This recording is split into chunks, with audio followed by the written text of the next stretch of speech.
All right. So, ladies and gentlemen, Ackland here, and welcome back to each and every one of you. And of course, if you are new to the channel, thank you so much for joining us. And if you're not watching live on Twitch, what the hell are you doing? Although, if you are watching over on YouTube, please remember to slap a like on this video. Also, subscribe. All of my VODs go onto YouTube, 100%, no questions asked. So, I do hope that you enjoy it. I do hope that, well, fuck me. I didn't even do anything. Hold up. Just quickly.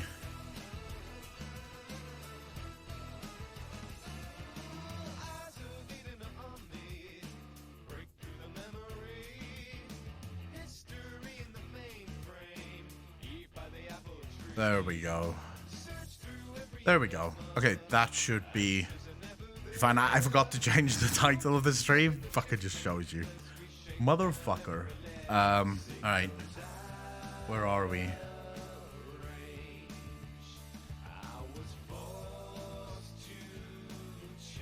Music is fine.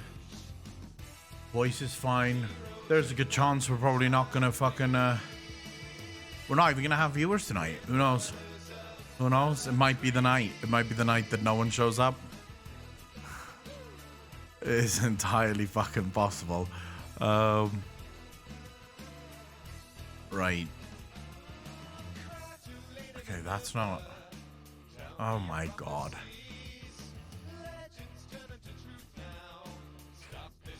What are you doing?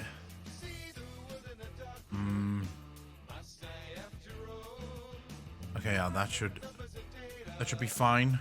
I'm just trying to see if we've got everything sorted on my end before we...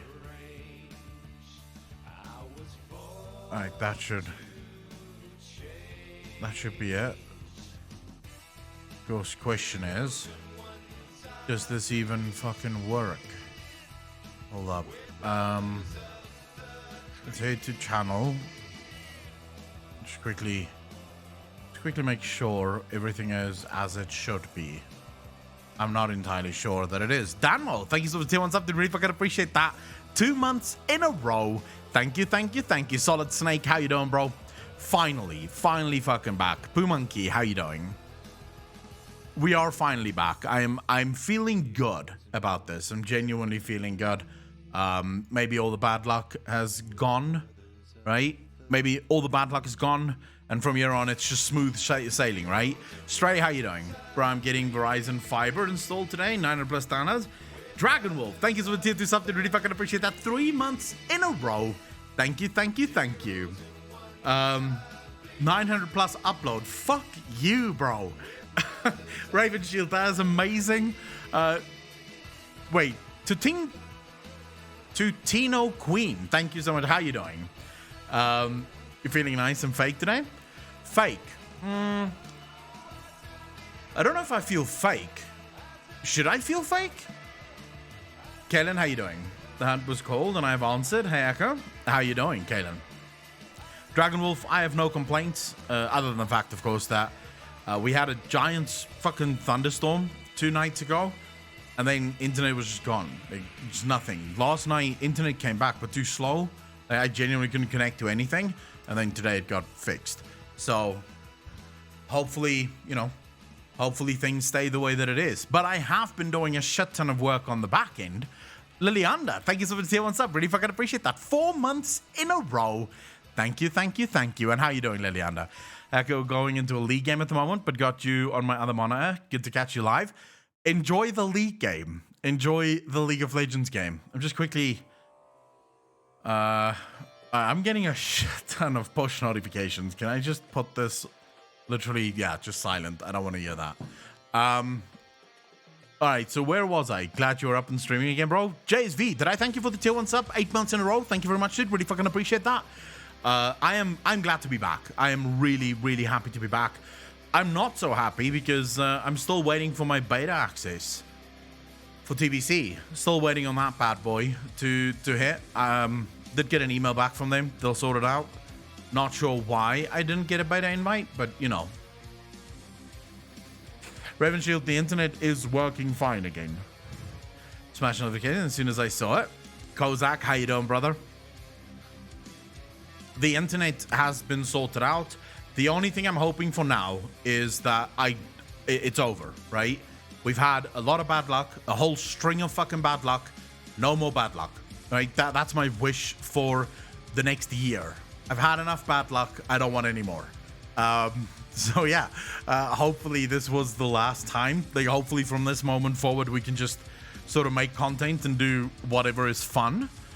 Doesn't want to do mythics this week. Why, Stray? Do they have 1 gigabit fiber over there? Ravenshield, there is a company called Vumatal. They're not in my area, but they are in Johannesburg and Cape Town. They have 1 gigabit per second up and down lines. And then you have, they're now rolling out their 10 gigabit per second up and down lines, which is like their newest offering. But at OpenServe, the one that I'm on, we don't have that. Holy shit, you guys have already started a hype train. This Kamash train has left the station, ladies and gentlemen. Yuku, thank you for the 0 sub. Really fucking appreciate that. 28 months in a row. Thank you, thank you, thank you. How you doing, Yuku? Please talk nerdy to me. Arian, I'm going to try my best. I am going to try my best. This week is a bitch for healers. Really? What week is it? Adrenaline, how you doing? Typhon, how you doing? So I've discovered a couple of things in my slow internet endeavors. I've discovered a brand new browser that I'm absolutely in love with. I heard the chime and finally it was someone I give a shit about to watch. Savin Raven, how you doing? Happy to be the one. Maldolf, how you doing? Inspiring Balls to Necrotic. Oh yeah, I don't like, I think it's Necrotic I hate. Yeah, I don't like Necrotic. That shit can go fuck itself.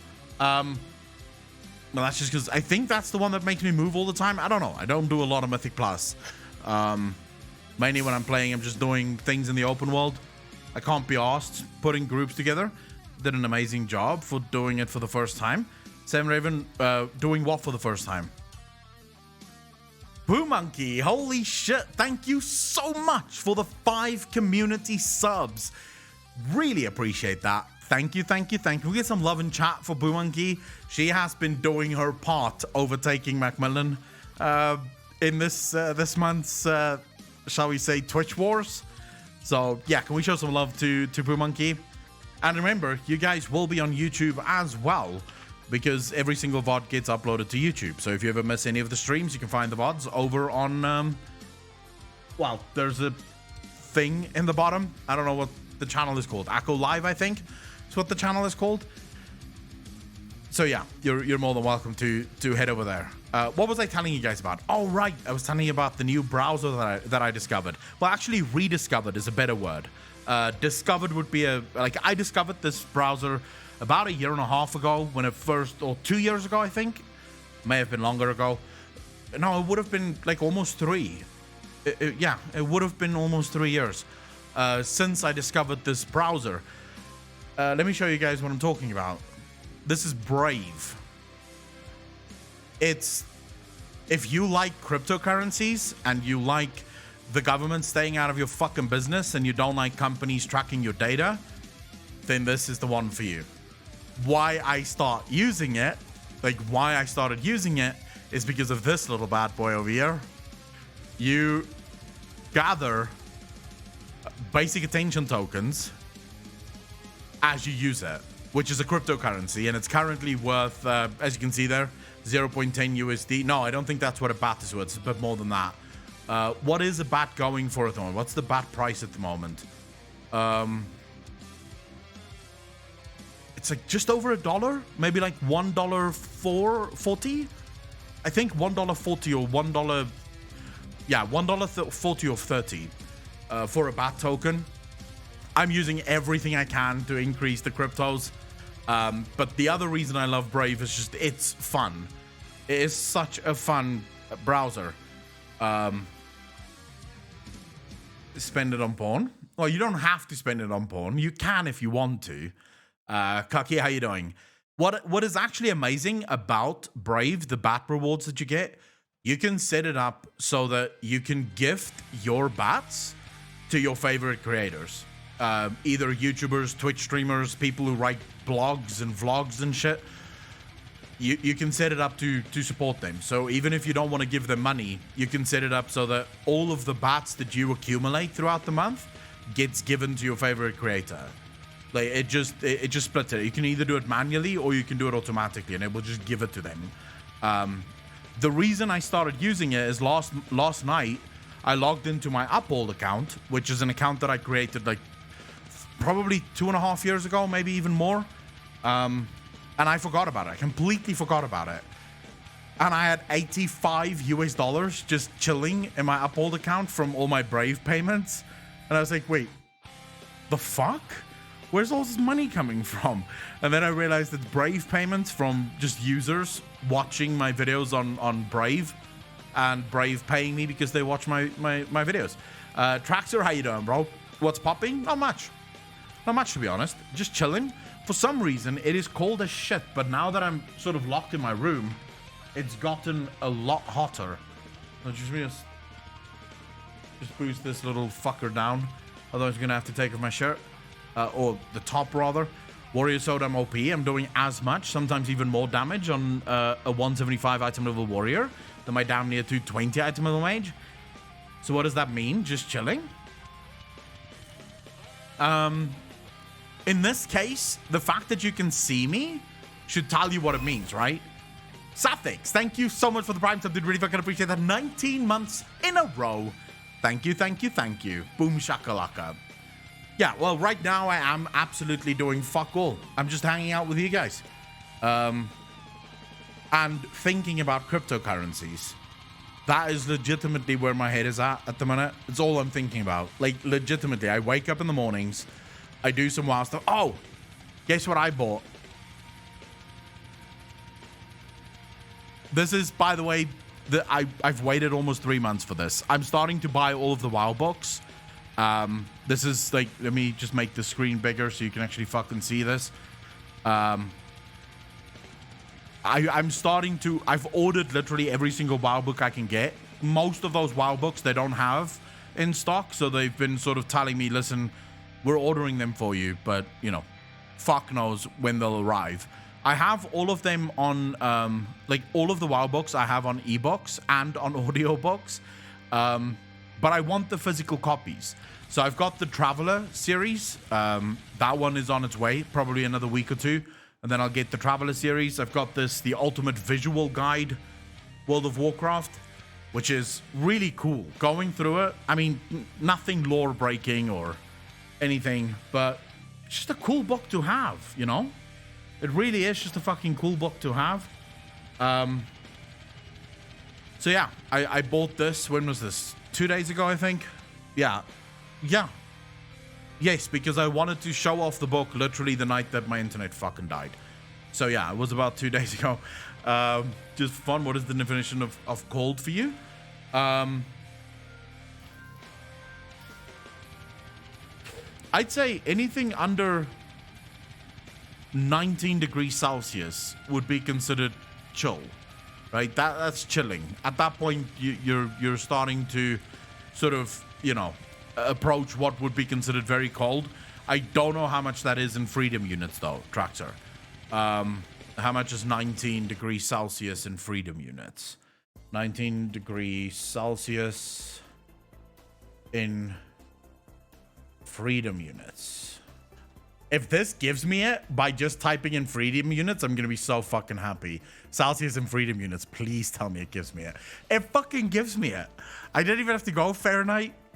Yeah, it's 60. Like, anything under 66.2 would be considered cold. Honest on God, cold for me starts at -3 Celsius. I love having Slavic blood. Fuck freedom units. I'm in Canada. We use Celsius. So, I love the cold. I'm a huge fan of the cold. But yeah, the problem in South Africa is we're not geared for the cold, right? We're not like any other like European country or in America where it's cold, you have central heating or you have some kind of gas heating system. We don't have that, right? In South Africa, if it's cold, if you don't have a very expensive oil heater or like an electrical heater, which is very expensive and the government doesn't really want you using them, because we don't have enough electricity as it fucking is. there's nothing you can do, right? You just have to pat on the layers inside your house, because your house will turn into a little ice fucking, like a little ice box. So yeah, that's sort of why cold, I guess, starts for most people at about 19 degrees Celsius, 18 degrees Celsius, something like that. So check this, Akko. My friend's co-worker is buying RTX 3000 series cards and selling them at value to counter some of the scalpers. So I nabbed the 3070. My friend shipped it to me this week. He tried paying for it as a wedding gift to me, but I wouldn't let him. I paid him square. I paid up square with him, and then he told me he's investing all the money in crypto and will give it back to me when it hits. Sathix, which cryptos is he buying? I was just around about way to talk about crypto, since that's what you were on when I came in. Sathix, we can talk about crypto. I am in love with crypto. Hey, Aklam, first I'm watching you on Twitch after being blessed by your Sunday Chill show. Are you diving deep into lore on Twitch as well? Bido, how you doing, bro? Twitch is a little bit more freeform. There is definitely lore happening on Twitch. Most of the time, I will have a topic sort of planned out for a Twitch stream. Tonight's a little bit different just because I didn't even know that I would be able to stream tonight. So I have topics that I would like to discuss, but I don't have anything like solidly planned out. But Twitch is more freeform. So someone asks a question about lore, maybe it turns to an hour discussion about the question. Someone asks a question about Bitcoin, and that can turn into half an hour or an hour worth of discussion. So Twitch is more freeform. On Twitch, I hang out and I talk about literally everything. Things that I love, things that I don't necessarily know a fucking thing about. Whatever chat wants to do, that's sort of what we talk about when it comes to Twitch. Go solo full. Dragon Wolf, I'm literally waiting on the company to come and install these meters. They were supposed to be here last week already. Apparently they're having some sort of complete fucking meltdown at the office. Just so many people wanting these solar panels. Because everyone in South Africa is now rushing to get off the fucking grid. So I'm waiting for this company to install a meter that literally checks how much electricity I use in an hour, and then how much electricity I use in a day, to figure out the exact amount of solar panels and batteries that I'm gonna need. So hopefully within the next month we'll be completely off the grid. So my hope is that within the next month I'll be completely powered by solar. Honestly, personally speaking, if I could, I would power my house with fucking nuclear. I would just build a nuclear reactor and that'd be that, right? But apparently that's illegal. I'm not allowed to do that. So, you know, solar is the next best thing. I suppose. Papa Shango, how you doing, bro? Doge is a meme. Never invest in that. I've got Doge, Danmo. I've got about... how much do I have now? I have about 3,000 something. Hold up, I'll fucking check how many do I have. Let's go altcoin trader. All right, here we go. How much Doge do I have at the minute? I have 3,035 Doge that I'm holding on to. But yes, the way I do it, and by the way, nothing I say here should be taken as advice for investments. I genuinely don't know what the fuck I'm talking about. I just do whatever feels right to me. But my sort of investment strategy, right, if you will, is I buy a lot of Ethereum. Like I'm probably within the next 2 or 3 months, I'm gonna have at least 1 or 2 Ethereum that I can sort of hang on to. And then I buy a bunch of the Craptos, right? So Craptos is sort of a very interesting little investment strategy where you buy these Crapto coins like Stellar Lumen, Tron, Dogecoin, BitTorrent. These are crap coins, right? They're probably never going to be mainstream coins, but it don't matter because you are legitimately buying them just for the sake of spiking. This one I spoke about last week. When we spoke about it last week, it was year.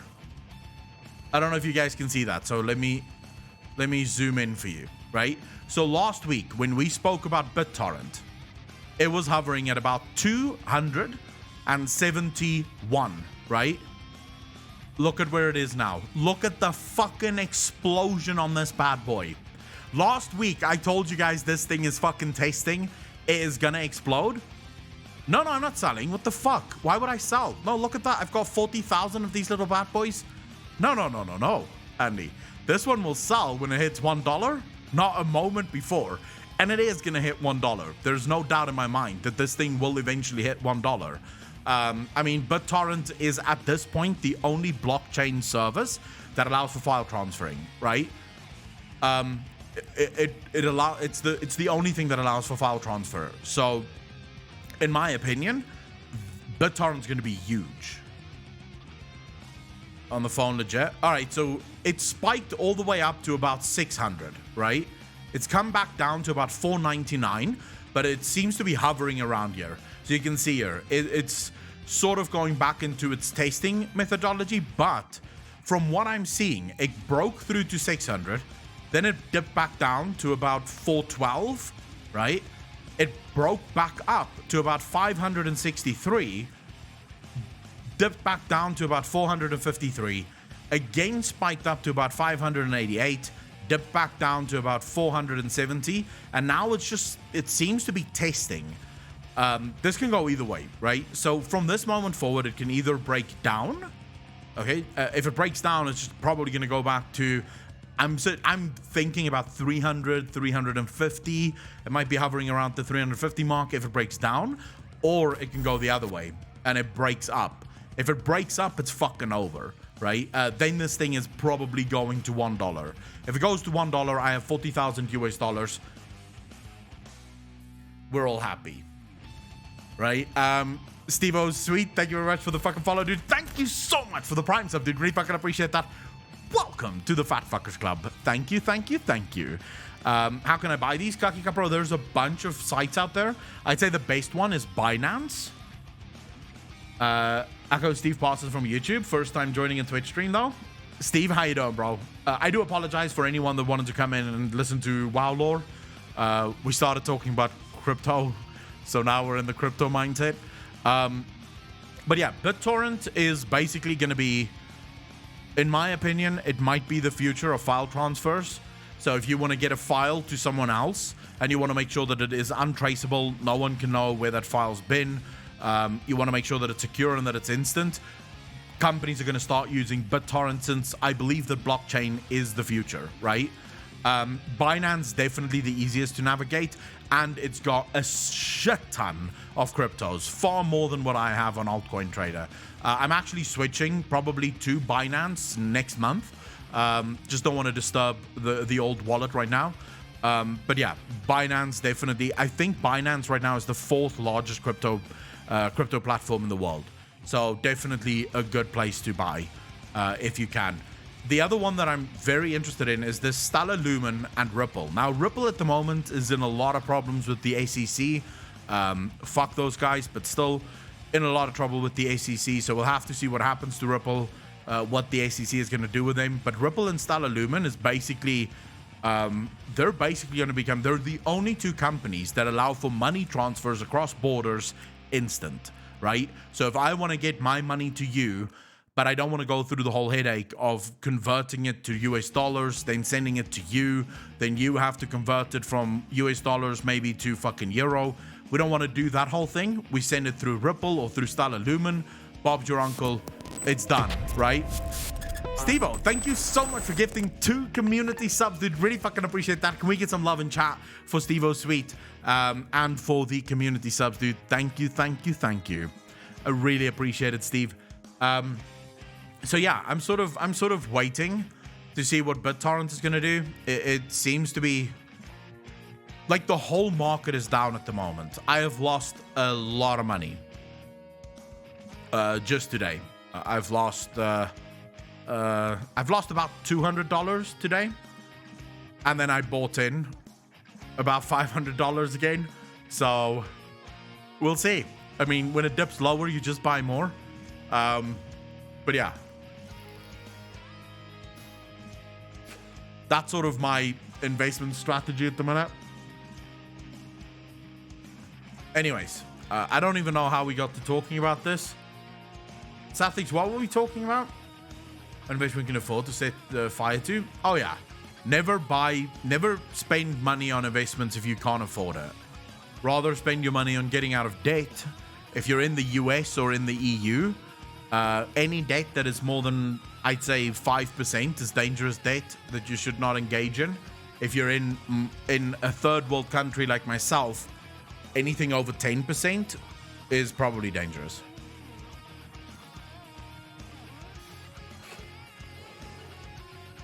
All right, Safex.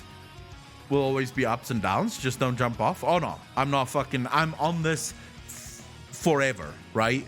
I am on this like a horse on a deck, bro. Like jumping on this deck and just never going off. You just never come off. You just fucking hold on for dear life. That's how the market's supposed to be.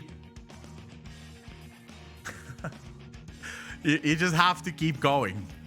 But there's some good news in the market front, right? There is some good news. My grandmother passed away. Arian, I'm so sorry to hear that. The 7th from complications to end-stage Alzheimer's disease. Is there any chance I could get your Roten hairy man arms around me in a hug? Arian Alvin, well, I don't have hairy man arms, sadly. My hair is, there's very little of it. But yeah, I would gladly give you a hug if you were in South Africa. I'm so fucking sorry to hear that, dude. Can we get some love in chat for Arian and his grandmother passing away? It's always fucking miserable, especially during the miserable times that we're all facing right now. Hairy but not man arms if you want that. Andy, you're a girl. I have 5k Dogecoin. I want that shit to launch. Solid Snake to the fucking moon, bro. Just keep those diamond hands. Just diamond hands, dude. That is literally all you have to know ever. Diamond hands. Never let go. Let them stonks work for you, or in this case, let the Craptos work for you. Craptos is my favorite investment because they're so fucking volatile. They can go anywhere. So you really wake up every single day and you're like, oh my god, did I lose money? No, I made some money. Next day you wake up and you go, fuck. I've been sucking lately. Arian, I can't relate because obviously I haven't lost any family members, but life sucking, definitely can agree. She is amazing. Hey, I love Andy to death, but there's no doubt in my mind that Andy is going to come out and tell us that he's a girl. Caligans, thank you so much for the update. Really fucking appreciate that. 3 months in a row. Thank you, thank you, thank you. Zukimi, how you doing? Good evening to you as well. How's the house coming, Zukimi? So yeah, I'm sort of I just need to get into the stock market, like the global stock market.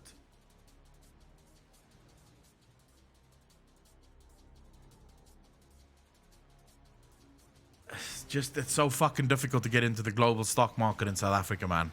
I fucking hate it. I'm in the local stock market now, but I need £10,000 in my investment account in order to activate the global investment account, and I don't have fucking £10,000 lying around.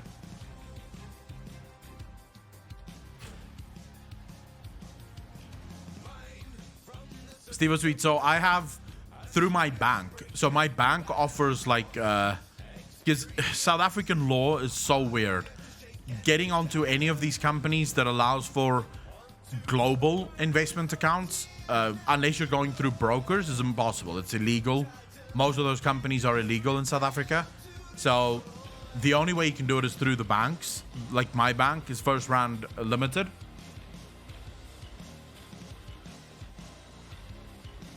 Triggers my OCD so much. I don't know why it does that. The camera is sort of, it's not supposed to be fish eye, like fish eye, but it does do it at the edges, and that definitely fucks things up. But I'll see what I can do to fix it in the future. Here's a WoW subject. What do you think Azeroth will look like when we return to it? Do you think we'll go back right after Shadowlands, or do you think we're going to go on a cosmological campaign to all different realms? Interesting. Okay, so this is an interesting question because it sort of feeds into a video that I've been wanting to make for quite some time. So let's dive into it. All right, so first and foremost, Azeroth isn't going to jump ahead in time. The time thing we need to lay to rest. At this point, I don't think anyone still believes that there is such a thing as a time skip happening.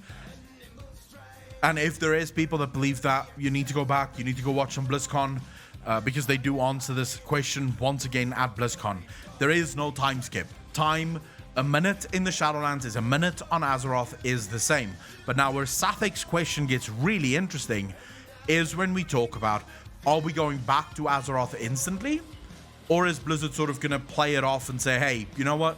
Let's see what happens. Let's see what happens somewhere else before we go back to Azeroth. Unforgive One, thank you so much for the Prime sub, dude. Really fucking appreciate that. 22 months in a row. Thank you. Unforgiven, how you doing, bro? All right, so let's talk about this. So first and foremost, if we go by the history of World of Warcraft, Blizzard has pretty much always, when they do take us off world, we have another expansion that happens on Azeroth, right? I don't recall ever having back-to-back expansions off world, right? This doesn't seem to be Blizzard's shtick. Even with something like Legion, where we could have gone to Legion Worlds for a full expansion. Blizzard didn't want to do that. So Blizzard does seem to have this tendency to do every few expansions, we go off-world, but we always return for 1 or 2 expansions to our world. With that said, though, we have never had an opportunity as ripe as we have now to explore an entire universe. The Shadowlands, we already know, is far bigger than the parts that we see of it now. We don't even really know what the Shadowlands is at this point, which makes it even more enticing as to where this exploration is actually going to go. Where could we go with this? If you believe my speculation theory, if you believe what I believe about the expansion, then to my mind, the way this works is the Shadowlands, the zones that we see of the Shadowlands right now, it was sort of built as an afterthought by the Eternal Ones to control death. And that the Shadowlands is far bigger, far greater, and did have a previous sort of use case. There was something else that happened on the Shadowlands long before this thing happened on the Shadowlands. Steve-O Sweet, thank you so much for the 5 community subs, dude. Really fucking appreciate that. Thank you. Can we get some love in chat? Hearts in chat for Steve-O Sweet. Giant Rat Guy, how you doing, bro? With some hearts in chat there. Where was I?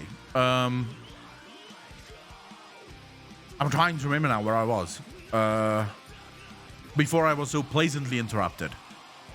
No, the map no longer matters. We're gonna get the new book from the brokers, and then we'll get a new map, and that map will become the map that we explore pretty much indefinitely, right? You guys know how this works. There'll be many a map on future streams as soon as that new book launches. But anyways, okay, so on to my original point. I believe that we are going to be exploring the secrets of the Shadowlands. Most likely, at some point we will return to the Shadowlands. Will that be directly after the Shadowlands expansion? I don't think so. Again, Blizzard seems to...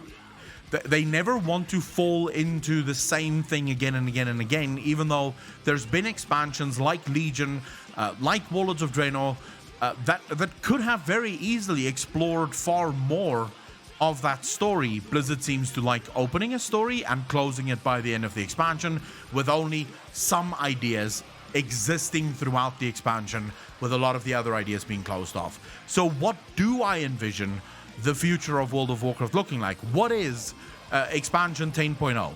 We know already that it's been confirmed. There's been leaks of this.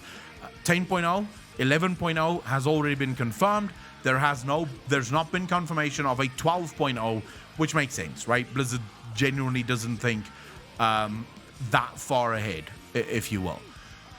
So where do I think we go in 10.0? Personally, I think we're going back to Azeroth. I would have loved, and Sathix, to your question, there is so much from a cosmological perspective that must be explored. But remember, Azeroth is the central theme for all of these explorations. I believe in the Shadowlands, we are going to get a shit ton of insight into Azeroth, as in the planet that we've been living on, the Titan or the first one or whatever. it resides within Azeroth. We're going to learn a lot about that being that is within it. And we are most likely going to have to go back to either save it or to awaken it, right? This is, by the way, my sort of theory on it, is that we will most likely go back to awaken it. With that said, there is so much that can be explored. We need to go visit the realms of light, the realms of the void, the realms of foul. We need to go and visit the realms of order. Blizzard sort of dropped at the previous BlizzCon.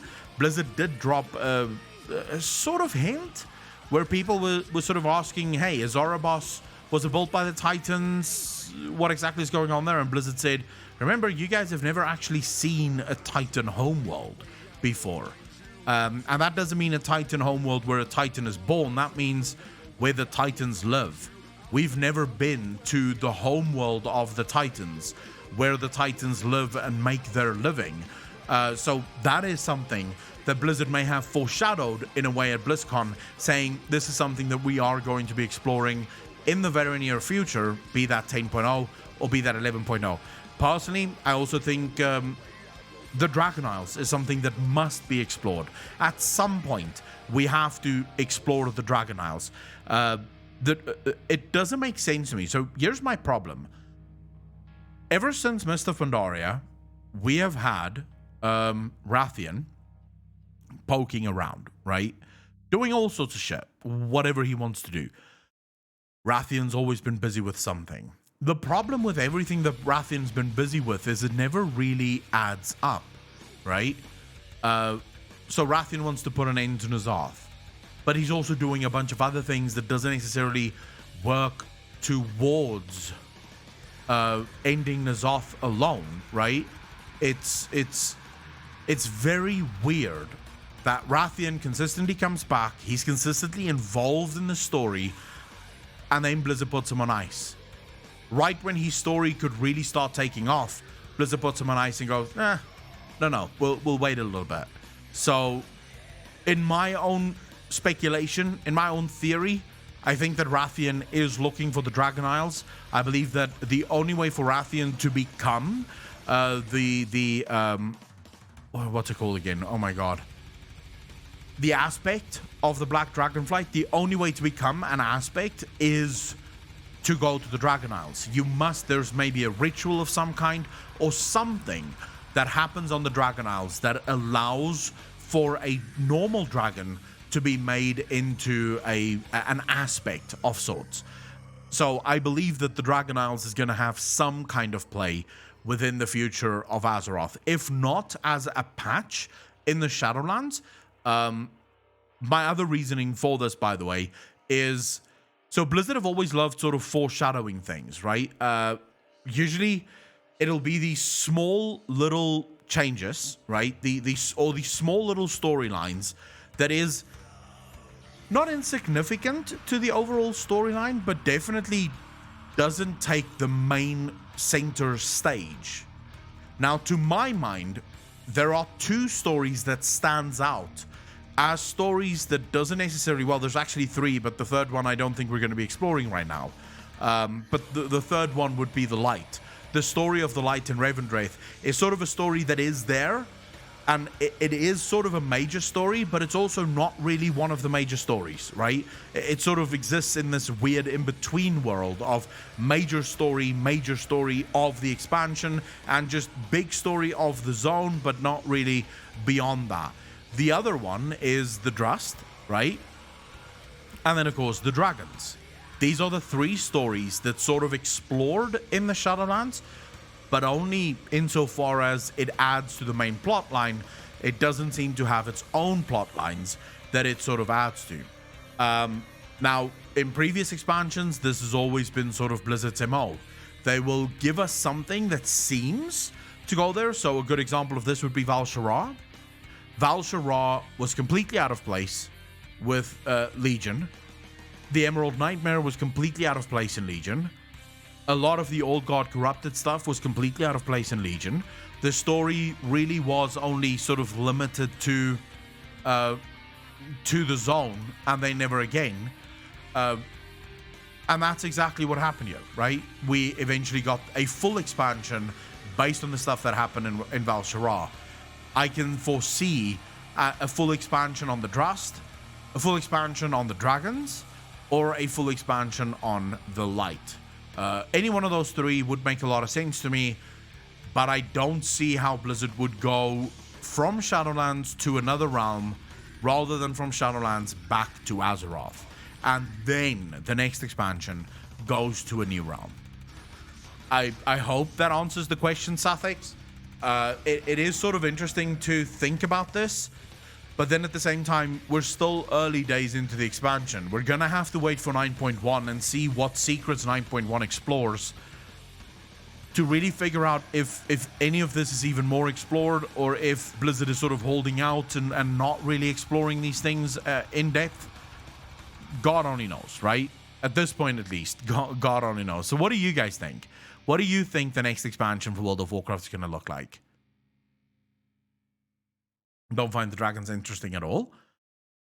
I don't mind them. Makoto, how you doing? Was it my second question? My second was a question. Wait, probably a patch, unless it has a lot of lore.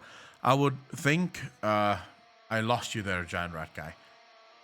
I said a lot of lore. I would think a patch like Argus rather than the full expansion. I like the Emerald Dream. Well, not necessarily, because we don't really know what the Dragon House looks like. Moni, how you doing? The Light and the Void is a very good guess. Carestia could be a very good guess. Like a recon expansion, yes, for sure. Personally, I'd love if we went on a longer campaign over the next 6 years or so. But I agree that Blizzard likes to bring it back to Azeroth. They love bringing it back to Azeroth, but more importantly, I wish Blizzard would have like a multi-expansion story, right? So not things happen in one expansion that sort of influences the next expansion, but then also, so for example, the Legion Invasion. Imagine having the Legion Invasion over 2 expansions. So we fight the Legion on Azeroth, we kick its ass, it retreats back to the Twisting Nether. Next expansion, we're in the Twisting Nether, now fighting the demons once and for all, right? If that makes sense. Does my explanation make sense at all? Good, bro. How are you? I have nothing to complain about, Moni. Thank you very much for asking. I would like to see the Light go on the warpath and really show its tyrannical side. That is definitely coming.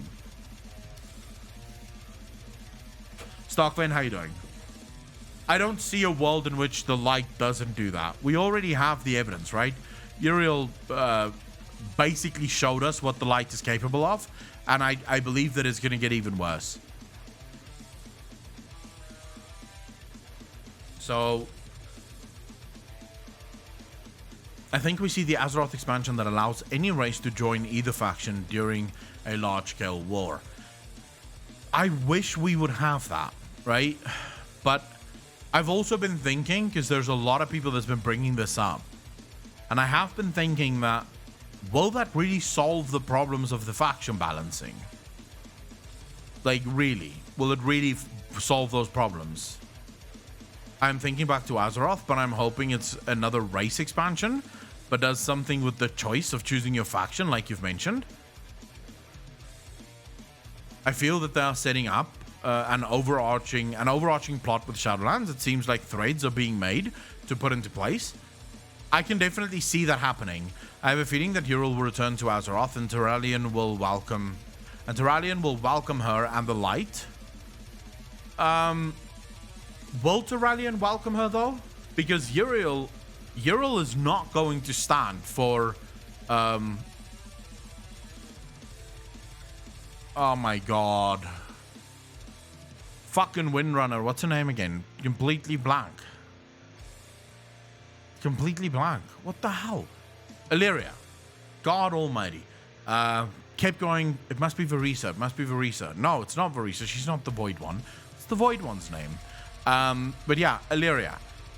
They're not going to stand for Illyria. They will not. And I genuinely do not think that Terralion would ever let her go.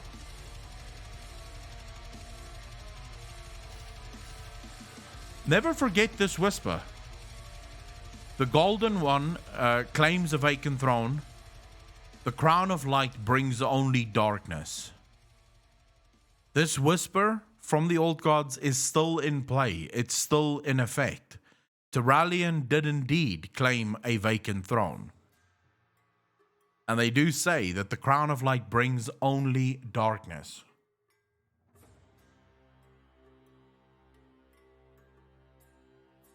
Varisa's husband did die, yeah. Hero starts Light Crusade. Will they start with Siege of Quel'Thalas because of Sunwell? Errol, they would most likely... If Ural starts a campaign, I genuinely don't believe... I don't think it will be against Quel'Thalas, though. I mean, I know the Sunwell stands there, but I don't think it would start there. Quel'Thalas isn't the important place it once was. So in my opinion, most likely not.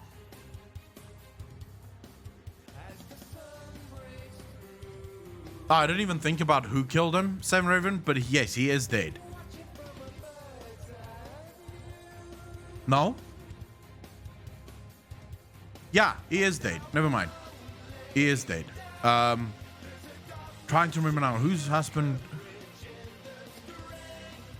Yeah, it was Varisa's. It actually filled her with hatred. It filled her with hatred. This is where Varisa's story sort of became very interesting. Is because of her husband dying, sort of at the hands of the orcs, of the Horde.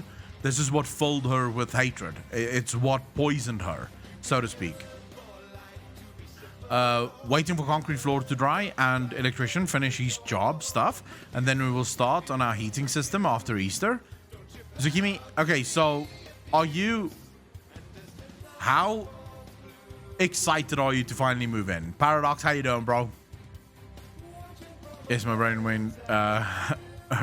Don't worry, mine does it all the time. There's so much of the lore that a lot of the time someone asks a question, I'm like... What the fuck is the question? What is the answer? What is the point? I don't remember. So yeah, no, I 100% get that. That is a big number. Yes, Zukimi. Isn't that a little bit too excited? Will the new house live up to the hype though?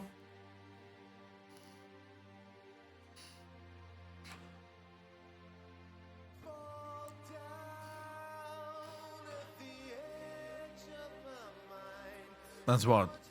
10 sextillion. I don't even fucking know what sextillion is. But I can't wait for the first trillionaires to be born. I think that's gonna be funny as fuck. You had to count it, didn't you, Andy? He's that kind of guy. He's that kind of guy.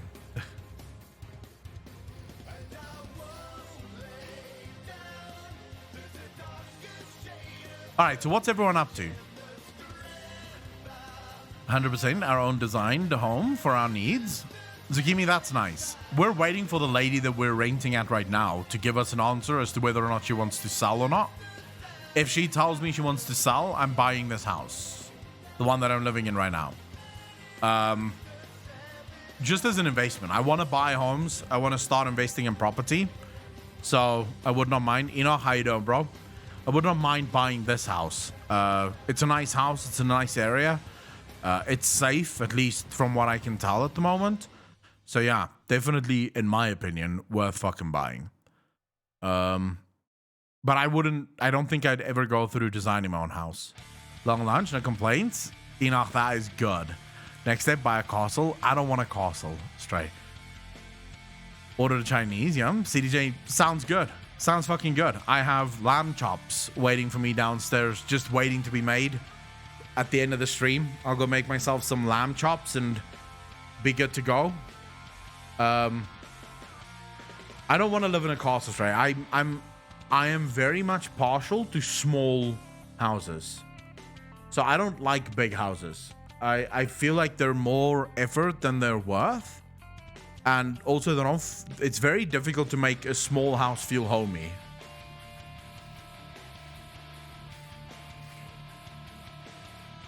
Running around the mall for some odd reason. I need a castle to match my edginess. Really? Are you gonna have a moat? You have spaghetti. Spaghetti and what, Zukimi? Big houses are a lot of cleaning. So, Andy, in South Africa, that's usually taken care of by someone. So, very few people in South Africa clean their own homes.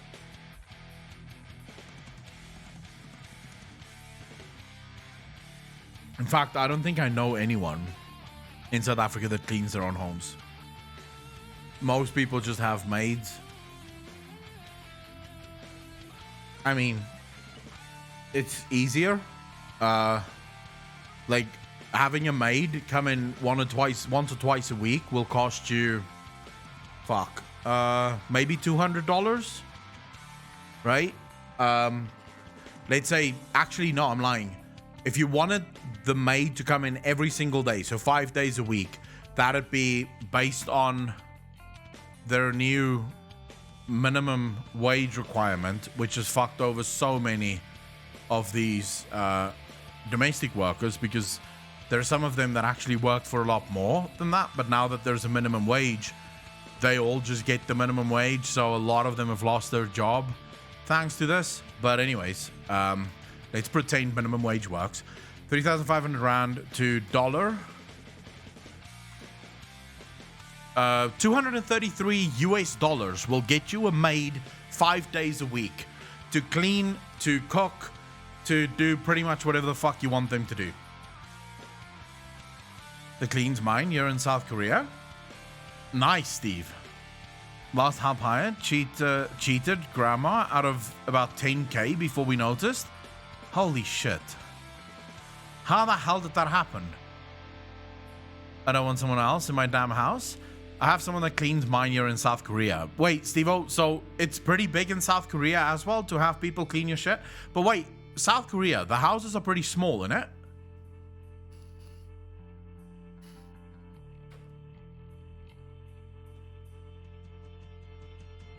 Andy, so houses in South Africa isn't as small as you might think. I mean, so I've been to the UK. Houses in the UK is rather simple to clean. Houses in South Africa can be a bit bigger. It can be a bit more tricky to clean. I couldn't have someone cleaning my house. I have OCD and just know I have to do it myself. Playing beers and groceries and things needed for the house. Oh, wait, did she buy the groceries herself?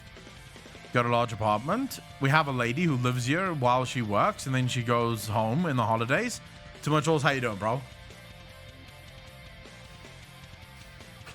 Andy, that's pretty easy. You just tell them where you want your shit, and then that's it. Okay, so our maid, for example, will never go to the shop to buy anything. She gives us a list of things that she needs to clean the house, and we just buy the shit that she needs. But then again, I also remember, right? If she's going to ask me every month for dishwashing liquid, I'm going to be like, what the fuck are you talking about? You don't need, like, you can't use a full bottle of that in a month. It's not a hotel. It's like fucking 2 people living here. So they don't control the money or anything. They just get their pay at the end of every month.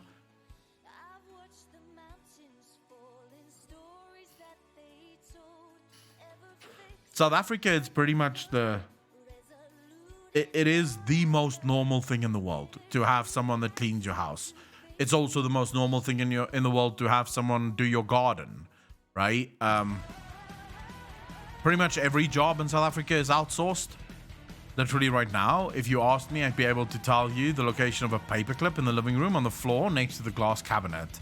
Why didn't you pick up the paperclip? You see, in my house, there wouldn't be a paperclip on the floor next to the glass cabinet. That paperclip would have been picked up and cleaned.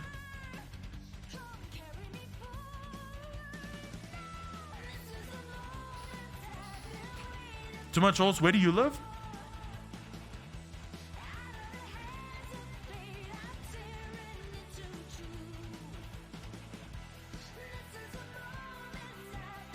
Joburg. All right, another South African. There you go. Too much sauce. Am I over-exaggerating or exaggerating when I say that people cleaning your home is standard in South Africa? Luna, hello and goodbye. How you doing, Luna?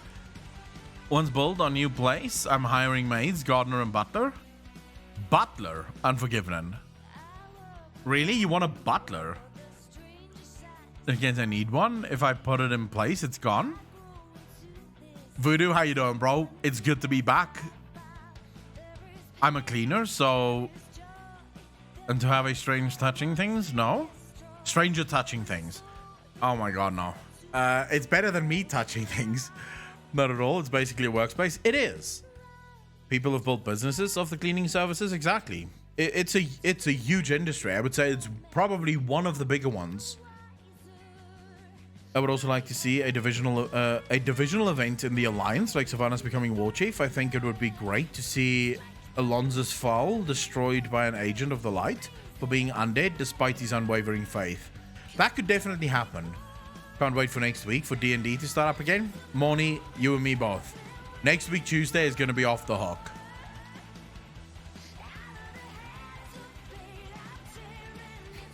My mother was a cleaner in the US. It's basically more upper class that have cleaners. More middle class don't have cleaners.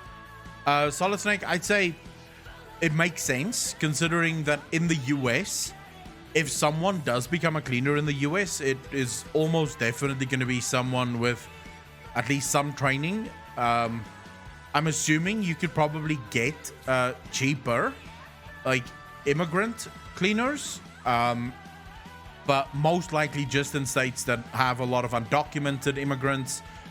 So then you could get away with maybe paying cheaper. Now think of undocumented immigrants in the same terms as you think of maids in South Africa. Most of the people that do housework in South Africa have little to no schooling, no prospects in terms of economic growth outside of being cleaners. So they can either be cleaners in offices or cleaners in homes. If none of them had work, South Africa would have millions and millions more unemployed that would just not have a job because there isn't enough jobs in the country. And also my government sees fit not to educate people. So it is sad, but there is something nice about this. So the lady that works for us, for example, her son is going to high school now, I think. So he's already going to have a better life than she ever did, because I don't think she ever finished school. But her son is going to high school. So he's hopefully going to finish high school, and hopefully his son will go to uni. And before you know it, that's another generation that's no longer financially incapable. Said cleaner means I have to clean. It's a diagnosis. Mary, I can see that. My room is a mess, but that's par for the course with ADHD. What campaign is about anymore? How can you not remember what the campaign is about, Andy? You've literally played every single week. Need to do a recap beforehand. Re-listen to a few of the past episodes. Punky, you've been missing them, haven't you? I asked you a couple of days ago on YouTube Live about opinion on Il'gynoth and Yorkshire Run working for Death instead of Void, and about where did races like Stone Dwarfs and others went after Death before Gift of Flesh. Could you tell me your opinion on that? Errol, I did answer you on YouTube. Did you miss the answer? Of course. Tell me. So, Errol, it's a long answer to go into again, but the just the quick rundown of it, yes, it's possible. A group of beings that believe in 1,000 different truths, you can very easily envision that every single one of these old gods had their own sort of belief system, right? And their own sort of thing that they thought would be a good idea or a bad idea or whatever it might be. So it's entirely possible. It is entirely possible that could happen. I would say, I would put it about 60%. I'm not sure if you realized, but you have a beard, Cadet. I'm not sure if you realized, but no. Quick recap, we're taking over the town for our own syndicate. I'm looking forward to that, though. I am looking forward to that. I don't know if we'll do a recap. Maybe Apocalypse will. But no, my beard will absolutely never be cut. I do want to go shave my head again, though. Like, I want to shave my head again. I'm over this hair now. I think it's time for all of it to come off, and then we decide whatever the fuck we need to do later. Most of the hyped aspect of the fights and details of things, I can't even remember those, Pumonkey. Apocalypse would have to go into those because I can't remember the exact details of everything. Or are you talking about how the fight should work? Is that what you're talking about? The sort of hype that you're referring to? I just quickly want to go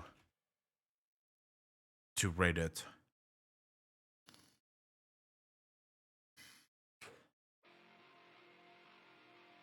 I didn't think they would be that interesting to listen to again.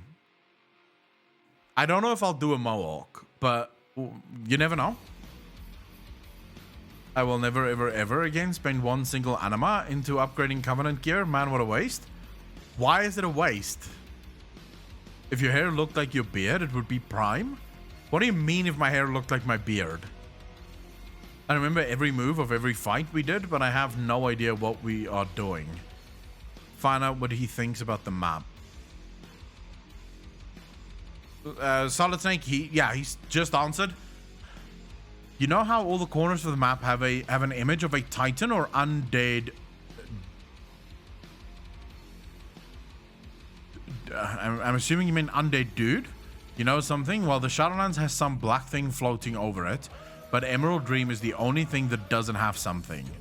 All right. Keep going. My hair in a horse tail is just a little longer than my beard. Don't recap those. I have enjoyed lore listening to get hyped for the next episode. I genuinely just can't fucking... I don't want to grow my hair anymore. I'm tired of this hair. I wake up in the mornings and I'm legitimately thinking to myself, I fucking hate this. The hair is everywhere. Absolutely everywhere. And I don't like that. Oh, I'm just logging into Discord here. Reddit, not Discord. Did you guys hear, by the way, that Microsoft is looking to buy Discord? What's your thoughts? So let me show you why I fucking hate this.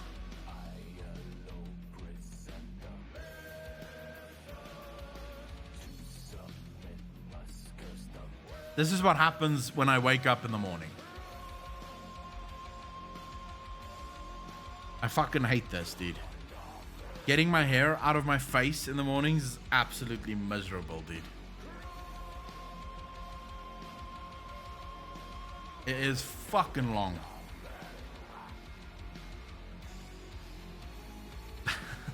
Akalina. Yep.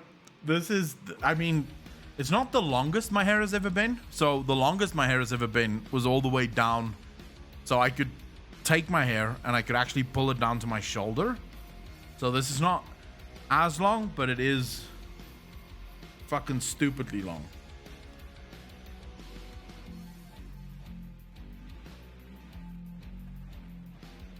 No, I don't like long hair. This is annoying.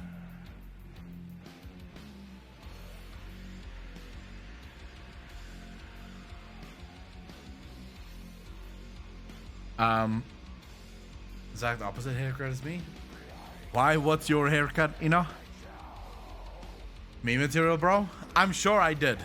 Unforgiven. I'm sure I fucking did. Why are you jealous, you know? I'm bald as fuck on top and I have hair on my sides. Ah. Alright, you know, that makes sense. So opposite, long side, short top. My hair is down past my shoulders, but I'm a headbanger. I was annoyed with the Vala crap, but I'm over it now. Before you shave it, do one stream with Liberty Spikes. Bro, the amount of work that would take to actually get that is... no. I mean, the amount of work... I hate doing work with my hair. I absolutely hate doing work with my hair. Oh, by the way, let's get back on topic. What do you guys think of Microsoft wanting to buy Discord? What are the thoughts? Let's get some thoughts going here. Please don't let them buy it. please, Lord, no. Let's go buy it ourselves. I don't think we have the money for that. Useless shit to it, I'm sure. Over it meaning I'm not going to do 15 plus keys. Honestly, I wish the government would just leave my stocks alone. Better than Facebook buying it. I mean, that's like saying you have 2 bowls of shit. Which one do you want to eat? I don't want to eat either. I'm good with how Discord works right now. I'd rather not let them have it. But what will you do when Microsoft finally acquires Discord? Would you leave Discord? Would you go to a different platform?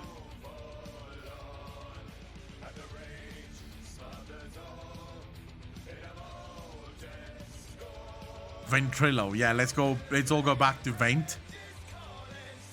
No, I fucking wish someone like Elon Musk would buy it, right? I think someone like Elon Musk should just start buying up all the tech companies and that should be it. I love my PC and I love Windows, but basically that's where my love for MS stops. So it would all depend on the privacy settings for Discord. I have no doubt in my mind that Discord right now sells our data, right? No doubt in my mind. Of course Disney does. But, Discord. Of course Discord does. But I think under Microsoft it's going to get a hell of a lot worse. Bother with premium. You just have to make the new Discord. Harmony. Wait, what's free?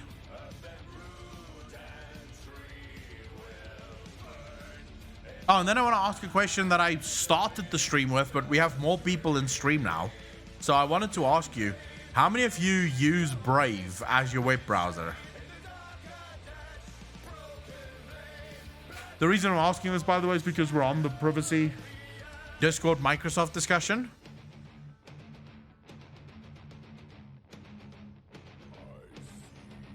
Why doesn't Blizz just improve their in-game chat and charge a fee for outside chat systems? Business. I still wouldn't use it. Alright, so the Grey, I used Firefox for a while as well, but Brave has now become my all-time favorite.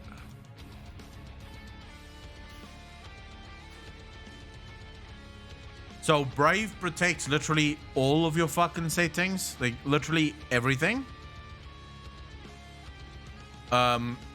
It blocks trackers, ads, the works. It even asks you when you install it, it asks you how many ads do you want to see in an hour, right? And you can choose anywhere from 1 to 5. And it's their ads. And whenever you see their ads, you get BAT, which is basic attention tokens, which is a cryptocurrency. And this is what their ads look like, by the way. It's just those. And it'll have like, these are the actual ads. This is just like services you can buy. But whenever you see those, like whenever you scroll and you're sort of looking for things, you gain BAT, you gain cryptocurrency for just browsing effectively. As you can see here at the top, let me just show you. So if you go to the top, you can see here, it's already blocked.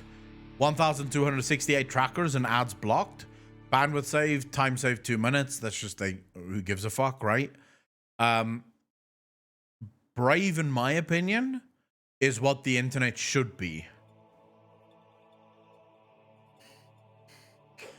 Wild Boy, what do you mean don't fight the future? I would say 100% fight the future wherever the fuck you can. And the Grey, you can either take out this money, right? You can pay it out to your Uphold account and just use the money whenever you get paid. Or you can contribute and gift it to your favorite creators, whoever that might be. So I get paid every month from Brave, not by them. I get like 5, 6, sometimes I think last month I got $12 from Brave, just because people are actively watching my content while on the Brave platform. Use an ad blocker and see no ads like I do. I have an ad blocker, but I prefer this one. I actually disabled my ad blocker on Brave because you don't need it. It already blocks the ads. Vlad, how you doing, bro? What was I doing? I was on Reddit. Let's see. What do we have here? World of Warcraft lore. Always a good place. I didn't go there this morning because I knew we were streaming. So I thought, you guys can come with me on my journey. Future of the lore. Black, I have nothing to complain about, dude. Absolutely nothing to complain about. Thank you very much for asking, though. I never have anything to complain about. Think about my life. I wake up every day and I talk about World of Warcraft. I would be an asshole to complain about my life, right? Like, that would be a complete dick move if I complained about my life in any way, shape, or form. What's written there in mod view? What do you mean? Where?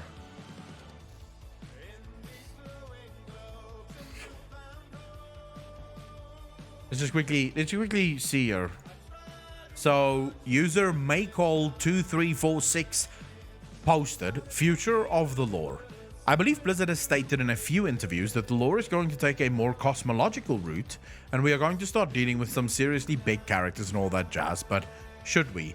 Well, first and foremost, I'd need to see these interviews. I've seen every single one of the interviews, and while Blizzard have definitely spoken about the larger cosmological story of World of Warcraft, and that there is a larger cosmological story, they've never really hinted at the fact that we're going to be taking that on in any meaningful way, because it could just be that they're taking us on, right? We stay on Azeroth, but we're being attacked by some kind of outside force, which has happened before. Legion is a prime example of this.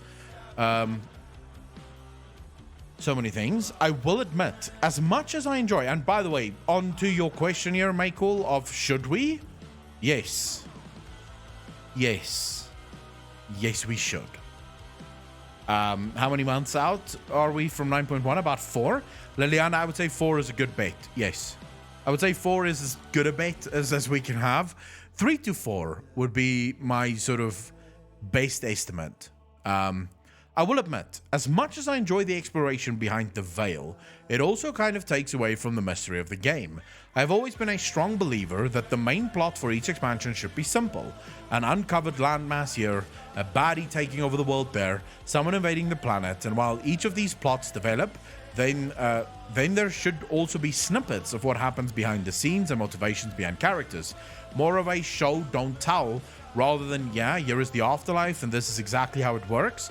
Yeah, this applies to you too. When you die, you'll go through this process even though you literally saved us all. So I personally do not agree at all with his sentiment here. I think Blizzard has always done an amazing job, even when we take on the big bads of the universe, right? Blizzard has always done an amazing job of leaving us with more questions than answers.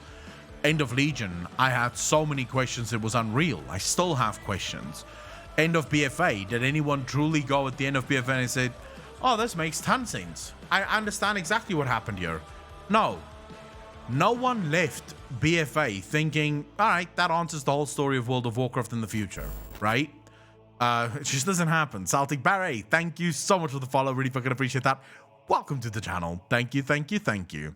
So he's very, like, I get what Michael is trying to say, but I think he's saying it completely wrong. I also think his thought processes are completely wrong in that you can't have a story where, you know, you are just giving simple plots with very simple resolutions to them and a little bit of you know, meat behind the expansion. It will just not work, and I think it will serve to piss off a lot of people, especially people like myself that want to know the story. Besides, I think knowing something like the Shadowlands exist, and this is why I'm almost certain Michael does not speculate about World of Warcraft, because if they did, they would know that the Shadowlands has so many question marks around it. Some of them actually being, is the Shadowlands actually the Realms of Death? And this is all things that, thanks to the way Blizzard tells the story, is questions we can ask. All right, so let's continue. I was hoping BFA was going to be a simpler type of expansion, just a massive war between the Alliance and the Horde. Yes, because that is always so fucking interesting. The fourth war, no old gods, just the two factions reclaiming territory. Yeah, because that's exactly what everyone wants. No one gives a fuck about those expansions. In fact, I remember when Blizzard said Horde v Alliance, most people were going, oh my god, here we go again. Like, look, it doesn't work. That entire idea. Tatiana, how you doing? Thank you so much, dear. What's up? Really fucking appreciate that. 3 months in a row. Thank you, thank you, thank you. The fact that the Alliance and the Horde is broken means that an expansion like this just wouldn't work. It can't work, right? Because, well, how? How does it work? We know that we're not actually fighting one another. We know that we're going to make peace at some point. And I do apologize for stretching as I am. I am stiff as fuck, and not in the good way, right? This is not the happy kind of waking up in the morning next to a beautiful girl kind of stuff. This is the kind of stuff of I've been working out and my muscles hate me. B. Stefan, how you doing, bro? So yeah, that's why I'm sitting like this, because it gives me some reprieve. My back is in fucking agony at the minute. Alright, so let's get back into it. The Fourth War. No old gods, just the two factions reclaiming territory. They had the perfect opportunity to go zone by zone through the Eastern Kingdoms of Kalimdor, revamping them and making them modern. Yet for some reason, Blizzard feels like each expansion gets 3 patches and then we have to move on. I don't know why I read it in that voice, but that's sort of the tone of his message to me. It's sort of like he's just gonna throw shit out there to do and then just go, well, they clearly could have done it.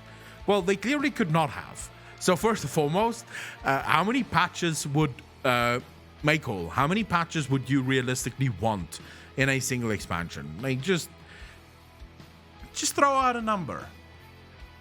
Because if it's less than 20, I don't see how they even finish the fucking. I don't see how they even finish Kalimdor or the Eastern Kingdoms zone revamps. Less than 20 can't be done. Can't be done. They will not be able to do it. Revamping zones is a hell of a lot of work. Also because you can't just revamp and just upgrade the graphics. You have to revamp the entire thing. There's then also what Pumanki just said, even though I just quickly saw the dislike in Kata, that is a very real issue, right? When you have an expansion like Cataclysm, where you're not leaving Azeroth, you're not discovering any new worlds, most people feel cheated out of it. Most people feel like they've been cheated. Where's the new shit? We don't just want old shit. We don't just want to be on the old Azeroth. We want something new. So, Michael, I'm in very much disagreements at this point. So let's see if things can turn around from here.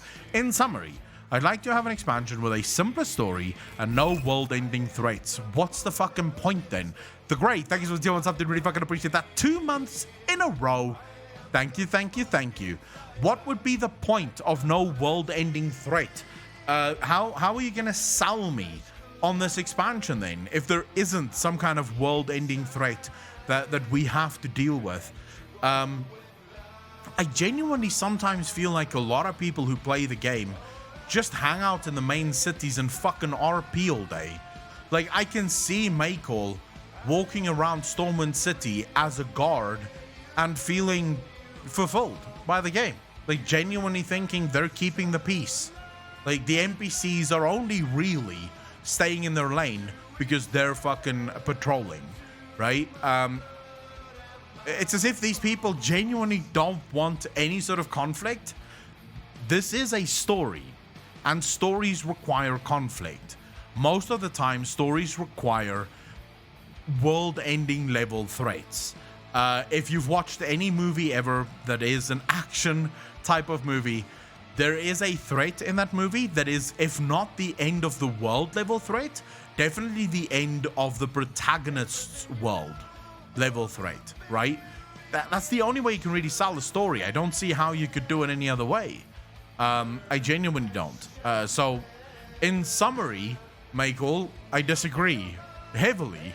An expansion where the Defiers Brotherhood teams up with the Horde and takes over Stormwind. Yes, because that makes sense.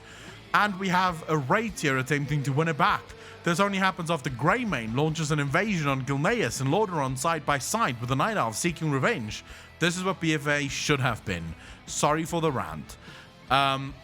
I believe that those things can also be there, except of course for the Defias Brotherhood somehow deciding, hey, now we're gonna work with the fucking now we're gonna work with the Horde, and the Horde somehow goes, cool, let's do this. I mean, except for the massive lore issues within that first suggestion, let's pretend they don't exist, and we go, fine. Those things can exist as well, but without a serious world level threat to deal with on the side of it, those things fall flat. I do not see those things at all pushing the story forward in any meaningful way. So I'm gonna go with no. Maycool. What is your TLDR? I don't want to fight for every... I don't want to fight the very creators of the universe, and would rather we just fight each other while we learn about who these creators are. How then? Oh, I just killed that guy. Oh, look, a page telling me something about the creators. Back to killing the other guys. The fuck are you gonna do that then? I'd say there's some truth in what Maycool is saying here. There is some truth, right? We do need to get back to a place where the Horde and the Alliance is fighting one another, right? We do need to do that. But that can't be what it's about. That should be in the background. That should be in the just sort of an afterthought of the full expansion. It shouldn't be the main thing. In my opinion, the whole fighting the Horde and the Alliance has become very much watered down. I'll tell you what. I watched...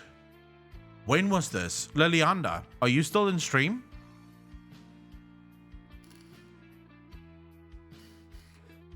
That's basically the PvPer's existence. That if you go high, everything in future, which is lower than gods, first ones in galactical powers, will be boring. Not necessarily, Zero Cox. Not necessarily. There are ways to make even ordinary things quite interesting. But I was watching one of Lilianda's streams probably a month ago at this point. But she was doing PvP in World of Warcraft, and not at any point did I hear anyone in the group going, you know what, fuck these Alliance motherfuckers. No one gives a shit. The people that PvP just PvP because it's fun, and it's 10v10, right? For the most part, they don't give a shit who it is that they're killing, as long as it's someone from the enemy team that they are killing. They're good. So the whole faction v faction storyline, it's dead. It doesn't really resonate with players anymore, and unless Blizzard can do something major that pushes that as a story, I genuinely do not see it coming back ever. My personal opinion, I want to see more world level threats. I want to see more gods. I want us to turn into the god slayers of the universe. That's what I would love to see. But of course, what do you guys think? Chat, where do you want to go with this? Factions are just dead just by the fact you can get max level HE ready gear in 4 days. Some keep it up for fun though. Also nice to see you back, Echo. Sandresi, how you doing? Mary, that I can see. Hey, Godser, go kill 10 boars and bring me their hoofs. And then for some reason they don't all have hooves. This by the way, let's not even fucking start this. Gilrin, thanks for the follow, dude. Really fucking appreciate that. Welcome to the channel. Thank you, thank you, thank you. Don't even get me fucking started on this. The entire hooves thing pisses me the fuck off, bro. Like 100% pisses me off.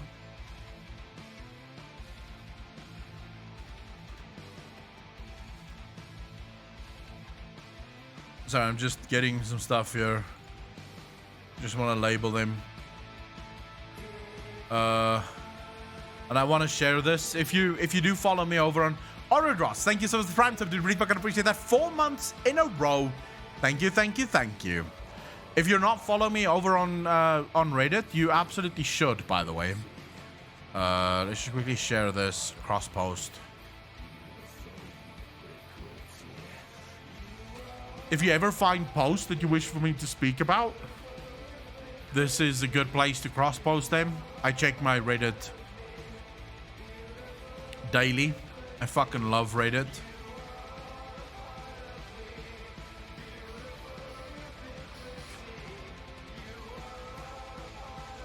Alliance v Horde is so played out at this point. The only way to make it exciting is if one faction makes a big successful strike against the other. Or taking over Stormwind, yes, that will give bigger stakes.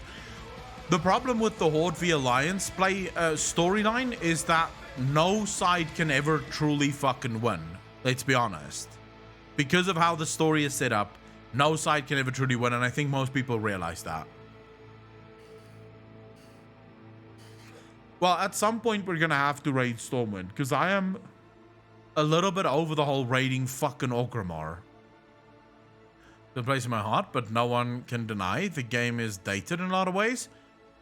Lilianda, you don't like the graphics for World of Warcraft, because I love them. I love the graphics. And by the way, I was just talking about your PvP streams. I don't know if you were here for that. At this point, the Alliance would have to be the aggressors, likely led by the Night Elves and Terralia and Euro. There is no leadership on the Horde that has a strong enough gripe with the Alliance anymore. They have to fucking do it. No, you don't have to apologize. I was just telling them. I was looking at your at one of your streams like a month ago or something where you were doing PvP, and I'd never got the idea that you guys were interested in killing the opposite faction. It was just whoever was the enemy, that was the enemy, and that was the one you were killing, right? It wasn't really a case of Horde v Alliance. It was just, yeah, you know, you kill whoever is the enemy guy, and that's it. Action War seemed childish to me. So Horde versus Alliance doesn't matter when there are world universal threats to contend with. Hinge, you can make it work. And you can actually make it even better. Love a bit more story incorporated. How would you do it though, Liliana? As someone that is a PvPer, how would you do it? You need to bump some old school Gang Squad WoW rap parody. Valley was pretty close back in the day. Wintercross was so much fun. Sophia, thank you so much for the tier 2 sub. Really fucking appreciate that. 31 months in a row. Thank you, thank you, thank you. Not normals. I just wonder... Captain Hungry Spy, how you doing, bro? Thank you for stealing something. Really fucking appreciate that. 4 months in a row. Thank you, thank you, thank you. Got your posters up? Ah, and how you liking it? What class do you play, Leander? She's a mage, and she's got a new paladin as well, if Twitter is to be believed. Don't say you have an Affliction Warlock. I've never seen you fucking play it. I have asked, and I have asked, and I have asked. I've even asked SWAT. I have even asked Swatfish if you can play it, and she doesn't have a Warlock. Absolute lies. Absolute lies.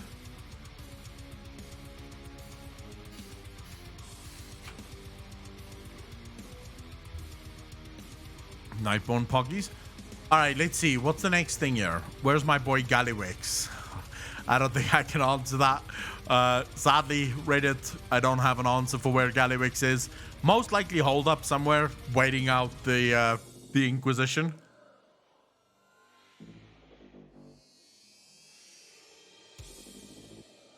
Giant Brat Guy, fuck Destro. Affliction is what it's about.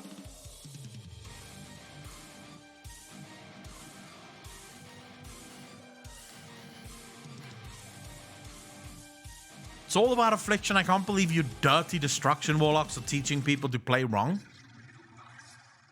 It's just because you can't play it. It's literally just because you can't play it, Andy. If you can play Affliction, it's the most fun spec in the game. What do we know about the Alliance Remnant on Outland during the time they were stranded between the Second War and the Burning Crusade? I mean... what? Can you imagine how much Azerite Gallywix has stockpiled somewhere? Truth. I started to level a rogue to do PvP. Now in process to gear. Too bad you play NA. Ferorius, switch to NA. It's fun on NA. And I know you don't really do anything with a guild. So come to NA. We have a guild there.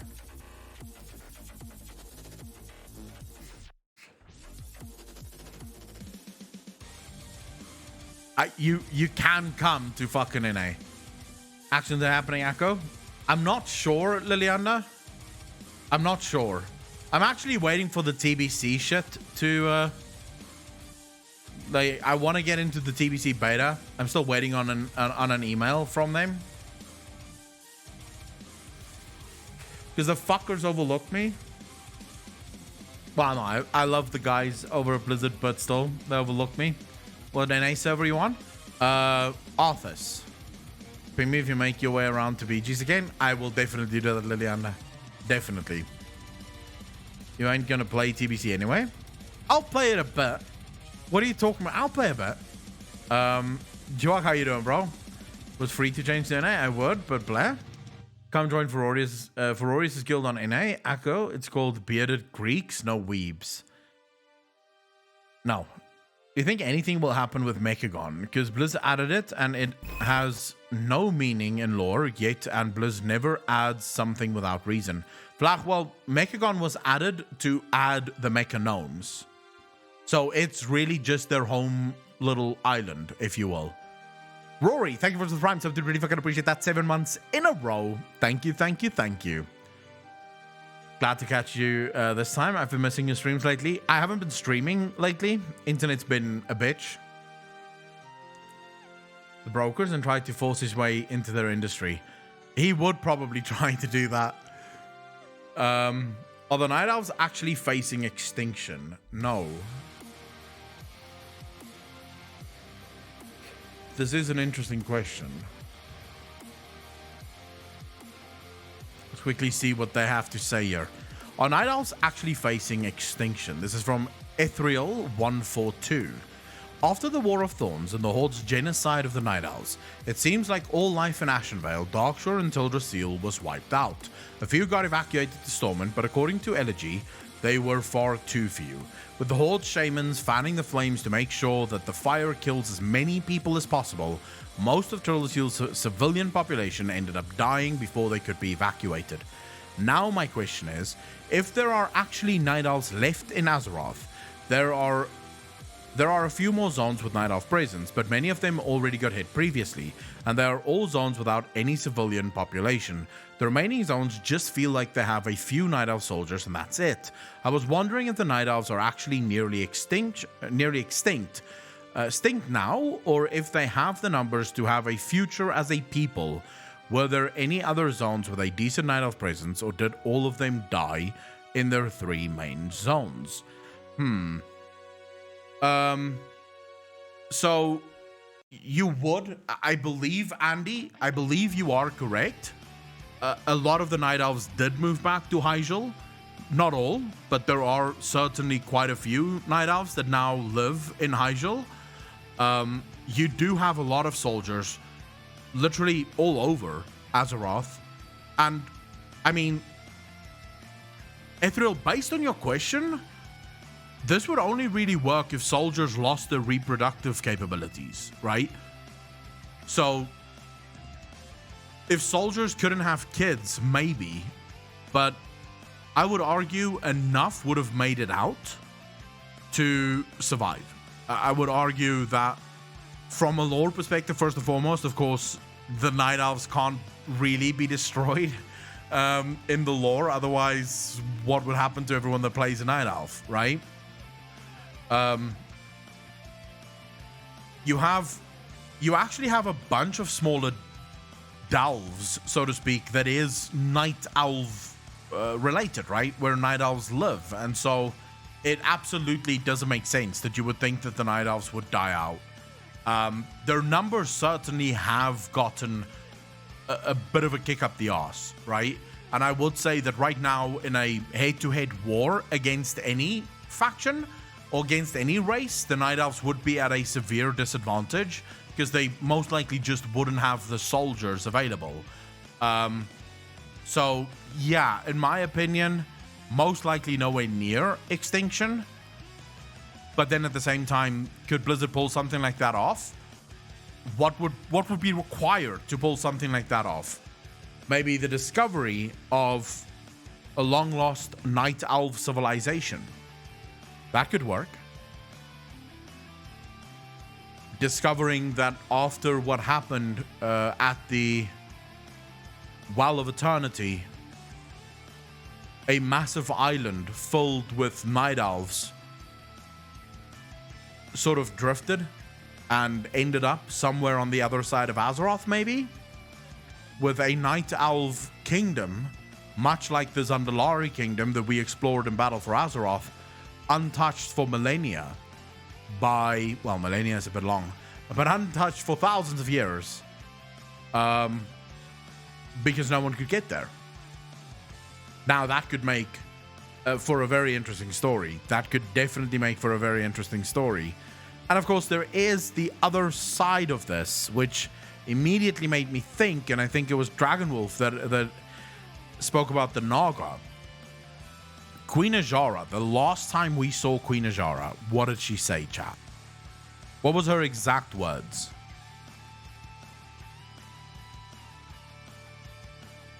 The very last time we saw her, what was her last words?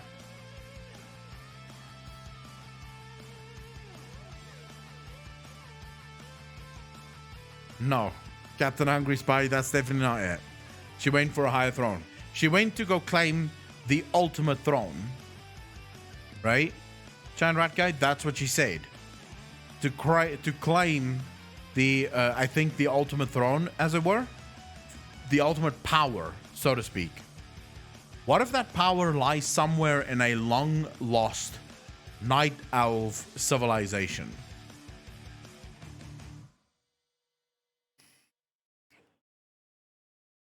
We could say Golden Toilet. It could be anything else. But personally, I think that could make for an interesting story. The Night Elves is on the verge of extinction. They're basically fucked. And so they head out and they find this island. This island in the middle of nowhere. And there is an ancient Night Elf kingdom that has arisen.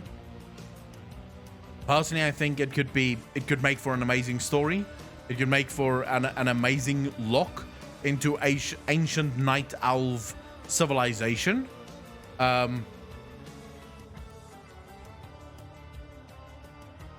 So this is definitely, while I think the right answer is no, there's enough Night Elves. I genuinely believe that this is a plot point from which Blizzard could absolutely function, right? Maybe too repetitive. Karkle, the problem with Suramar is that Suramar is a direct descendant of the High Elves, not necessarily of the Night Elves, right? They're different. So they all come from the High Elves, and then you got the Night Elves, thanks to the Nightwell, or the Moonwell, or the Nightwell. Yeah, it was called the Nightwell. You had the, the Blood Elves that became addicted and sort of needed the Sunwell's energy. And then, of course, you have the... no, you have the Night Elves. You have the... fuck! What's the elves called again from... The Nightborn. Excuse me. You have the Night Elves that sort of became the nature-esque, love nature hippie elves. You got the Nightborn that became addicted to the Moonwell. Or the Night... Was it called the Nightwell? Why do I want to say Moonwell? The fuck was it called again? Wasn't the Moonwell, was it? Was the Nightwell? Yeah, it was the Nightwell. The Nightborn sort of became addicted to the Nightwell. For some reason, just Nightwell and Nightborn saying those same things in the same sentence just felt like it was completely fucking wrong. But anyways, yeah. All right, so they're from High Elven society. They're breaking. They are literally from there. What I'm talking about is discovering an ancient Elven race that sort of bolsters the numbers of the Night Elves again. Rules of Extinction, the Nelsar? Mike, true, but also not necessarily, right? Remember, a lot of Night Elves did die at Teldrassil. But I mean, for the Forsaken, as things stand right now, they are almost guaranteed to die out. Just FYI.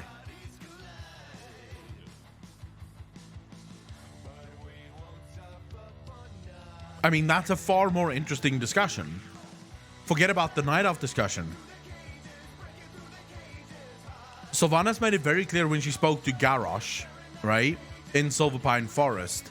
She made it very clear that her people cannot procreate. Without the Valkyr doing their thing, her people would not survive. Her people would die out. We know also that the undead, the Forsaken, decompose consistently. They fall apart eventually. So they don't have eternal life, right? The longer they survive, the more frail they become, and they do eventually die. So there is a very good argument to make that with Sylvanas now gone and no one raising new undead, the undead would almost guaranteed go extinct within the next 10 to 20 years. There will almost definitely not be any undead left.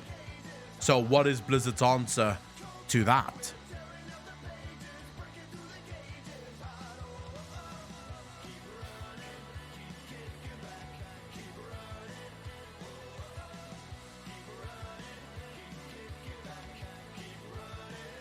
Coming the Wretched, Light Undead. Maybe Blizzard will replace Nals with Undead. No. Mana Addicts. It's going to be interesting to see how Blizzard fights that, quite frankly. It's going to be very interesting to see how Blizzard fights this.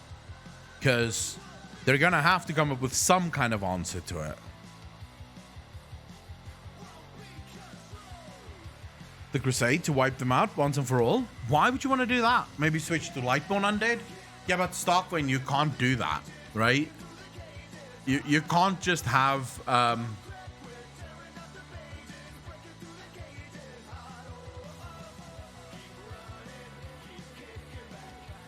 You can't just have the Lightborn now, undead.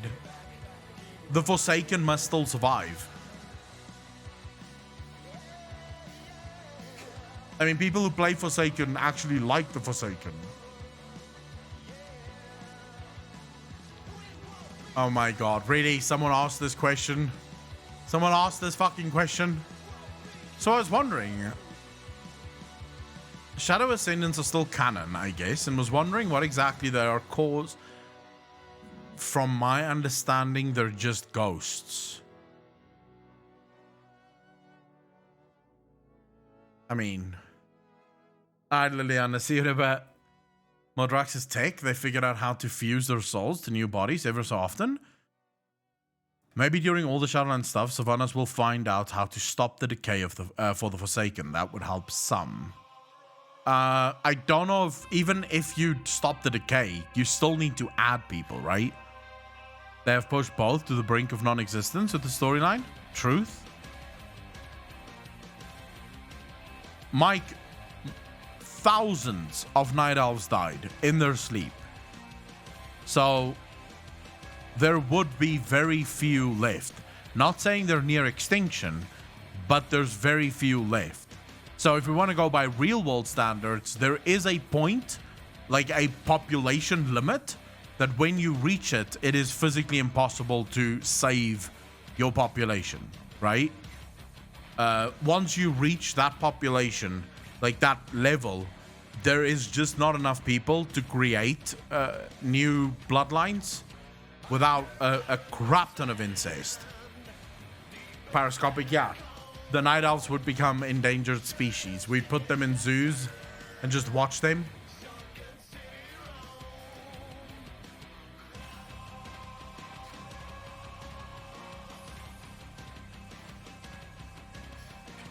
I'd say more than 10%. That's why I don't think extinction really is on the cards. Yeah, there's not enough people left for genetic viability, so your race is effectively ended. Or your nation, or whatever, your culture, whatever you want to call it. They were once immortal. Their fertility rate has to be in the shitter. Yeah, I would think that's another problem, right? They don't really... I mean, even though they're no longer quote-unquote immortal, they still live a fuck long time, right?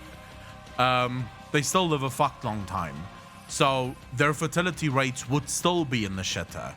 They would still not live... Although,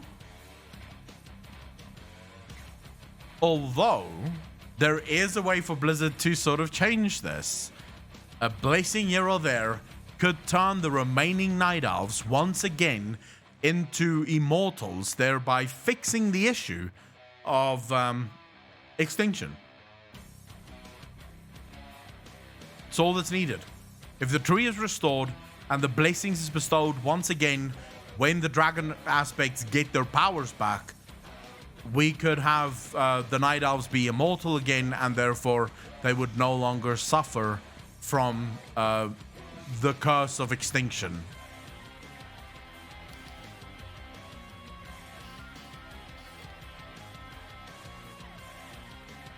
Half human, half an elf do not share the elf immortality. They live just a little more than 1.5. Night elves can probably reproduce with Nightborn or high elves pretty easily. At least in D&D. Maybe in WoW they live longer, but it's 190 in half human. From a loon or a new power, maybe that's a way the Night Elves will forgive their goddess for forsaking them until Drasil. I mean, that is one way to do it. Could always double with Nightborn. Yeah, well, I don't think there's any limitations in World of Warcraft to crossbreeding, so to speak. I mean, the fact that we had half-orcs, we had ogres and others doing things together. I don't think there's much of a limitation when it comes to inbreeding, so to speak, or crossbreeding. When Nostormo get corrupted on our timeline. Ordos, how you doing, bro? No idea. Arkiel, how you doing, bro? Nightborn and Night Elves are mostly the same, just like High Elves and Blood Elves. What's a fat one? I have no complaints, Arkiel.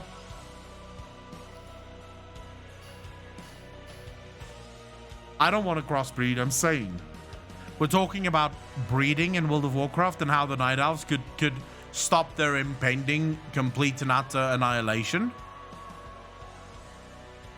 The Night Elves are the biggest hypocrites there is. Truth. Half Elves would be a cool allied race for either side. Parascopic Blizzard, I don't think will add more elves, even if it is half elves.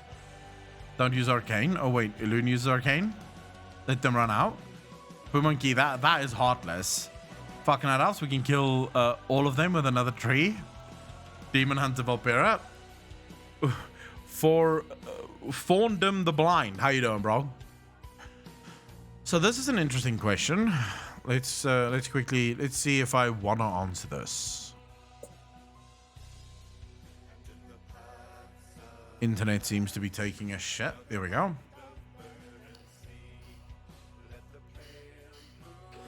Madan is half orc, half human, half trainer, half power fantasy. Karkle, Madan is also complete fiction. Like, from a canonical standpoint, Madan has already been confirmed not to exist. Right? So, from canonically speaking, there is no such character as Madan. And the reason for it is he's just too fucking powerful, right? Madan is impossibly powerful. Yeah, Blizzard would just never add him to the game. It don't matter. Papa Shanga, how you doing, bro?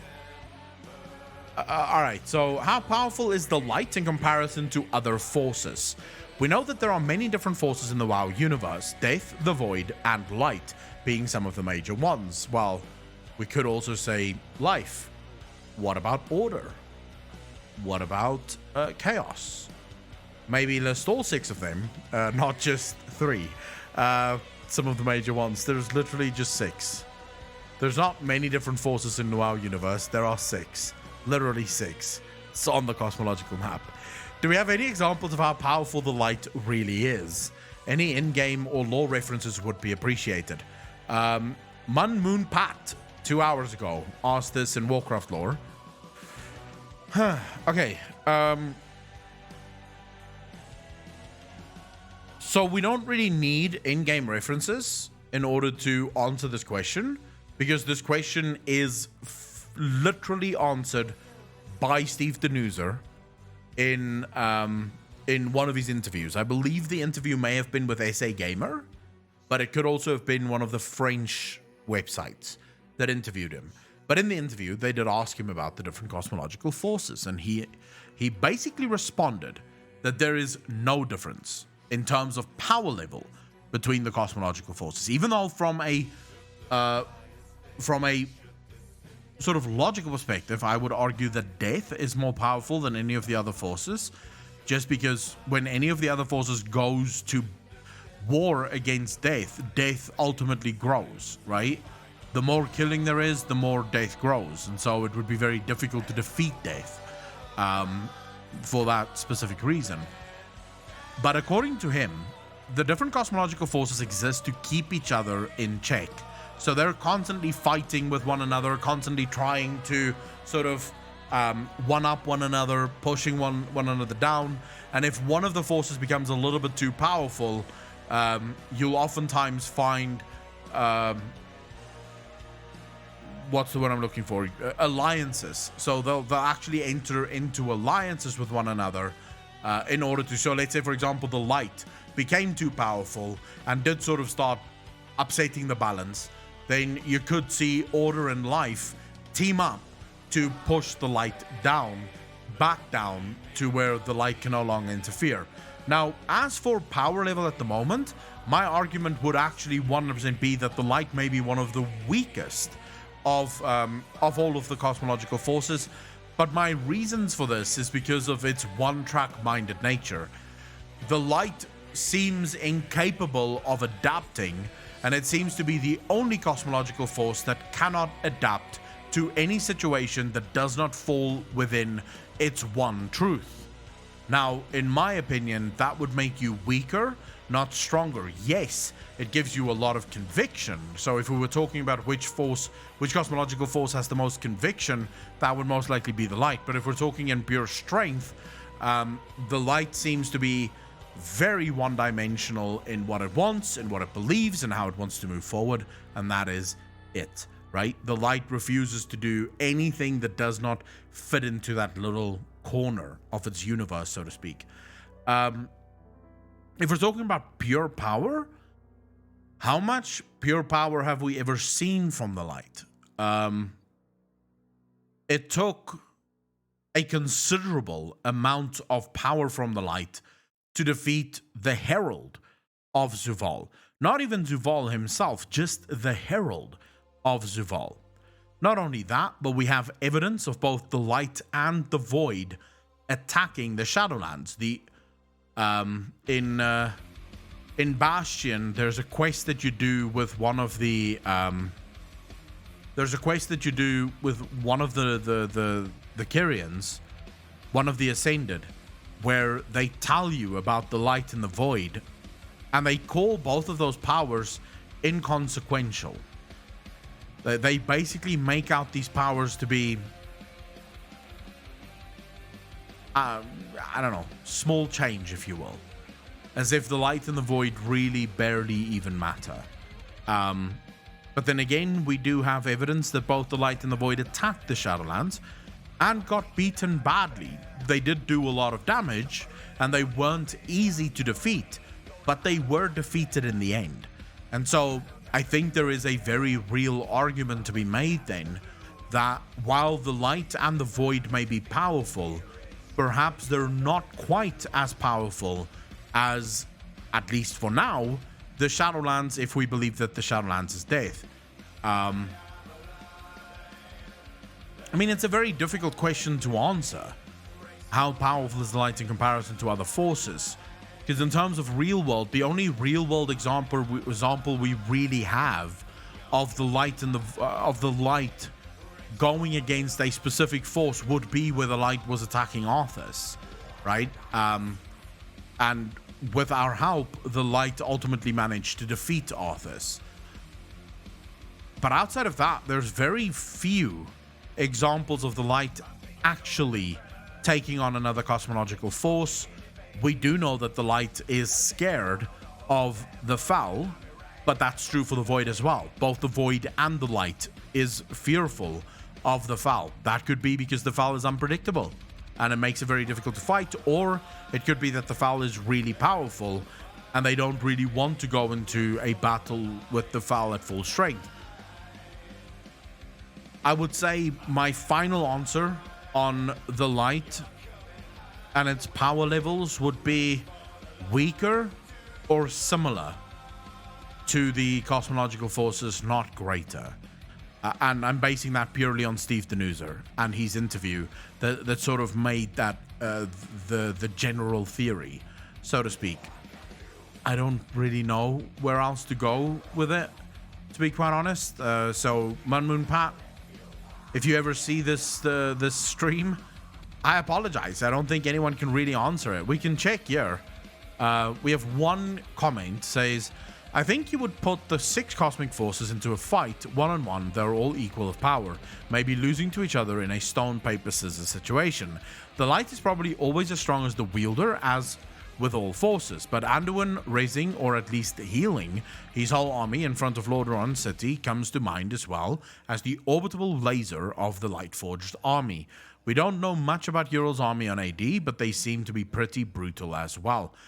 Then again, they are fighting savages. When it comes to Ural and her army, they were fighting savages. They weren't fighting an orc nation united and actually capable of putting up any sort of fight. So I wouldn't say that was really a fair fight. Anduin being able to raise... I don't know. I genuinely don't know. I believe it's equal. At best equal, at worst most likely a little bit less powerful. I believe its power comes from its convictions, and I believe that if one of its users holds its convictions strong enough, there's very little that can change that, and that could really become very powerful. But it would be down to the individual user, much like Tellian said here. I do not believe that it would be a case of the cosmological force itself being all that powerful. Switch to that Brave browser you mentioned. Seems good. What do you guys think? Mike, I'm happy that you like it. It's literally the only thing I use now. I fucking love this browser.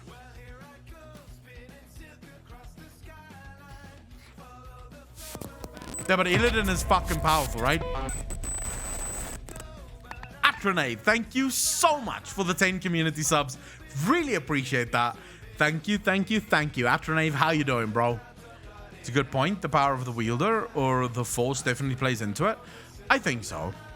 Dodged again. Oh my god. Giant Rat Guy has dodged so many gifted subs this month. It's unreal. But Atronave, can I get some love in chat for Atronave? Atronave has gifted, just very quickly, 50 fucking community subs just this month. So can I get some love in chat for Atronave, please?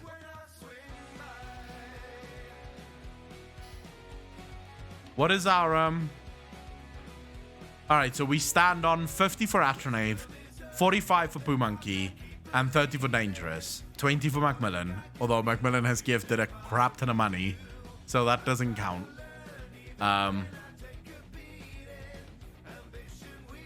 Let's quickly see here.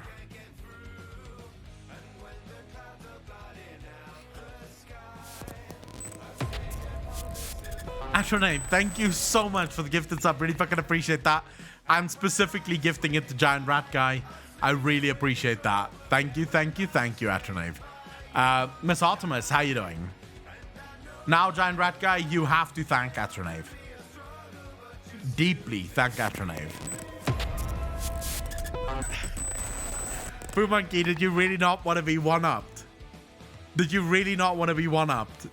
Ladies and gentlemen, bow down to Poo Monkey and Atronave for 10 more community subs. You guys are far too fucking kind. Just want to point that out. Far too kind. I am legitimately sitting here taking you guys through Reddit. I don't think I deserve all the money you guys are throwing at me, but I do appreciate the hell out of it. I was gonna say there's to a random go and seeing if Giant Rat Guy gets it. Well, I appreciate, very deeply appreciate the gifted subs. Well, then he's money throwing. I think Macmillan is taking a break because he doesn't seem to be able to help himself. Mike, as soon as Macmillan shows up, it's as if his fucking credit card burns him. Like, he hits the stream and he's like instantly, oh, I need to give money. So maybe it's a good thing that he's taking a bit of a break. Reading lore and story-related stuff and then commenting on it is solid content. I'm fucking glad you guys feel this is solid content. This is my morning. This is how I do my mornings every day. More than what we give, bro. Atronave, I appreciate that you feel that way, but I'm just happy to be here. I literally am just happy to be able to stream. That's it. I would 100% bow down to Puma. I mean, wait, what? Apocalypse? What? Pumonkey, you have my permission to kick him in the balls. Maybe you should give some WoW game time giveaways to say thanks. I could do that. Although, I don't know where I would buy WoW game time giveaways. I mean, I have done, right? The last giveaway we did, I actually gave away 3 of my own game time giveaways. We don't have WoW game time cards here, so I need to go look for where I can find them and sort of send them off. Like, send them to people.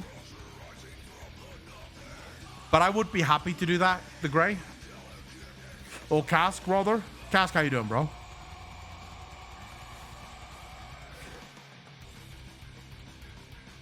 What do you mean you were trying to be funny? Ah. All right. I see what's happening there. Well, you weren't really trying to be funny. Let's be real, Pumonkey. Let's be real.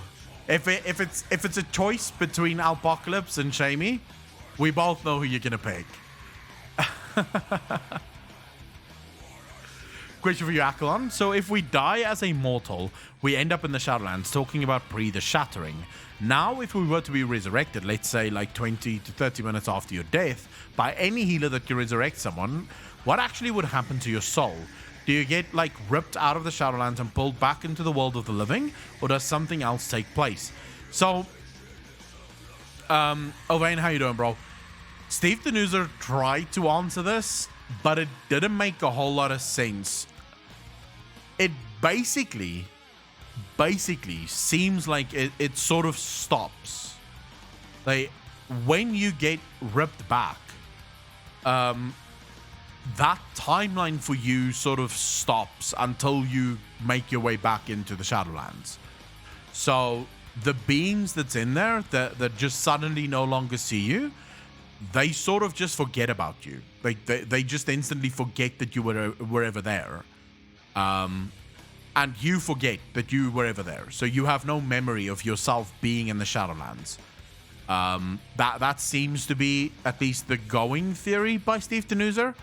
Then again, Owen, to answer that, I mean, I read his answer to that question probably 3 or 4 times, and I still couldn't understand it. Like, the way he explained it just... It doesn't make sense. Why would the others... Because the way he was asked in this interview about this was actually... if you were standing, say, with a bunch of other Kyrians, having a conversation, and then suddenly got raised, what would the other Kyrians think? Would you just suddenly no longer be there and be like, huh? And he just sort of explained, yeah, they'll just forget that you were ever there and move on. And while I was reading his explanation, I sort of got this idea. Have anyone here played Metal Gear Solid? Like the earliest Metal Gear Solids?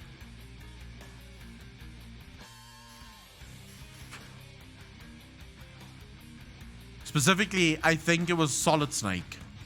Solid Snake was the last one I really played. But in that one, when the guards sort of see something, they get this question mark above their heads, and there's this weird sort of sound that plays whenever a guard sees you or sees something akin to you. That's sort of the idea I got. Like, as soon as you disappear, there's just this question mark above all the Kyrians' head, and they're like, huh? Oh, there's nothing. And then they just move on with their lives as if nothing fucking ever happened, right? That's sort of the idea. That's the image I got in my head as I was reading it. I've played all Metal Gear games all the way back to NES. Metal Gear Solid is such a good game. Such a good game. Although, I was thinking about another game the other day that I played a crap ton of, but I can't remember the name of it. I'm trying to remember. I want to say it was one of the earliest like one of the earliest Splinter Cells, I want to say. I think it was Splinter Cell on PlayStation 2. The very first mission, you were on a train and you sort of had to rescue the train. I believe that was the very first one I played. And I sort of wanted to play that again. Just the other day, I was sort of thinking, fuck, I'd love to go back and play that game again.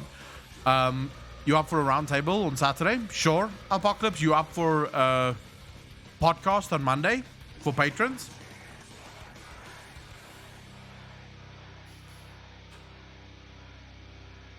The great, yeah, that seems to be pretty much what it is. Thanks for the input and much love. Owain, you are absolutely welcome. It is my absolute pleasure.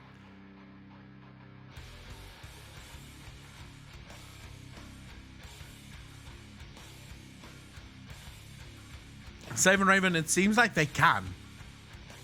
That's where the whole necromancy comes from. So necromancers can actually bring you back regardless of time. Take Jaina's brother. He was dead for a long time. Like, he was dead for a while, and they were still able to raise him.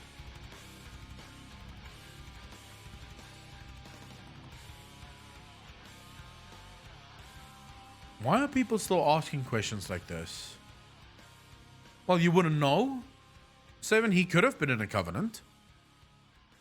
I mean, it's entirely possible that he was in a covenant, no?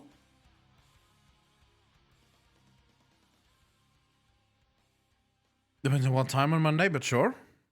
Alright, Apocalypse. Let me know what time suits you, and we can sit down for the first ever patron podcast.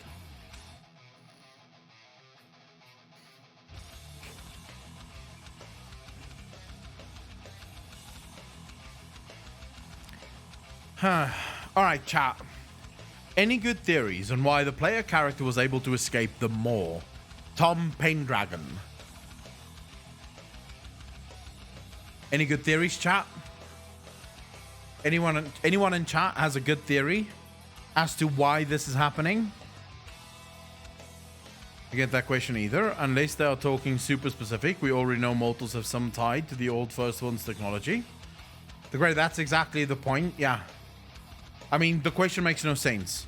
Literally just play the game and they say as much, right? They literally tell you 5 minutes later why you were able to escape the mall, right? Your soul appears to be linked somehow. Look at the game time purchase change and explain it to me, please. Game time purchase change and explain it to me, please. Wowhead, you said.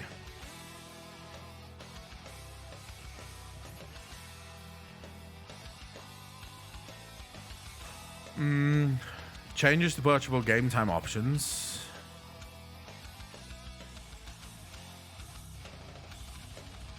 Alright, let's make this bigger. Changes to purchasable game time options. 1390, 180 day options removed.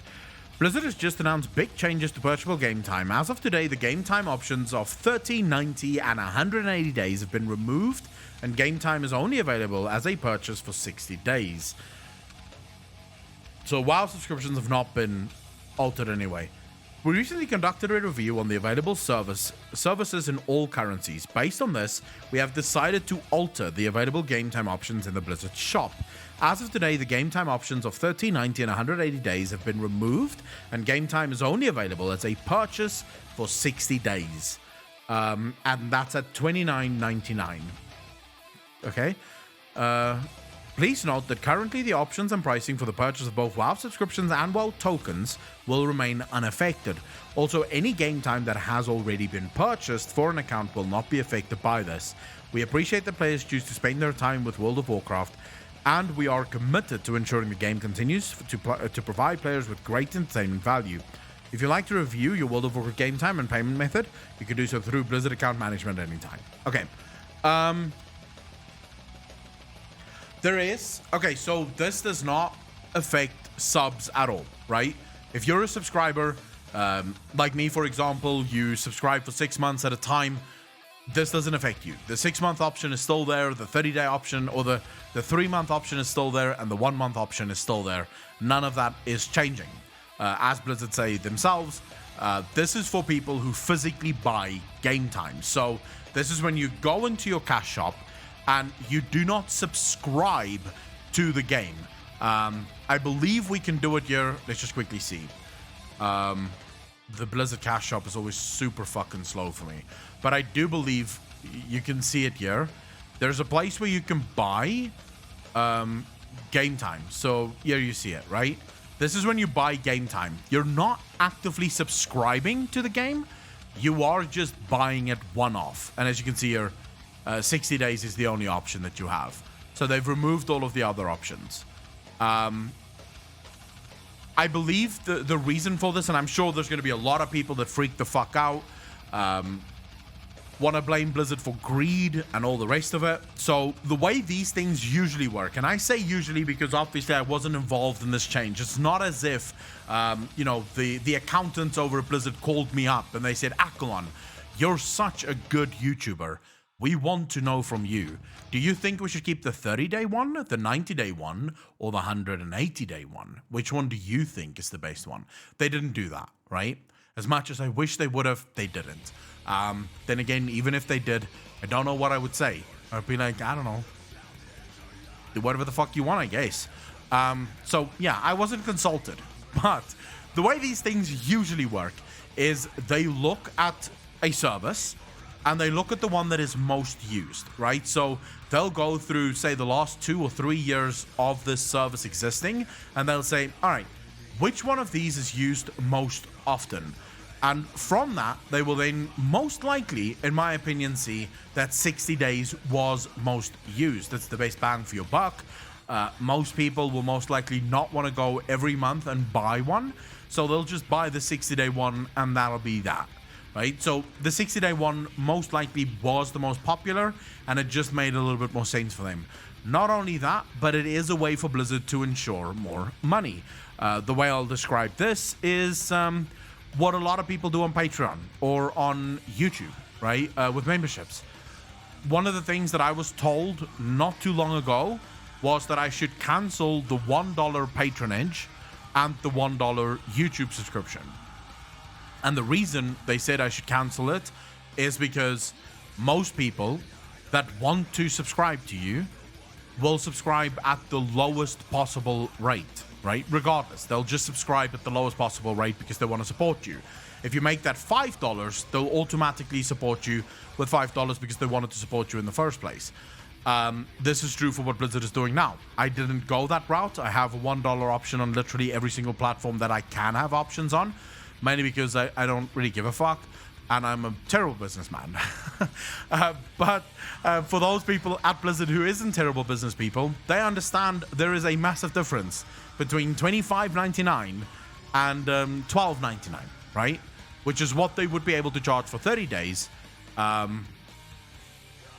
They wouldn't be able to charge more than that for 30 days, but they can charge $25.99 for 60 days. This means that everyone who is buying game time is now sort of forced into the game time thing.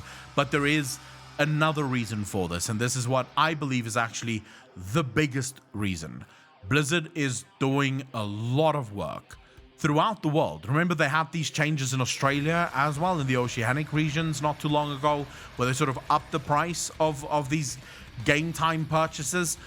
Blizzard is trying to force people into subscribing. This is genuinely what I believe. If you do not have $25.99 every second month to sort of spend on game time, even though that makes no sense because you could just save the $12.99 that it would have spent otherwise. But if you don't have that, right, and you don't, $25.99 is a little bit too steep or pricey for you to pay, Blizzard is trying to force you to subscribe.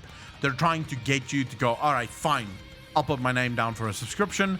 That way I don't have to worry about paying 25 or 26 euros for this, right? That is genuinely what I believe. Now, do I like the change? Do I dislike the change? I have no opinions on the change from a personal perspective because it doesn't affect me. I pay 6 months sub on both NA and EU, right? So I will never buy game time this way, therefore it has no effect on me. But can I see this being a bad thing for some players out there? Maybe. But then again, subscribing if you know that you're going to be playing is still a good option, right? It's perhaps a better option than just buying game time. So I don't really see how this affects you. I see a lot of people in chat very upset about this. How does it affect you? Cask, Jamalman, what is the effect that this change will have on your life, considering that you can do a 1 month sub, right? And that will still give you 30 days of subbing. How does this affect you negatively? I would love to know, because it's genuine. I'm not being facetious here. I'm not being a dick. I genuinely can't think of a reason why anyone would be affected negatively by this. I can afford to buy 1 month sub, but having to buy for 2 month subs, along with all other expenses, can get too much. All right, so Jamalman, this is not a sub, by the way.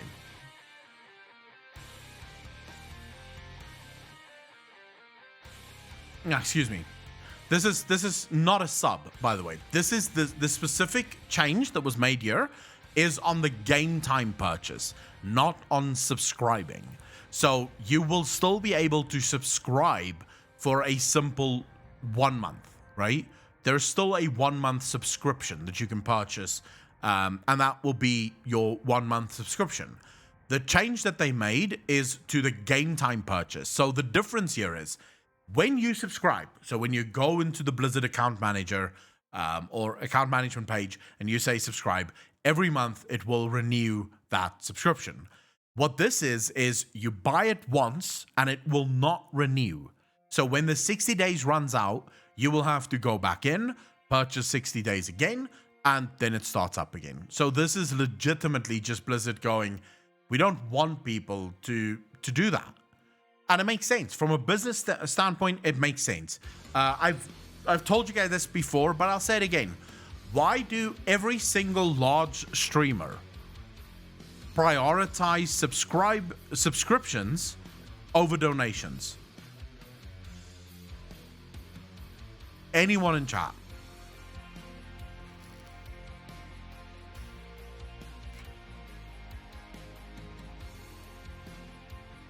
Yeah, it's not for subscriptions.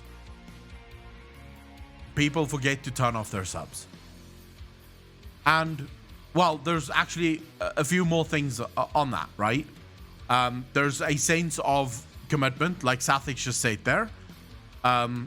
Once you've subscribed to someone, you feel committed to that person. You feel like you're now part of the community is a part of you.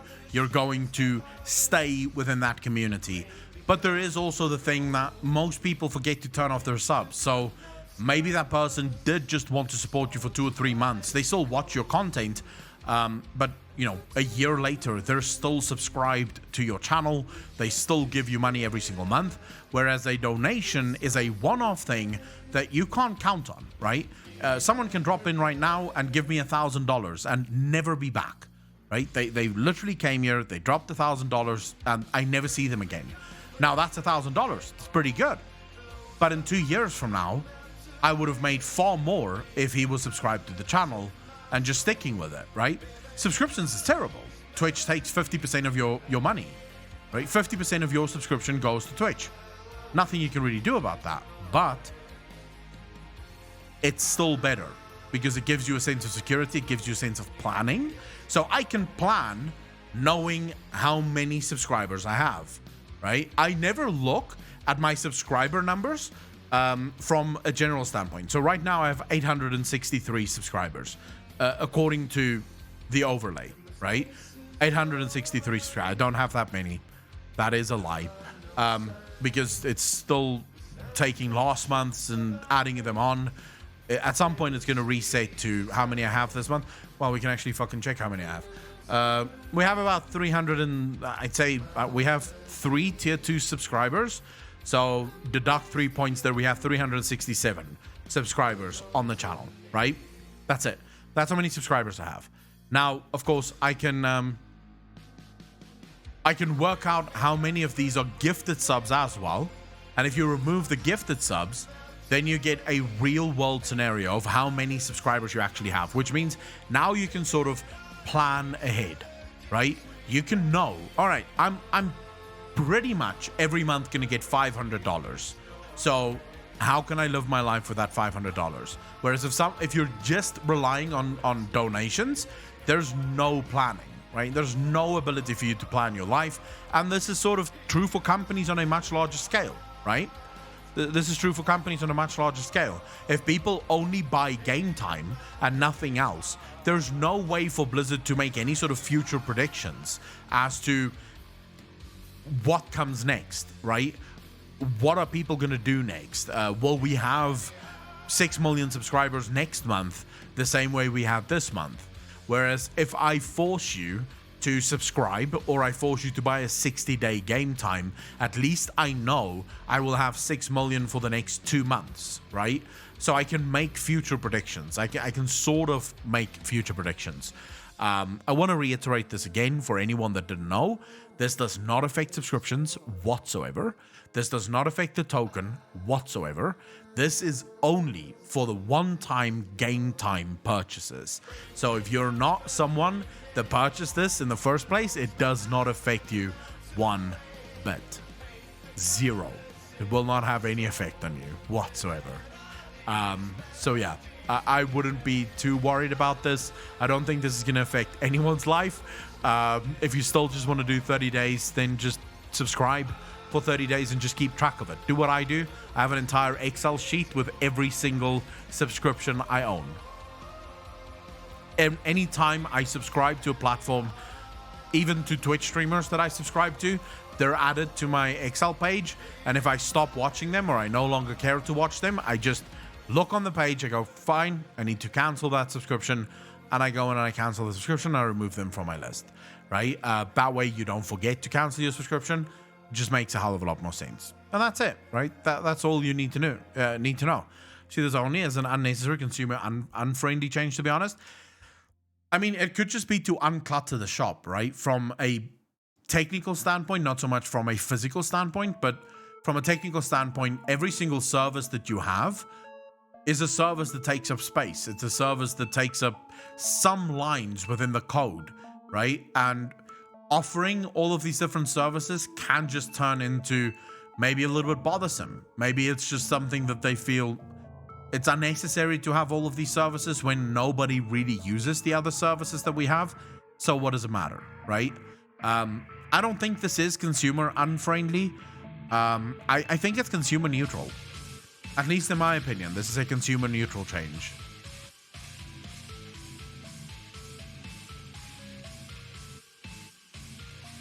But I also think that a lot of people look for reasons to be angry, right? You can do something about it. You need to have 500 unique subscribers. So not from Prime or gifted. Then you can speak with Twitch for other percent. Archeol is more than that, by the way. The only time you can start reaching out to Twitch is if you're one of the preferred partners. Prior to being a preferred partner, Twitch does absolutely fuck all for you. It's only once you become a preferred partner, and preferred partners have 10,000 plus viewers. When you get over 10,000 viewers, that's when Twitch will actually approach you and start talking to you about, sort of changes. Unreal change, this affects are those that buy 6 months at a time. Why does that affect us, Mike? Just unfold your dick across their desk and demand more percentage?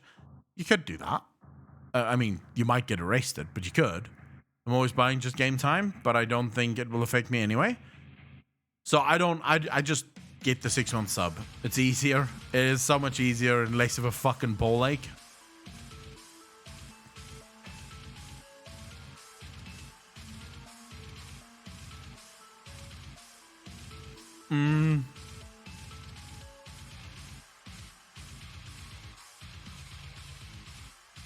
I mean, the highest it would go was 180, I believe, if we look. Yeah, it only went up to 180, so you couldn't buy 6 months in one go anyway.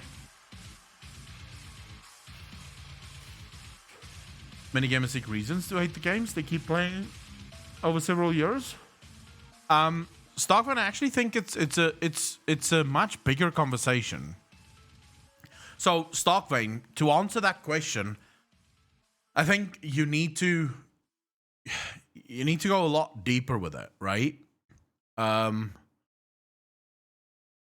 I don't think so. I've never liked the argument that just blind hatred, or in the case of YouTubers or influencers, fuck that word, but the idea of negative clicks, right? So people that make content only for negative clicks because they thrive on the negativity, and negativity does relatively well on YouTube. As with most things in life, look at every single headline for every single newspaper or magazine out there. They're always running headlines for bad things, right? Because negativity sells. But I hate that word. Like I hate the idea of everyone that complains being told that, you're just being a negative Nelly. However, I do think that there is too many degrees. Consumer confidence and trust has fallen quite hard in the last few years. I would say for the last 5 years, we've seen, in my opinion, a steady decline in consumer confidence when it comes to the companies that we used to trust. There used to be a time where people sort of, I think didn't think much about what company was doing what company was sort of maybe being a little bit under the table or a little bit sketch, if you will. Nowadays, I think as our access to information has increased, so too has our bullshit meter, if you will. Now, the problem comes in with biases. This is where humans become terrible. Humans are absolutely ridiculously bad at spotting our own biases, right? We do not spot our own bias. And so what happens is whenever news comes out, I believe that a lot of people have already made up their minds even before they've read the news. Like, before they even know what the news is, they've made up their minds, this is bullshit, and then they look for reasons to advocate that. They look for reasons to believe it. Because not everything is a bad thing. Not everything is necessarily a horrible thing. And of course, it doesn't help that you have a bunch of YouTubers and a bunch of websites that jump on these things, literally without even trying to look past the initial feelings, right? Just instantly jump on it. A good example of this is Blizzard sort of axing 50 esports personnel, right? Which we spoke about not too long ago. Now, generally speaking, there's two conversations that needs to happen here, but unfortunately, what does every single person do, right? What does every single person do? Blizzard axes 50 esports personnel, Bobby Kotick gets $200 million bonus. These are not the same issues. These are two very distinct issues. And these are two issues that we can discuss, but they have nothing to do with one another.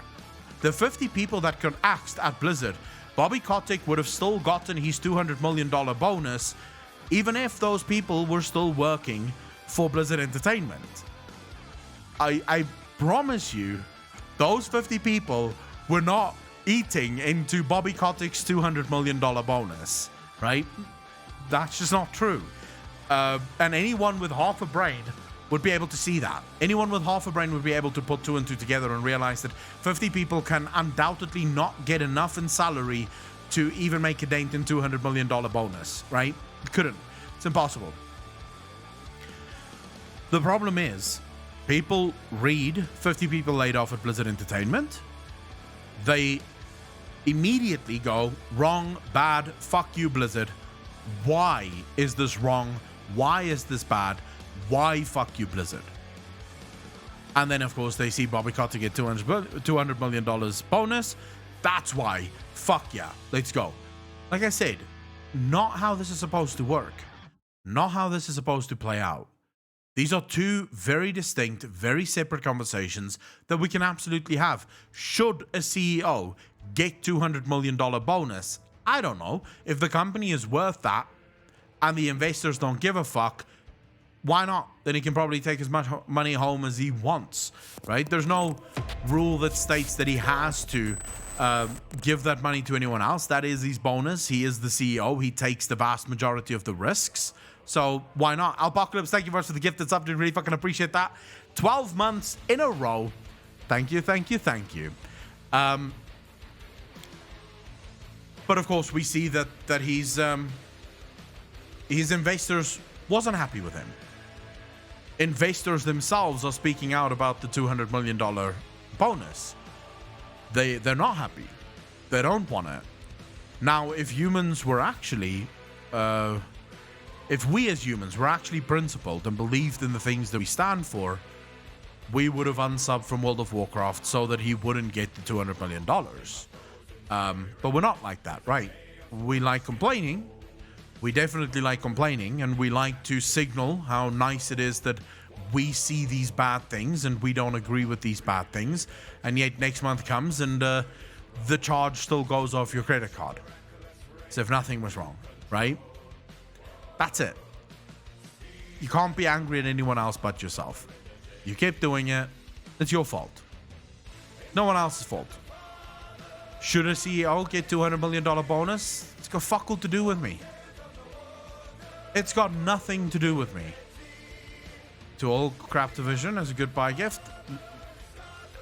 I'm not the guy who decides his bonus. It's legitimately not up to me to make that determination whether or not he should get it. At the same time, should 50 people lose their job over the esports division for World of Warcraft? Again, it depends. What were they doing? Maybe their jobs were no longer necessary.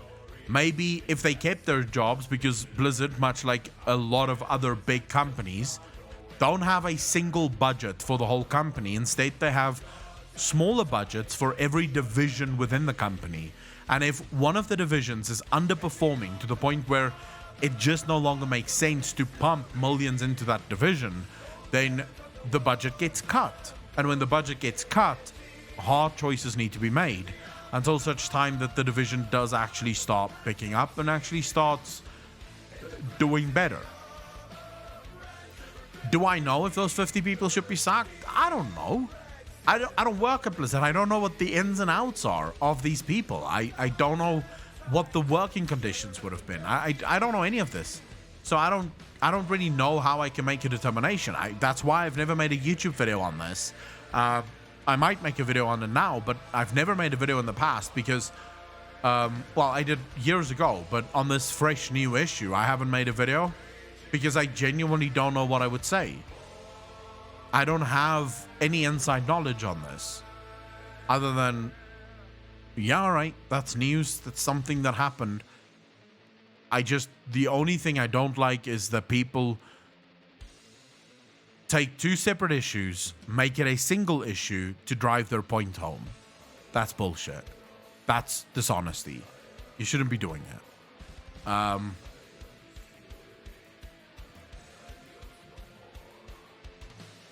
McDonald's makes more than the burger flipping guy? Well, he should make more than the burger flipping guy.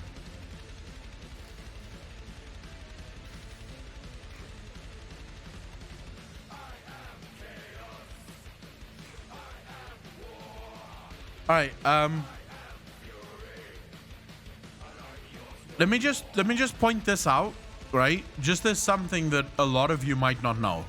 So, before you start bashing on CEOs as people who don't give a fuck and people who really don't care, keep in mind that we have a member of our community who used to work at Blizzard, whose friend still works at Blizzard, who fell ill with COVID, and for the last year This person obviously had some complications, so they've been in and out of the hospital for the last year. Bobby Kotick phones this person personally every single week to find out if they're okay, pays the medical bills, keeps paying the salary of this person a year after this person has not been at work. And this is from someone within the community that worked for Blizzard, whose friend is currently getting this. When the pandemic started, Bobby Kotick phoned every single employee at Blizzard Entertainment, at Activision Blizzard, personally to find out if there's anything he could do for them. If he could help them, if there's anything that he can do to make the transition easier. What do they need to make sure that their work gets done, to make sure that it gets done in the best possible way. So I genuinely don't think, like I said, it's not as easy to pass judgment when you actually take into consideration the whole of it and not just jump on the hate train, because that sort of plays into your own bias, which is what most people do.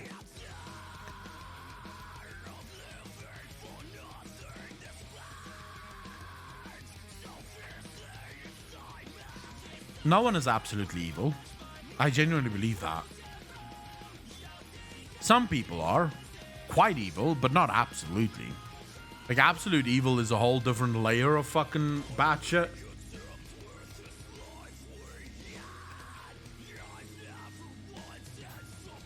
My hair is long enough now. I'm a rocker. Alright, giant rat guy. So my personal opinion on this is I don't really mind greed. I think greed stands behind every single big invention and moment within the universe. Whenever humanity has moved forward, it was 100% because of greed. You think Steve Jobs designed the first Apple computers out of, what's the word? What's the English word for it? When you're doing stuff for other people without expecting anything in return. What's that called again?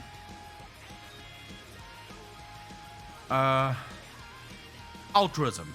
That's the word I'm looking for. The Shifty One Gaming, how you doing, bro? I don't think Steve... Like, if you really believe that Steve Jobs made the first Apple computer out of altruism, you're delusional. If you think Bill Gates created Microsoft because of altruism, you're delusional. If you think anything Elon Musk is doing is out of altruism, you're delusional. Greed is not just a money thing. Greed, you can be greedy for fame, you can be greedy for recognition, you can be greedy for just progress, and maybe you're greedy for your legacy, right? You can be greedy for sex. Greed is human. It is the most human thing that there is. Everyone is greedy one way or another. So I don't think it's good to vilify greed. I think the case should be made rather that greed should never come at the expense of other people, right?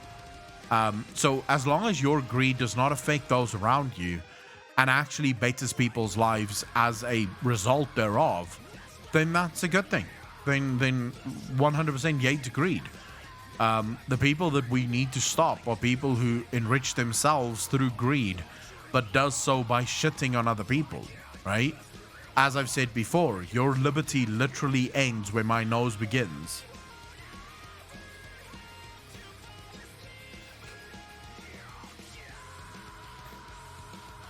I mean, there's always other words for greed, right? Because we've somehow decided that greed is this miserable, horrible thing.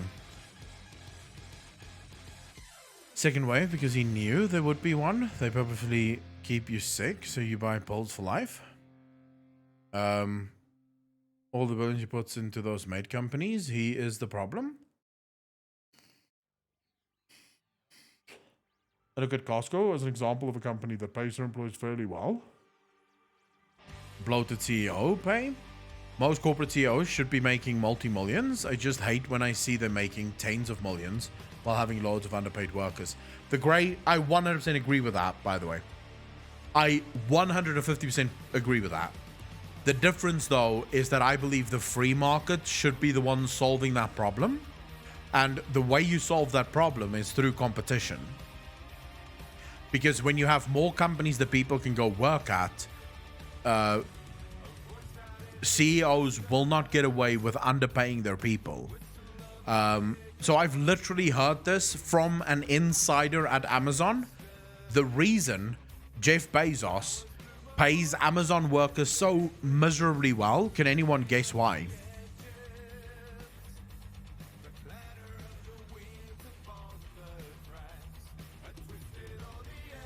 This is from an Amazon insider. Can anyone guess why Jeff Bezos pays Amazon workers so very low? If you do not get enough money in the US from your job, the government bails you out. Jeff Bezos knows this. He doesn't have to pay you a living wage. The government will bail you out, and he gets to save money. If you think about it, it's genius. He saves a crap ton of money on salaries, and the United States government pays for everything. Now, imagine if that didn't exist. Imagine if the government didn't pay for people who didn't make enough money. People wouldn't work at Amazon, and Amazon would go bankrupt. So he would be forced to pay his employees more. The fact of the matter is, there's no one fix. There's no easy solution to any given problem. Problems are often multifaceted, faceted, and the solution isn't simply fuck them. The solution is sometimes you have to go down the rabbit hole quite a bit to find out exactly how things are put together and how your changes may affect those things.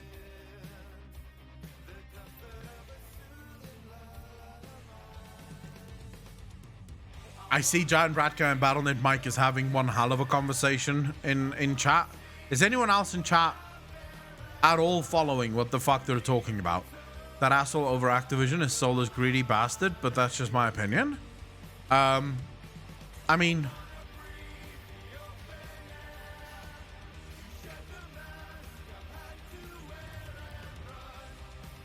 job that is dangerous and will shorten their lifespan. And building a roof. You're on Valheim, aren't you? Can we change the subject? Yeah, of course. What do you want to talk about?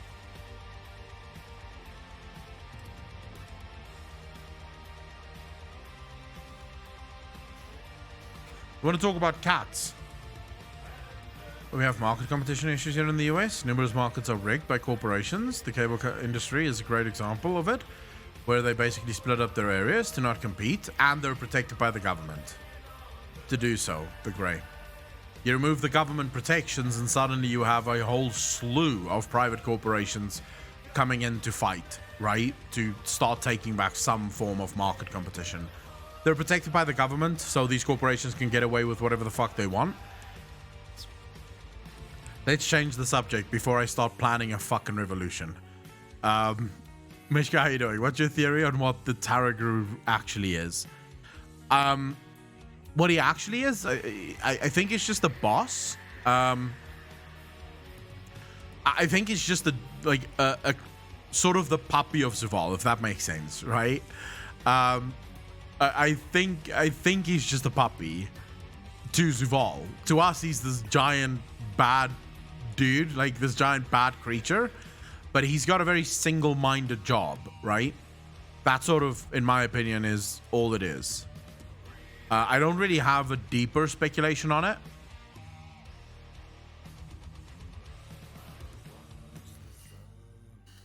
The government can't do that. The government can't do that because the government is literally the ones who created the market and rigged it for them. So the government can't call them out. If the government calls them out, the government has to resign because it's literally because of them that these markets are as rigged and corrupt as they are. Tell me the spawn time of secret war supply chests for Horde and Vol'dun, Nazmir and Zuldazar. I have no idea, Stray. Flagged them back, Jesus. Saverin, what are you talking about? These person bottles because they could lose their job for taking the time to use the bathroom. I mean, he just fired 190 peeps again, and the company, suppose, just gave him 200 million bonus. No to give him pats, no monopolies. Wonder what death will look like if not the jailer. Do we even know? Do we genuinely even know? Unless you work in healthcare and see things firsthand, regardless of where you stand politically, it's best to not discuss it. I'm sort of weird in that regard. My dad is in healthcare. My dad's a doctor.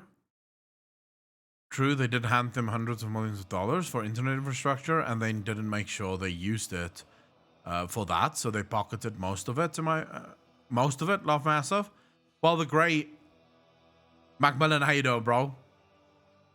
The great. If you ever want to have a laugh at just how corrupt politicians are, do yourself a favor and go read, and I mean actually read, the Net Neutrality Act.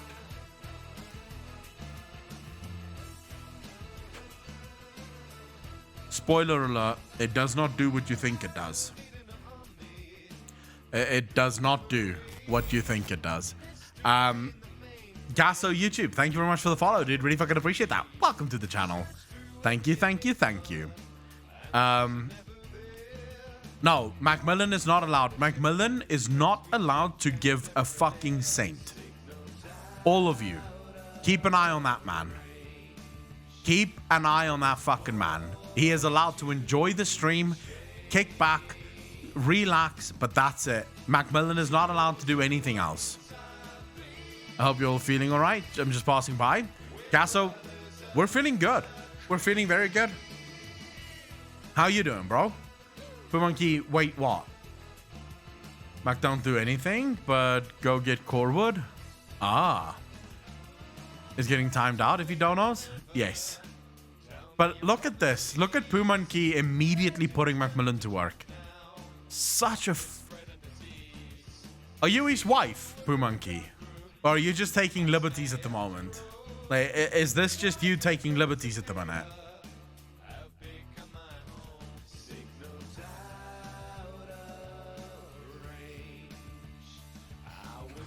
Right. Treats me like a husband, but you get none of the sex, Macmillan.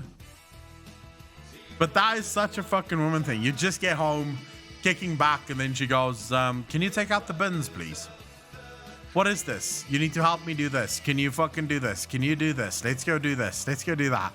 I think it was Bull Burr who said, if you have an off day, that's like the perfect one for your wife to just start filling it with shit.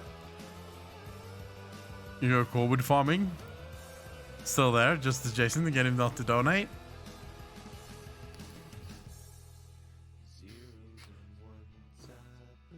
Can't believe you guys are still playing fucking Valheim. So even after all this time, you're still not tired of Valheim. After the Cairo, I hope you guys have a good rest of your days. If I'm not back before stream is over. Atronate, thank you so much for coming to hang out. Really appreciate it. Take care of yourself. Dude, I can't come and see the storage. Maybe later, Monkey. Maybe later.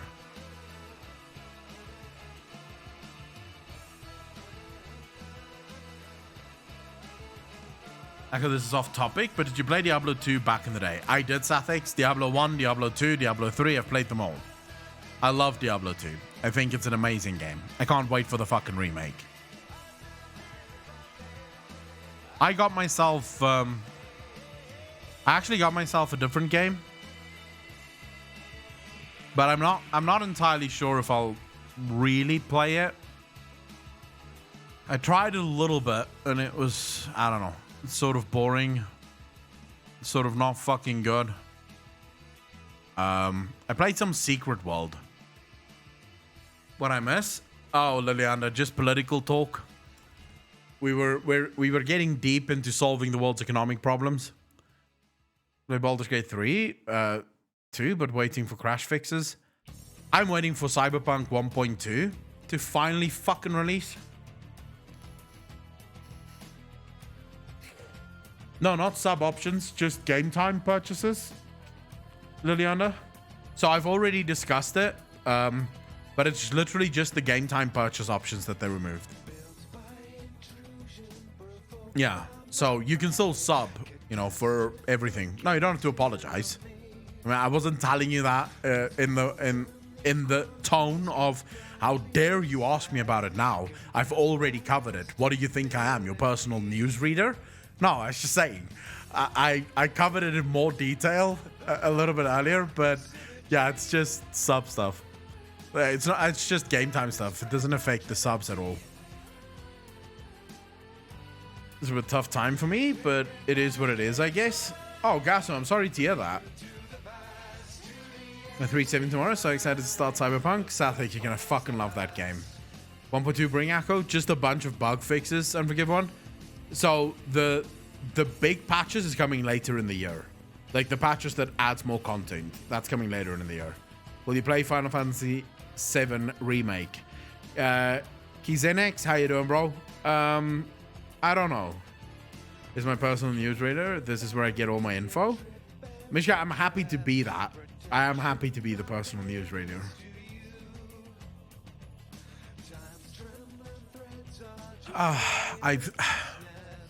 Man, I'm so out of games to play though. Like, I don't know what to play. I think I'm getting sick as well. I can feel my nose being stuffy for some reason. Banshee Queen t-shirt in the mail. My life is now complete. Nice, Ovane. No, I don't want to do Torgos.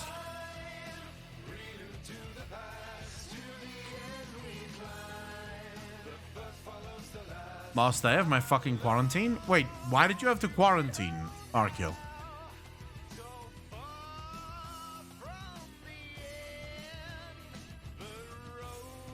Let's see, what games are on the Microsoft Store? Have they added any new games? I know on the 25th a new game was supposed to be added.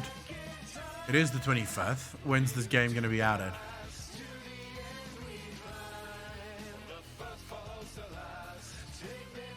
Oh, here we go. They have the new Pillars of Eternity 2 Datefire on the Microsoft Store. I do have allergies. It might just be allergies because I don't feel like stiff neck or anything like that. Maybe I have COVID. Who the fuck knows? We'll find out in a couple of days.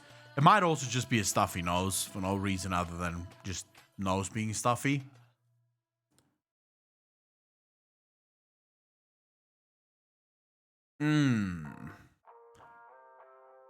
I could just have a cold as well.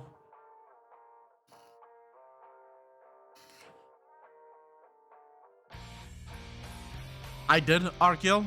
New World is starting to look okay-ish. Still not great though. Like I would still not really buy into New World. I'm gonna play it. Don't get me wrong. I am gonna play it, but I'm not convinced that it's gonna be great. Oh, there was another game that I actually wanted to look at. Where the fuck's my Steam? Here we go.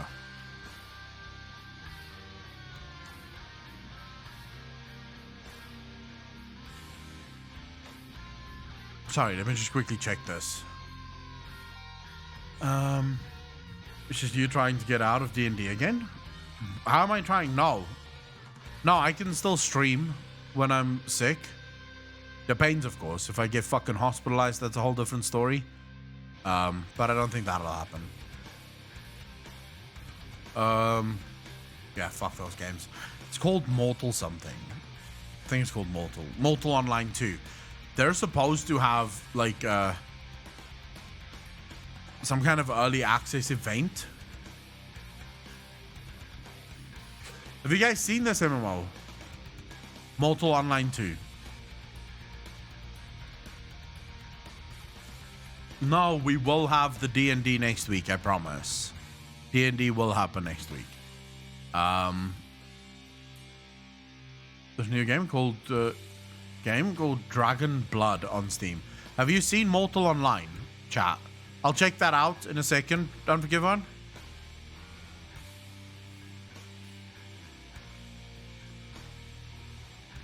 Let me show you.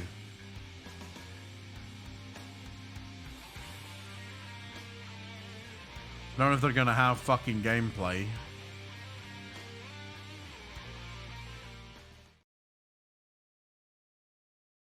literally zero music. Hold up. The fuck is going on here? Ba-ba-da-ba-doo. Yeah, let it come out of browser. It's fine. Good. Wow, that didn't fix anything. Still no fucking music. Are you telling me there's just no music on this thing? How can there be no music?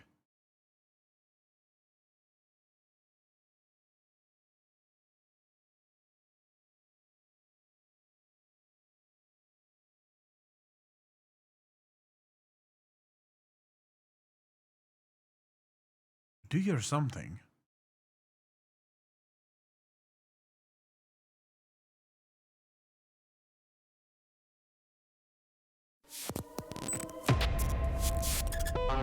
Hey, an anonymous gifter gifted 5 subs. I wonder who that could be. I wonder who that could be. Anyone care to take a guess? No. It doesn't actually have a guidance system. Yeah, how mysterious.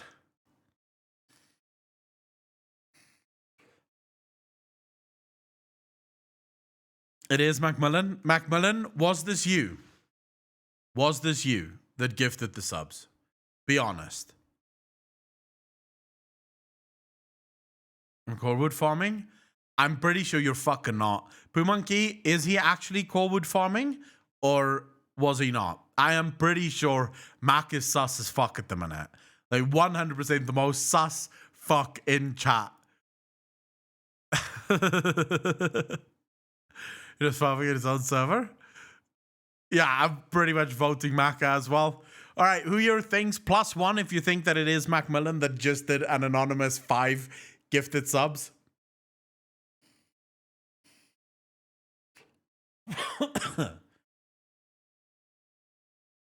Macmillan voted for himself. Oh my god. Macmillan, big brain play. Big brain fucking play. But I do appreciate the 5 community subs, dude. Really fucking appreciate that. Thank you. I can't hear fucking anything out of this. Hold up. Let me show you this game, because it looks pretty cool.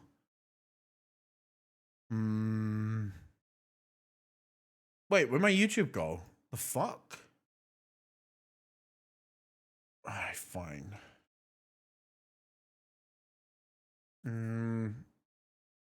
Mortal Online.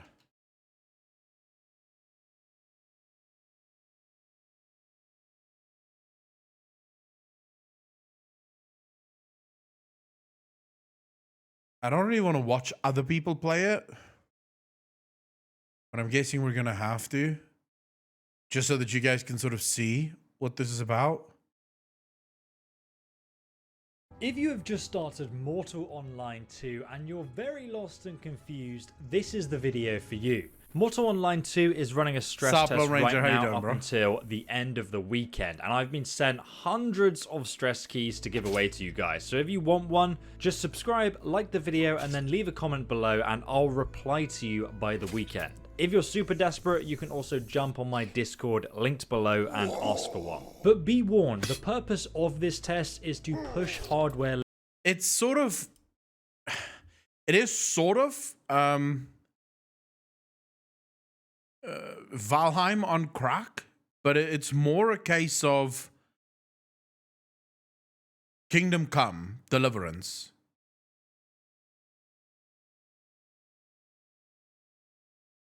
Delete my last messages. Oh, that was Apocalypse. Limits and get mass feedback. This is not at all the finished product. Many areas and systems are still very much incomplete. But in this video, we're going over how to start out, how to make money so you can buy armor and weapons, and I'll also be showing you how to get started with some of the 600 crafting skills that exist in the game. But this time, instead of playing an archer, I'm going to go with a warrior build, with an extremely high strength and a very high health stat as well. So as soon as you jump into the game, you're going to spawn into an area called Haven, which acts as a tutorial island with no player versus player at all. As soon as you spawn into the game, if you actually head over to that really bright beacon over there, you can actually spawn into the main game which has PvP and just start playing in that world. But I highly recommend instead, if you're new to the game, start out in this tutorial area so you can get to grips with the game's mechanics before entering the real world. Don't worry, all your experience... It looks dated though. Like, my personal opinion is this game looks very dated to me. It looks like a game that when they started development, it sort of was a good looking game. But now that they're finished almost with the game, it's just, I don't know. What do you, chat? Thoughts on the graphics? Experience and skills do carry over. So the first thing you're going to need to do once you spawn in is press the tab button, and then you're going to want to go over here to Clade Gifts. Now, if you go on the outer edge, each one of these is kind of like a perk, and you have 11 perk points to spend. Depending on your character race and what their attributes are, they're going to be different. So to buy one of these, all you need to do is hold down the ability, and each one of these are different. For example, this one gives me +2 strength, or this one gives me the smell of blood, makes you stronger and regain health every time you damage someone. So if I go ahead and currently, you will start the game with a... Because yeah, there's a lot of skills, but it feels like a lot of those skills are very passive, which, you know, yeah, that could be fun. It looks like a lot of skills, which is also cool. I wonder if you're going to be able to fill up all of the skills. That's probably something you'll only learn later, because if you can fill up all of the skills, it doesn't matter, right? Because then it's just sort of a progression system that you're eventually going to max out. It would be better if it stops you from filling up or filling out all of the skills. Torch and a sword. So you can go ahead and equip your torch by just putting it in your inventory and then just pressing the X button to go ahead and draw that torch. Now the game has a directional block system, so by looking in a direction and pressing right click, you'll be able to block in that direction. The same with attacking in that direction, so you can obviously stab people like this, or you can swing to either side by using the directional button. Like, you see, this is where the Kingdom Come Deliverance comes in, because it's almost the exact same fighting style as Kingdom Come Deliverance, which is cool. I just don't know how that would work in MMO, especially with PvP. How are you going to compensate for people that play at 200 ms or people that play at 20 versus 80 ms? Because that is undoubtedly going to change things, right? So, and you'll get used to the system. It can be a little bit difficult to begin with to actually figure out. But what we're going to do is we're going to put our sword on our number 1 button and our torch on our number 2 button. So now I can swap between them by just pressing the... That's a terrible UI though. Like, why would you put the UI on the side? I mean, I get that, okay, it's a first-person game, and you don't want to take up too much of the space on the first-person, like, on the screen. But my problem is your eyes do not automatically go to the top right-hand side of your fucking monitor, right? Especially if you take, so I have a 32-inch monitor. That's a lot of real estate between the center of my screen and the side of my screen that I need to cover in any given time, right? At any given time, I have to cover a lot of real estate to get to that side of the screen. It would have been better if that was just a small little UI in the bottom of the screen that you know, sort of where everyone else is looking always, because only MMO players play MMOs. And if you have MMO players, almost every MMO player knows that your UI is always at the bottom. It just makes sense. It's what we've always had. So I don't like that's sort of a bad change as far as I'm concerned. And I don't know, the graphics just does not impress. Those hotkeys. The next thing that you're going to want to do before you leave town is actually talk to the combat tutor who's near this crafting area over here, right opposite the town center. So let's go ahead and speak to the combat tutor. Now you can talk to him about melee or ranged or both. So if you click on melee, you can ask him about attacking, blocking, control schemes, health, all right, Lily, take care of yourself. Have fun. Of the game work. I'm going to be explaining it to you in this video anyway, but it's good to check your knowledge anyway. But if you ask him about... It was a lot of fun to have you here, Lily. If I wake up early enough tomorrow, I'll definitely come check out your stream. I should be waking up early. I have shit to do tomorrow. So I'll come say hello. By the way, if you don't follow Lilianda already, you should absolutely do that. Just click on her name, go to her channel, and follow. Sathik's the gimmick, I think, is just the combat. Oh, and the crafting is fucking insane. So, the crafting system in this game, if you want to craft a sword, for example, you design the hilt, like you have to choose the right hilt, and then you have to choose the right blade. You choose which metals go into it. Like you can make it all out of wood, or you can make the hilt out of wood and the blade out of metal, because all of those things sort of change the way the combat would work. So if you have a very heavy sword, you're not going to be able to swing it as fast. You're not going to be able to block as fast because everything's going to be slowed down. Whereas if you don't have enough weight to the sword, it's not going to do as much damage.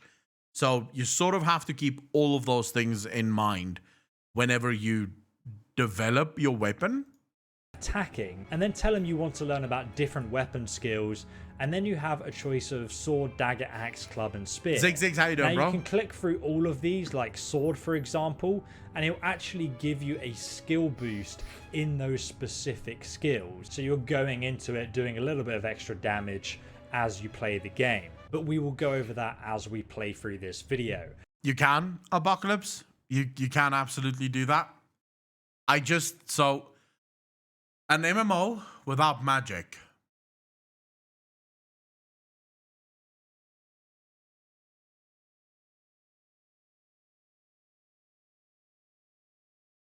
No. The next most important task on our list is to get money. There are two ways of doing this. I'll be showing you the best method early on though in a moment. But for example, if I just walk over here, there's actually a field here. And depending how many players are on, you should actually be able to come over here and sort of just pick some fruit and vegetables up. And you can actually sell these from your inventory. So I have 113 white cavolos, which is worth 1 silver and 13 bronze coins. So you can go ahead and harvest these. And there's also some wolf peaches here. And all of this stuff can be used in cooking along with the carrots as well. You can also pick plants from the wilderness, and they can all be sold for lots of money. Yeah, but if you're gonna have an old school, Digit, how you doing, bro? Apocalypse, if you're gonna have like an old school blade and shield and sword type of MMO, I judge you for not going fantasy. I genuinely judge you for not going fantasy because based on everything that I've seen about the game, it's not historical, right? This is not an historical game.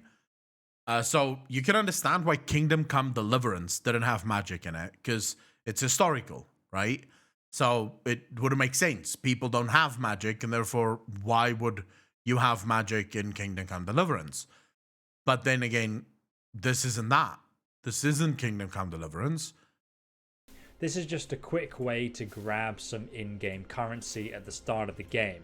However, if there are a lot of people online, as there will be on the stress test day, you probably won't be able to take this stuff. Also in the future, it will count as stealing. So I'll be showing you how you can make income now a lot faster. But before we do, I just want to quickly come over here to the equipment vendor and just show you that if we open our inventory, we can right click on these items and sell them. And we're going to have almost 10 silver there already, and I can go ahead and buy myself an axe for 1 silver, a pickaxe, or another torch. But for now, I'm not going to bother with that. I'm going to show you guys a much faster way to get gold. So if you have a look on the compass at the top here, from the market area in this main town of Haven on the tutorial island, we're going to head southeast out of the city. Now currently way across this bridge, and we're going to come across the graveyard here. And this is going to have some basic sort of combat area where we can hone our skills against zombies and also make a lot. All right, so there's zombies in the game. I mean, if there's zombies, it's supernatural. Therefore, could have been magic, right? So yeah. If there's zombies, why can't there be magic? All of money early on just with our sword. So we're going to get our sword out. We're going to press X to get it out here. I can also help this guy take out this zombie like so. And I'm going to let him pick up the loot from that zombie because it's not instance per player. So I could steal his loot there if I wanted to.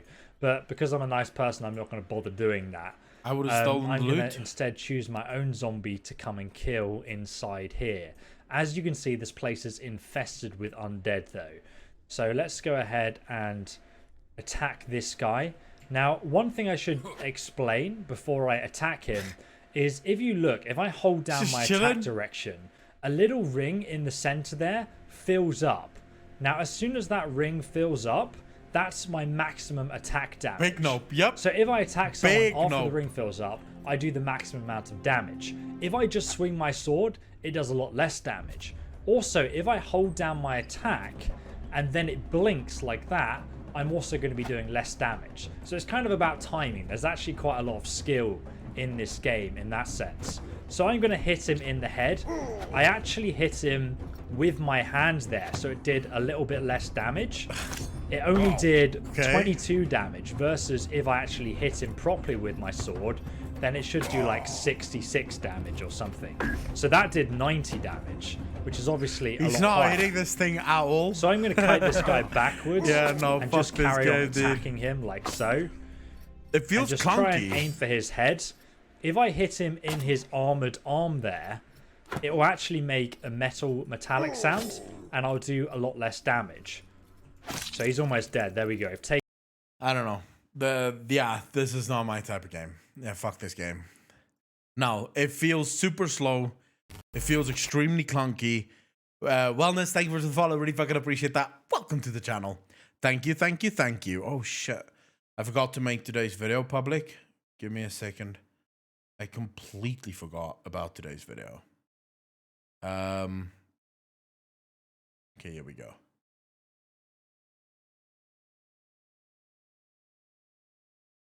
Not a good day to forget about a video because, well, this is a sponsored video, so can't really fucking miss this.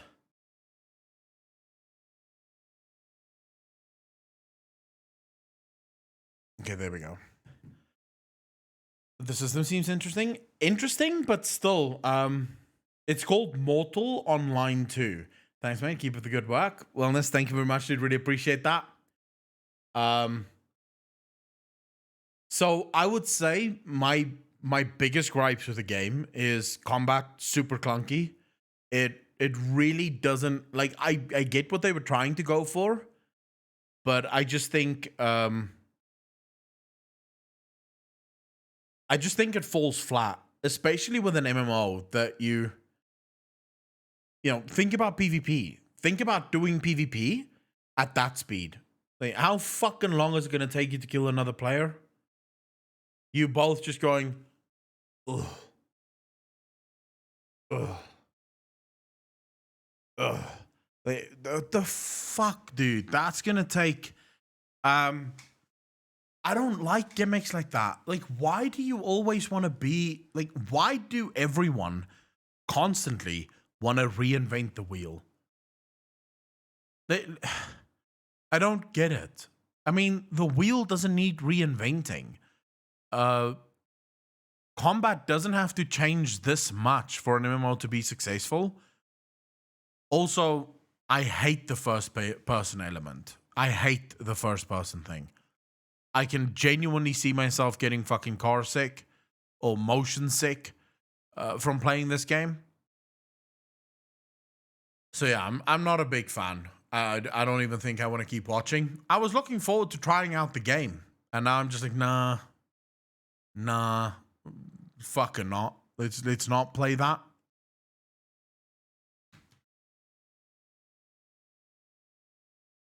the problem that I found is that you need to find like a happy medium when it comes to any game. Don't copy WoW pound for pound, right?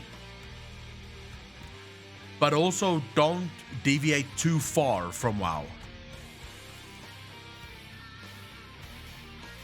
Because I genuinely think in many ways, WoW has done a very fucking good job on World of Warcraft. I think World of Warcraft is a very good MMO in many ways. And I feel like if you deviate too much, you do run the risk of just destroying things. What music is loud, Mike?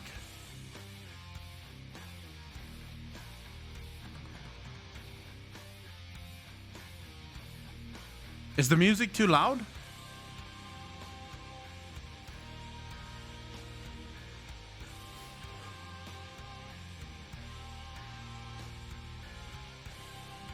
Oh, I barely hear the music, to be quite honest with you. I just don't like having no music. I've just been ignoring the music, honestly. Why? Do you guys not like the fucking music? It's a bit of metal. How can you not like it? I just don't like having no music, because having no music, it's an overbearing silence. It really is overbearing silence, which I can't fucking handle. Come on, you bad boys. Let's stop making some money. Semi-lowish, so I barely hear the music. I guess Mike has me turned up all the way.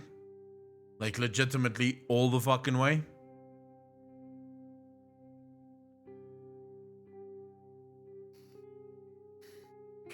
Did you? What makes you say that?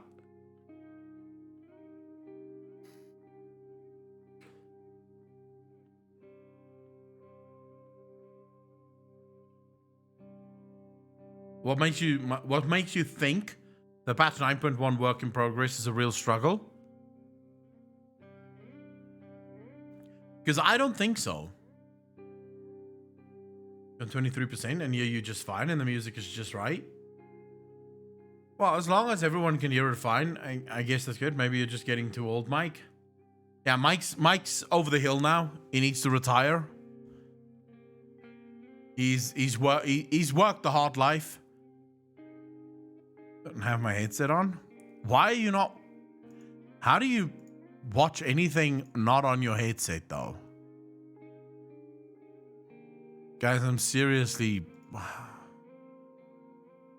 What the fuck is this? The bus? No, come on.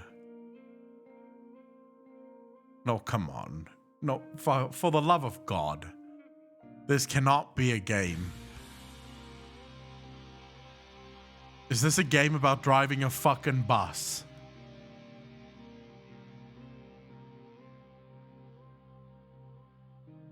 Oh my God. Bro, why? Why is this a game about riding a fucking bus?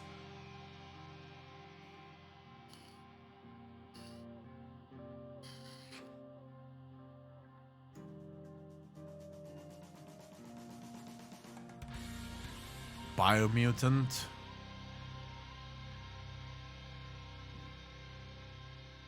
Hey, fuck, you're getting paid before me? Bus Lives Matter. I can't control Akko's background music. No one can control my background music. It is mine. So if you guys could play any game right now, what would it be?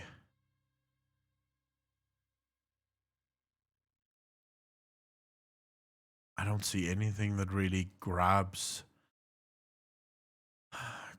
the imagination, you know? Age of Mythology is a good game, but it's old as shit.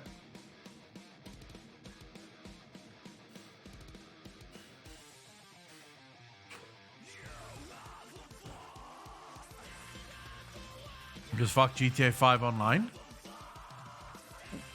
Maybe we should play GTA 5 online. Maybe we shouldn't though. Black Legend.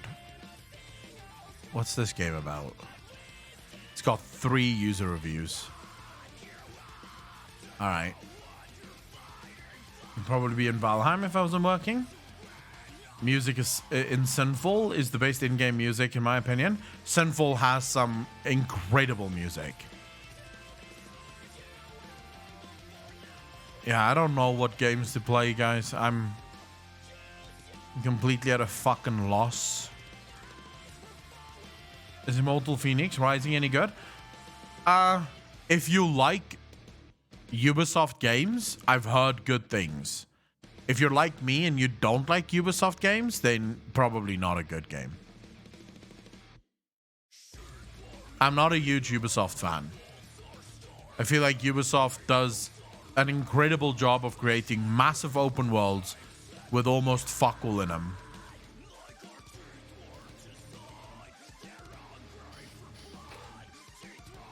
I've never played GTA 5 online, so I genuinely don't know if it's a good game, bad game. I genuinely have no idea. The top sellers don't help either.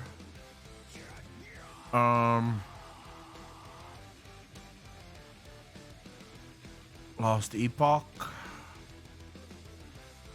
Los Santos. Gotcha. I'd hope it wasn't like the latest Assassin's Creed.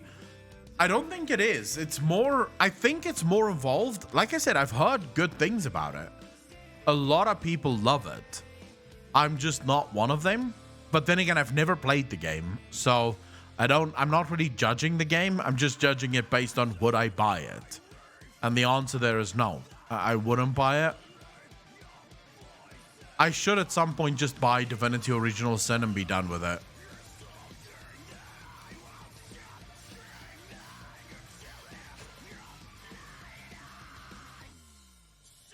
Deep Rock Galactic.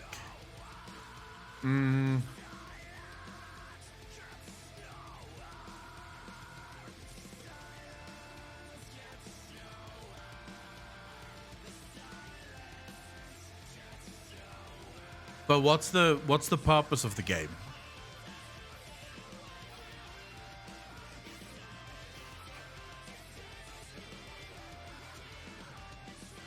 Like, what's the point? Is it just mining? Mining and collection. Oh, no.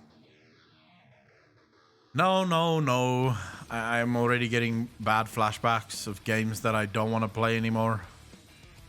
I want to play Baldur's Gate 3, but I want them to come out with all of the chapters so I can actually play the full fucking game. I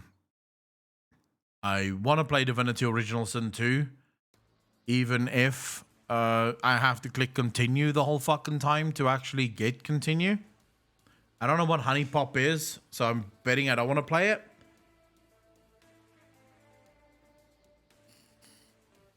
We're looking for anything that looks fun, Andy. Anything that grabs me. Which has been a long time. It's been a long time since I've actually seen a game. Like, I think it's because the game I want to play is Cyberpunk. Like, I legit want to play Cyberpunk again. I don't get why that game got that much hate. I don't know why so many people dislike Cyberpunk. I genuinely don't. Because from where I'm standing, it's an amazing game. Death Stranding? I've not played Death Stranding, no.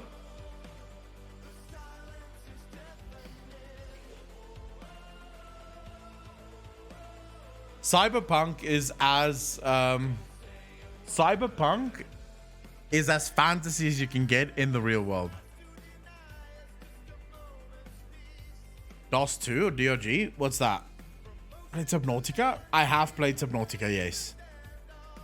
I have played Subnautica. Again, good game, but didn't really grab me up to the point where I wanted to finish it.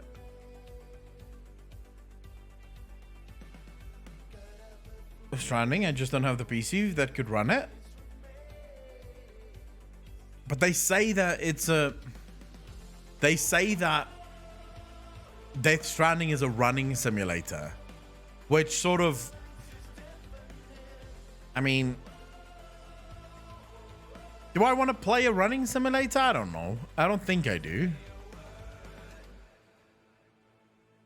I don't know, guys. It's fucking slim pickings, man. It is slim pickings indeed. There's no real good games anymore. Like, and it's gonna be a couple of months before we get a good, solid Cyberpunk experience. That's the only reason I'm not going back to Cyberpunk right now. It's the only reason I'm not going back to Cyberpunk.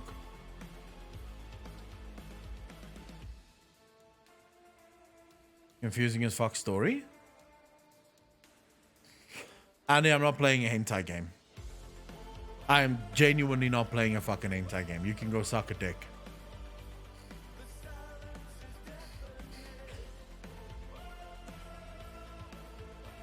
Play more indie games, Echo. There's such a wealth. I love my indie games. Like, if you go through my library, most of my games is indie developers. I love a good indie game. Yeah, we have to play Final Fantasy Remake as well. I did promise. Oh, by the way, Apocalypse. Is Apocalypse still here?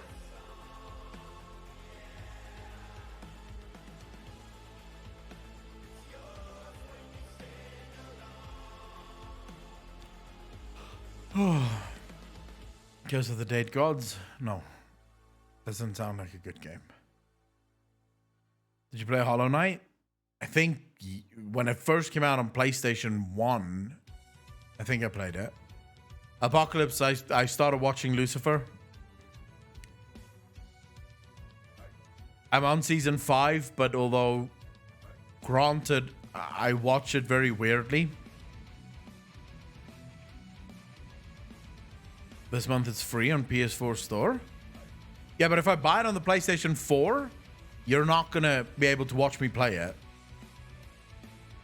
So I'm going to have to buy it on PC so you can watch me play it. As soon as it launches on PC. Is it out on PC already? I don't think so. But I skip over most of the Lucifer stuff, Apocalypse. So, for example, I skipped most of Season 3 because I got really annoyed with him not showing Chloe who he is, like that he is really Lucifer. I got super annoyed. So I actually Googled when does he show Chloe he is Lucifer? And they told me it's Season 3, Episode 16, I think. So I just skipped to Episode 16. Then I watched that. Then I watched the whole of the rest of it and the whole of Season 4. But I'm now a little bit annoyed at Season 5. Like, the whole Michael angle is annoying the shit out of me.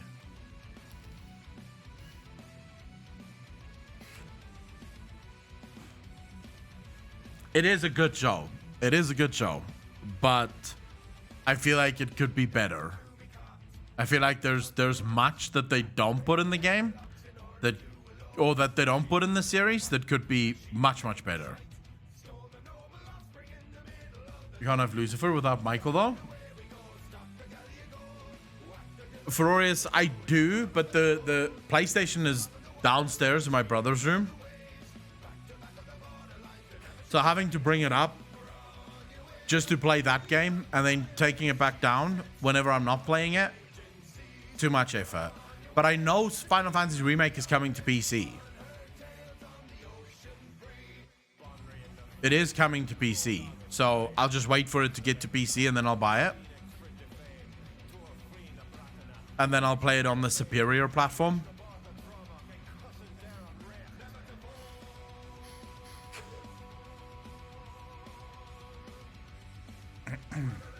But to be fair, I do that with almost every single fucking series that I watch these days. It's rare that I'll watch a series the whole way through. The reason for that is they were meant to finish the entire show at the end of season 3 because actress who played Chloe wanted more money. Ah, that makes sense. Chloe is pretty hot though.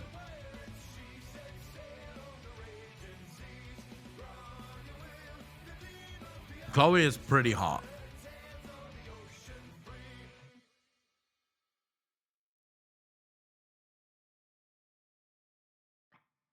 It just, I don't know. The Michael thing pisses me off. How was WandaVision, did you?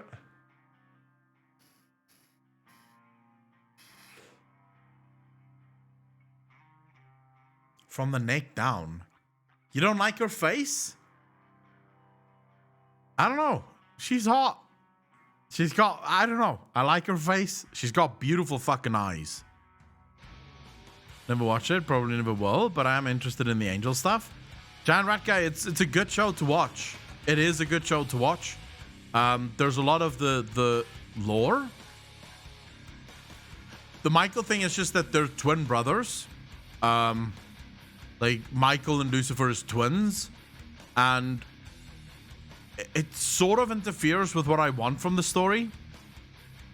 I don't know how to describe it, because I don't think it's something that would annoy anyone else. But it's sort of, so for example, they do a lot of Linda. Fuck no, not Linda. Ella, maybe? I can see Ella being one. Eve wasn't hot either. And Mazikeen. Mazikeen would go as well. Mazikeen is hot too. Reverse as well as Luciverse. They did do a Constantine standalone. It failed miserably. Boo Monkey with the maze insta. Yeah, they did do. It failed. Eve is alright. She's not all that.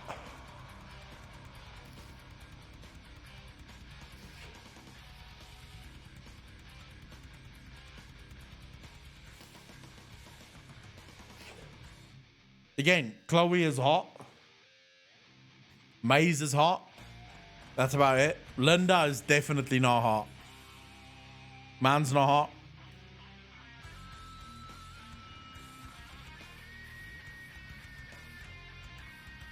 That it's on Netflix.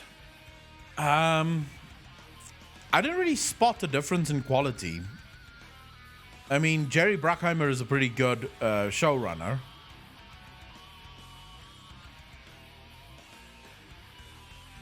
I will say this, Maze's acting is absolutely horrendous. Absolutely horrendous. Maze is supposed to play this very, this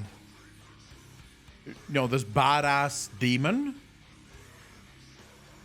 But she's so over the top. The thing that I can't figure out is whether or not the whole show is meant to be over the top. And that's why she's doing it. But if that is why she's doing it, she's not doing a good job of it. Because she's trying too hard to be badass. Like the way she walks, she has this very manly walk to her. Which, why? You're a girl. I guess you're a demon, but you are a girl. So just walk like a fucking girl. You know? You don't have to walk as if you've got fucking lats. I don't even like men who walk like that. There's a couple of things about Maze that pisses me off. But she is hot. Can't deny it. Monster Diaper, thank you for the tier 1 something. Really fucking appreciate that. 2 months in a row. Thank you, thank you, thank you.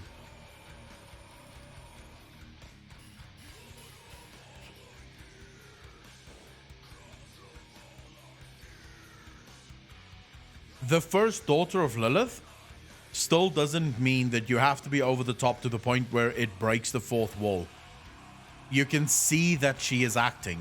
That's what I mean by it, right? So over the top is fine, but when you're talking about OTT in terms of a dramatical experience, OTT breaks the fourth wall because you're over the top. In other words, you're doing it so much that it rips people out of the show because you can clearly see that they're acting, right? That's the issue. You should never be. So for example, a good example of this would be Walking Dead. In Walking Dead, the the violence became OTT to the point where it ripped the audience out of the show because the violence was just too much. And then nothing made sense because the violence was completely over the top. That's sort of my problem with Lucifer in many ways. Lucifer does the same thing. He tries too hard to be funny when less would be more. Like, there's moments in the show where I laugh at some of the jokes, but it's usually at times where I can clearly tell that they weren't trying to make a joke. They were just acting. And then there's a funny moment within that acting sequence. But for the most part, they try to be too funny. And then I just go, what are you doing, dude? Also, I would say the Lucifer guy is not a great actor, in my opinion. Lucifer in Supernatural is the best Lucifer in the world. Mark, however the fuck you pronounce his surname, he is insane. He is the best Lucifer in the world. But the Lucifer in Lucifer is also not a great actor. Like, when he tries to be evil, he just opens his eyes really wide and he looks at people and goes, what do you want? What do you want? I will kill you. And it's like, bro, what are you fucking doing? Like, that is not fucking necessary. Don't keep your eyes open like that. It is literally not necessary. Another good Lucifer, in my opinion, is Al Pacino in The Devil's Advocate. Perhaps one of the best Lucifers ever. For a very different reason. Like, Mark was a really good Lucifer, but Al Pacino was next level.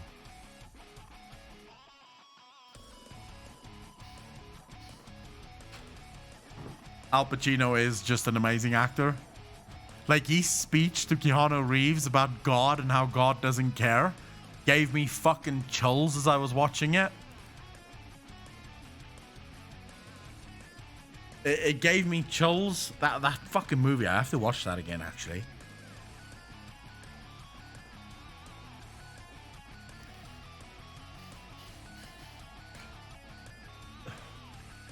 He's a fucking sadist. He's sitting up there laughing his fucking ass off.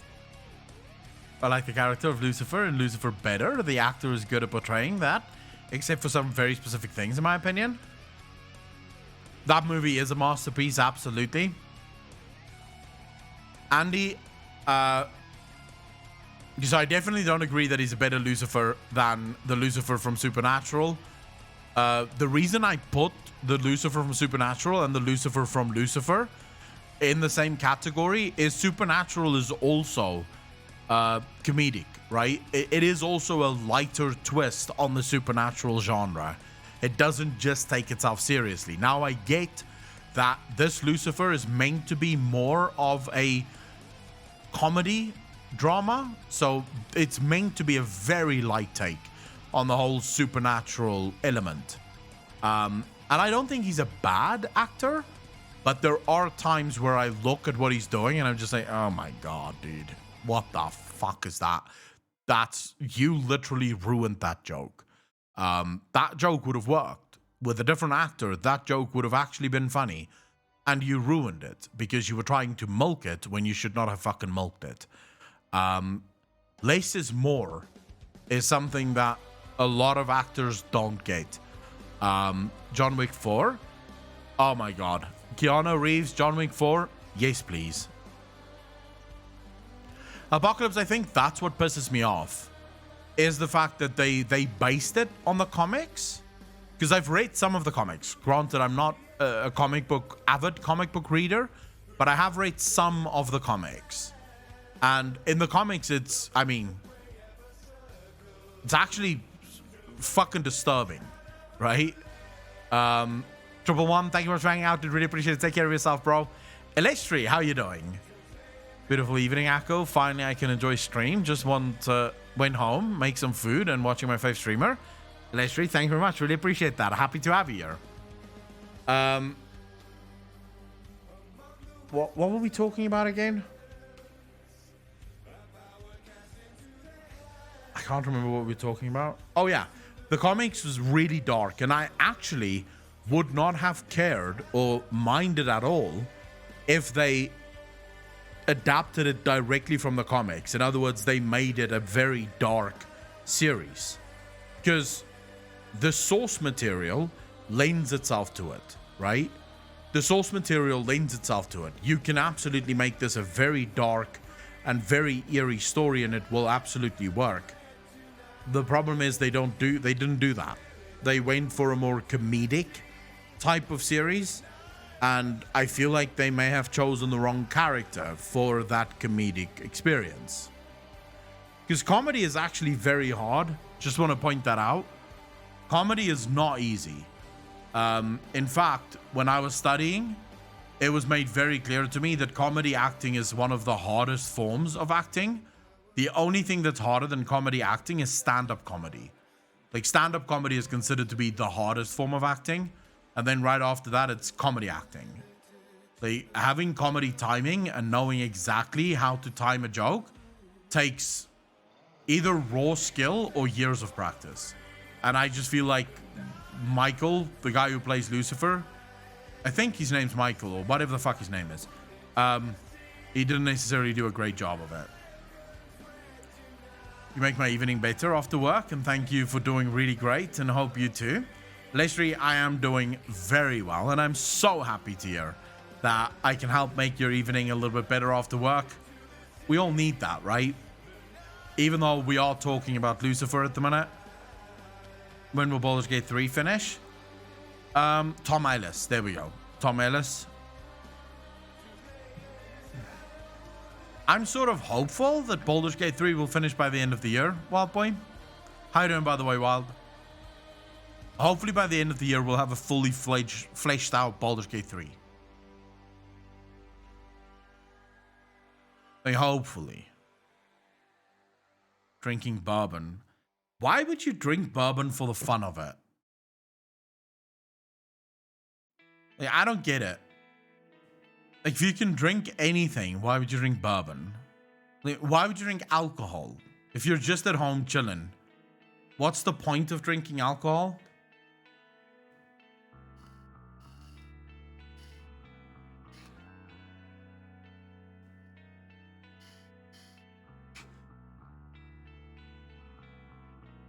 Andy, I drink Pepsi Max for the fun of it because it tastes nice.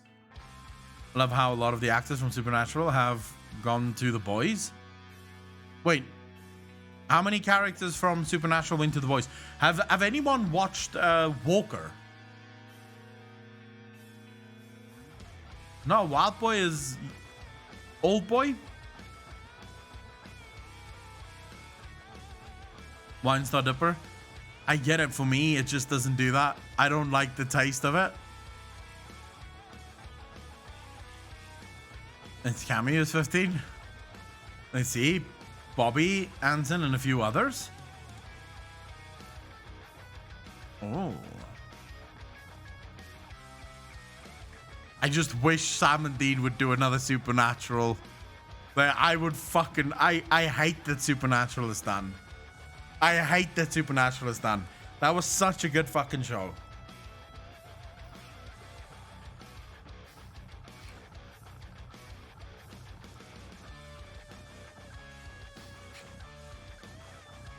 I need another series like Supernatural. Something that just dives into the supernatural world and is just as good, just as quirky, funny, serious, good actors. You know, maybe two brothers working together, driving an Impala. I don't know. They could do anything. As long as they drive the Impala, they're two brothers and they deal with the supernatural. I'll be surprised if there isn't at least some kind of miniseries or movie down the road. The Grey, they can't really. I can't spoil it now, but based on the ending, they can't really have a miniseries. And yes, I'm bragging. Oh my god, Wild Boy. Same if they tried to do it with other actors, characters, not sure it would work. No, it definitely wouldn't. Sammy, get the salt. Give me a Supernatural spin-off with Crowley. Crowley could work, but you would still need Sam and Dean. Like, Crowley could work, but Sam and Dean would absolutely need to be there. The Resurrected brought back in the show. The gray, granted, but I believe that it is actually sort of in the final season. It is sort of confirmed that this was his last time. There is no bringing him back. Yeah, but they do pretty much die every fucking season. It's a running joke at this point. Like Sam and Dean die, come back, die, come back. And we're all happy to see it every single time. That show was great. Holy fuck balls, that show was great. I think TV has just lost its touch. There's very few good shows these days. And they've just ruined my entire fucking like hope for Gossip Girl's remake. I'm so sad about Gossip Girl's remake. Or reboot, rather. They've legitimately done the reboot with none of the original cast. Like, it's a brand new teenager series with new teenagers. That's not Gossip Girl. Periscopic, I don't think so. I don't think we're in the golden age of television.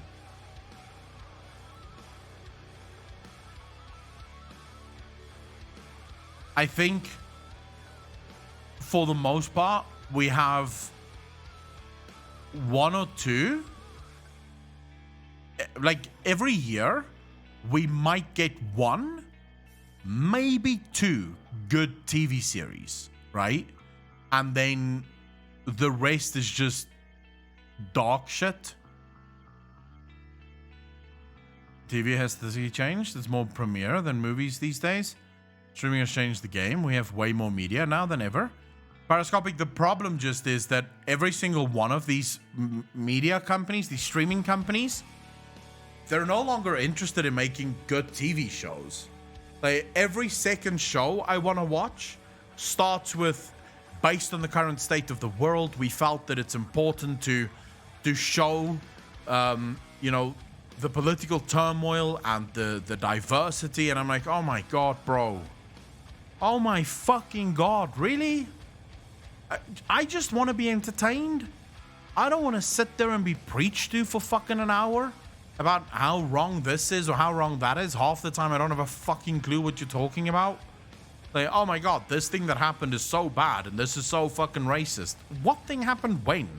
I don't even know what you're talking about. I just want to watch a show. It's not about art imitating life. It's about preaching. Never preach. I don't have, for example, Periscope, I have no problem with games being political or movies even being political. But if you want to do it, you have to present it in a way where the audience gets to make up its mind as to what it wants to believe. So you need to go at it very, you have to be very neutral in how you present it.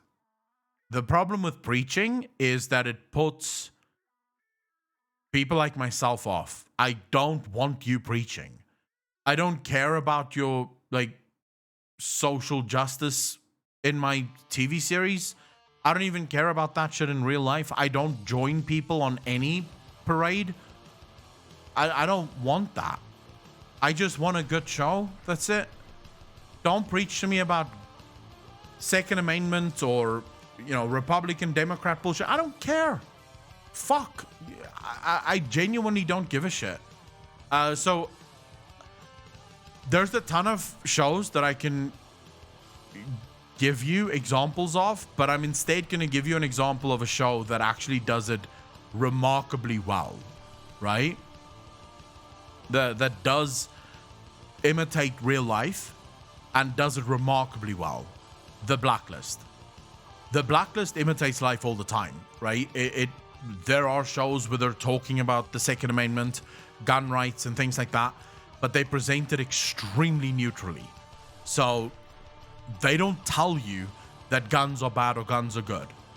There's an issue, and the characters are also split down the middle. Some of the characters are for gun rights, some of the characters are against gun rights. But as the show unfolds, you get an idea of where you want to land on the issue without it really being preached to you, right? Without it really telling you what you need to believe. Most of just bullshit. Rating grabbers.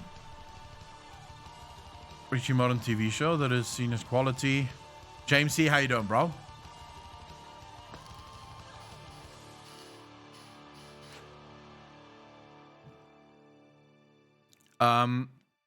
Parascopic.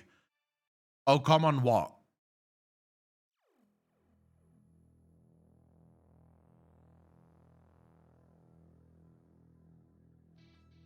You say? I don't think the blacklist does. What do you want the show to say? Like, genuine question. What do you want a show to say?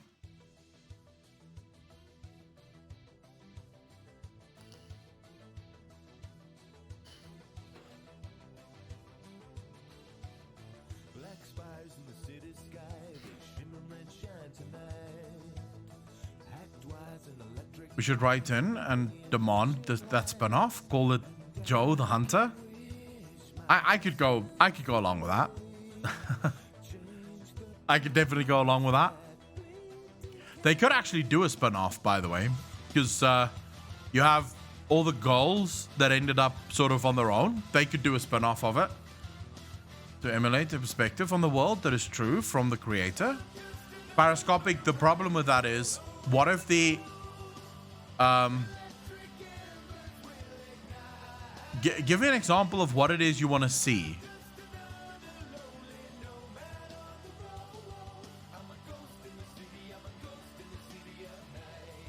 Like,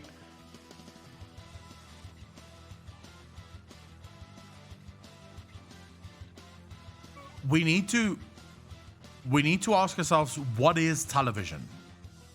What is movies? Well, I'll tell you what happens when a show doesn't agree with their audience. The audience just leaves. You're not teaching anyone. You're not changing any minds. They just leave. I've done it before. There are a multitude of shows that I have up and quit the second they start preaching to me. Like, the second they start preaching to me, I'm like, fuck it, I'm out. That's it. Done. No more. Sorry. I don't have time for this. I legitimately want to sit here and I just want to brainlessly engage with the show without being fucking preached to about people who, in the first place, don't know anything about human endeavor. I mean, there's not a single person in Hollywood that understands a fucking thing about being a normal human being. They're hypocritical, fake people. They're not even human. They're fake as fuck. So I don't need them preaching shit to me, telling me what I should or should not believe. I hate when actors say a fucking word about anything, because they are legitimately the stupidest people in the world. They are literally just below YouTubers and Twitch streamers, who would be the second stupidest people in the world, because literally we're all here because we couldn't do anything else in life. We're not supposed to be the ones preaching to fucking anyone about anything, right? The problem is that, I don't mean preaching, I mean agree, as in I shouldn't watch a show which presents a human experience that is different from mine and think it's crap. It depends what the human experience is that you're talking about. Right? It depends about, because the problem is,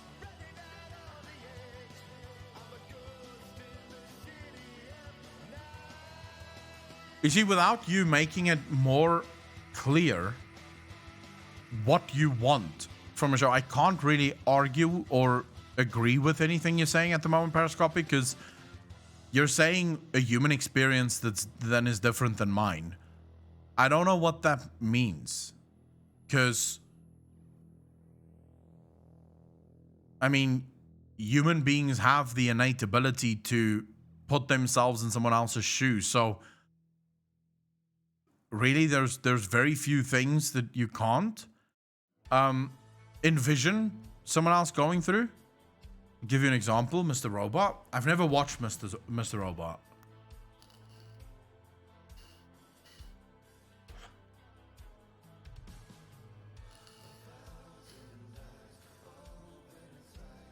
So let me put it to you this way.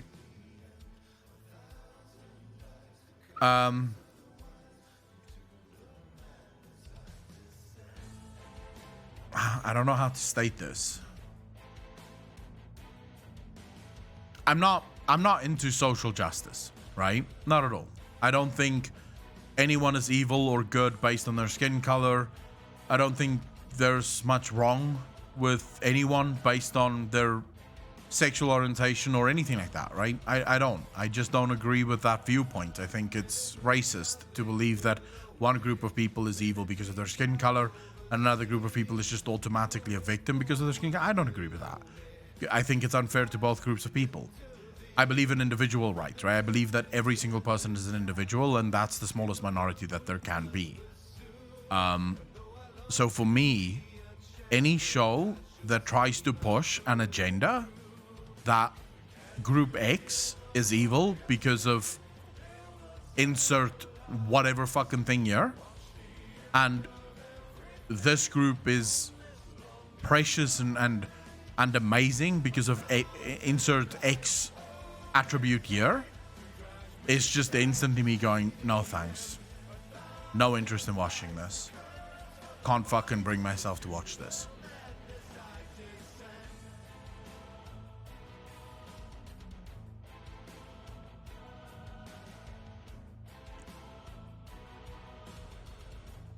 You're fine if shit fits into the show movie naturally. You just hate when it's injected inorganically, doesn't fit, etc.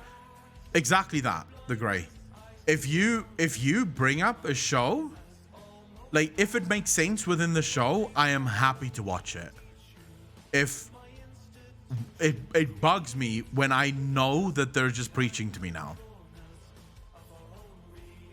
Right? When they're literally just now preaching to me, and it doesn't matter, it doesn't need to be there, but now it is there, right? Because they wanted to put it there.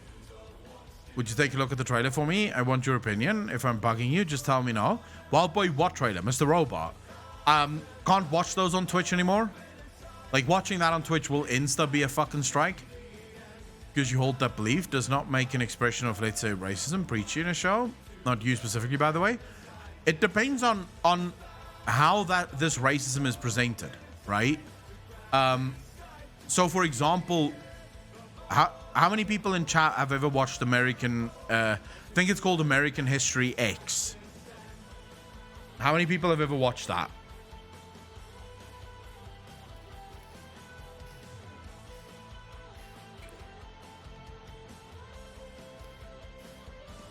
That movie is really hard to watch, right? It is a fucking hard to watch movie, right? Because it's pure racism. Like, at least the first bit of it is just insane, right? I mean, this guy literally kills a guy by putting his mouth on the curb and stepping on his fucking head, right? It is a rough movie, but it made sense in that movie. That's what the movie was about. There could be nothing else in that movie, right? And that's a great film. It's an amazing film because it does showcase the worst parts of humanity.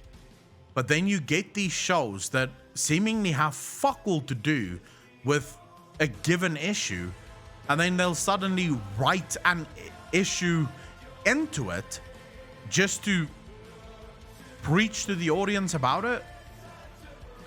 So I'll give you an example of another show where it was done, in my opinion, amazingly well. One Tree Hill, right? In One Tree Hill, there's one episode where a kid brings a gun into the school and shoots someone in the school. So they have a school shooting. This thing is years ago, right? This TV show is years ago. But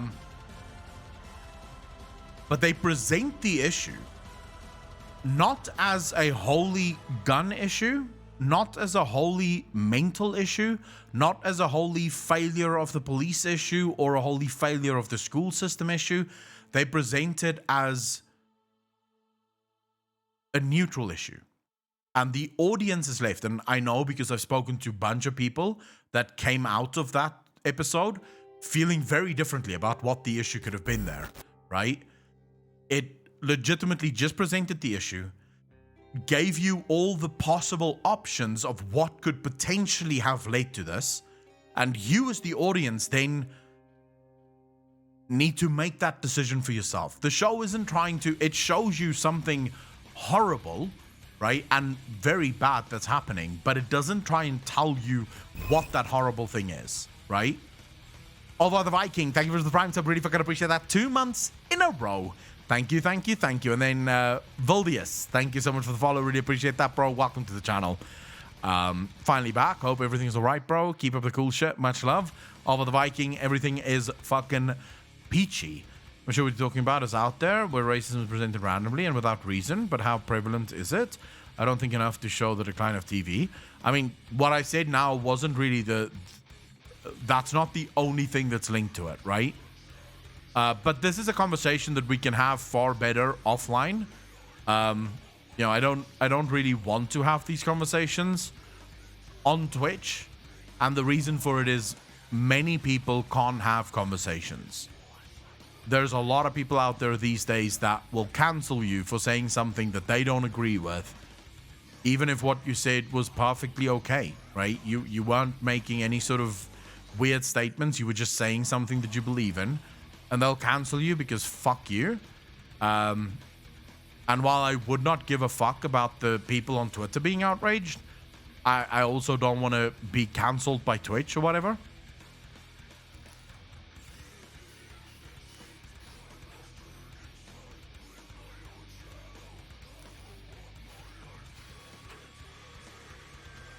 Necromunda hired gun.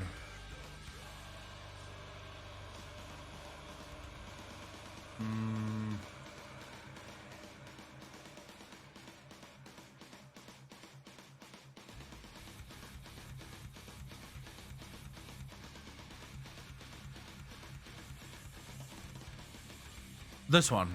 All right, hold up.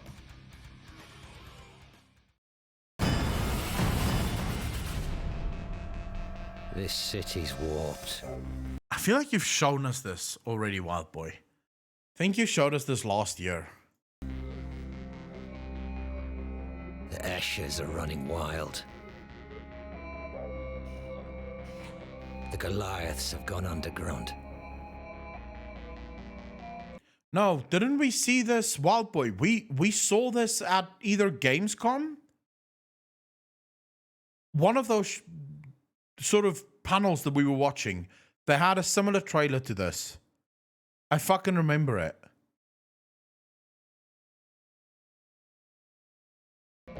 And something much worse is on the rise. It's damn good for business.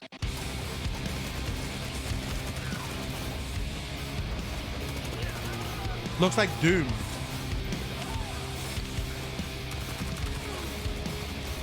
Don't take it personally, friend. There are only 3 things I trust in this life. The money, my Mastiff, and my autogun.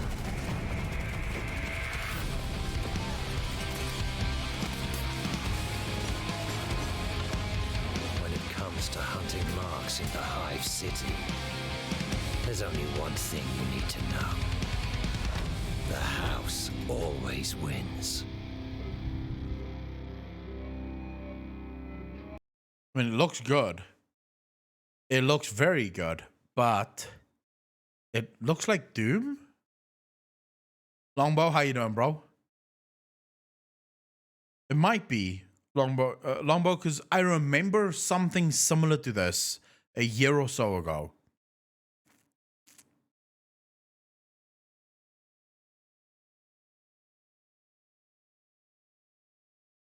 Arthur, how you doing, bro? Like that with music. Yeah, the other music is in a terrible spot. And flopped was a start game. Ah, okay. I'll probably play this June 1st. So it's coming out of June 1st. I still want to play like I have access to Doom Eternal and shit like that right now. So I'm sort of wondering, is Doom Eternal worth playing? Just wanted to say your WoW YouTube theory vids are fucking awesome. Arthur, thank you so much. I'd really appreciate that. Welcome to the stream, dude. Happy to have you here. We did a couple of theories tonight. So now we're just sort of hanging out. And I'm hungry as fuck. Check out Outlanders. Outlanders. fuck is that?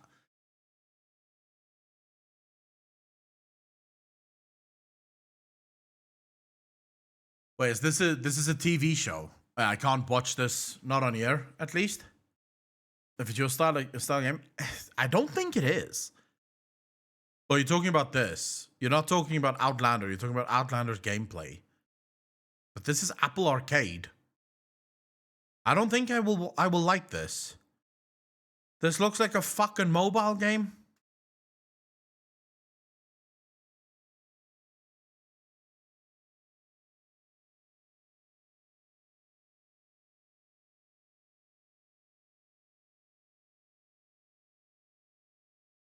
You want me to look at this game, right? This is Outlanders. Outriders. Okay. Okay. Let's see this. All right, so paint the scene for me. Where are we right here? This is the war zone. When your Outrider first wakes up from cryosleep, it's right into this hellhole. And, you know, basically the idea is that one of the aspects of the anomaly is that it kills all electronics more complicated than a light bulb. So humanity has been reduced to sort of pre-World War I technology. So that's what this feels like. It's like trenches and tanks, but on an alien planet.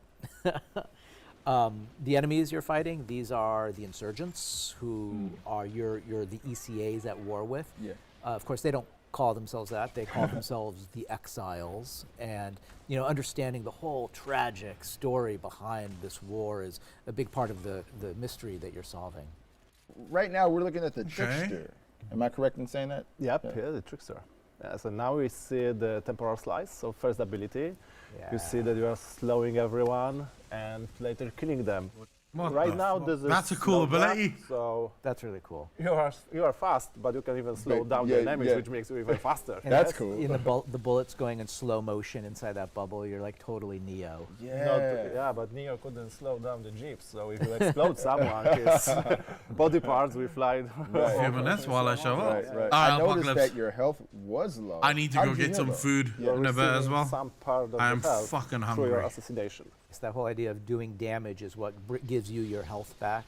Wow. And this right here is the Devastator, correct? Yes, this looks pretty good. Yes, so the reckless guy right here. This is who I'm going to play. Here we are healing when you are close to the enemies, and we are killing them. So the more enemies around you, the better. And the skill we are seeing is the Earthquake. So basically, it's like a better shotgun.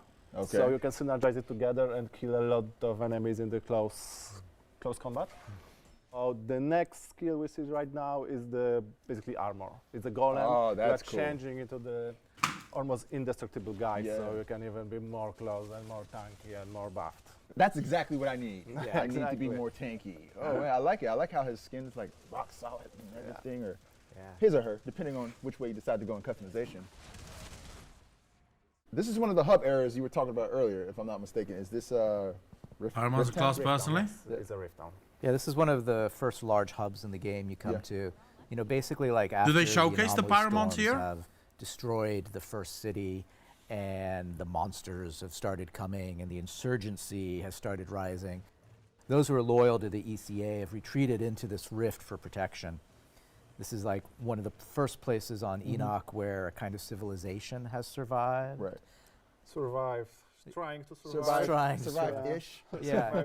It is a harsh, broken world. Yeah. What is it launching? This place. But it's also the first time in the game that you really get to slow down and start to kind of explore and start to kind of unravel some of the barbecue mysteries sauce instead of tomato, cheese and it garlic feels stuffed desolate, crispy but hopeful. with chicken strips, garlic bread, and chocolate orange cookies. How does the Fuck, Apocalypse, that sounds amazing. Vendors. Fuck the chocolate orange cookies, though. With the vendors, like gear or whatever. Yes, overall you are finding a lot of stuff in the world. You can scrap, you can destroy, so you can receive money for it. So our money is called scrap, basically. Oh, okay. And then if you have bad luck, let's say, in the world finding the cool loot, you can buy it through the vendors. Or maybe you are missing some item that you want. Or maybe there will be some mod you want to purchase. You can do this through scrap.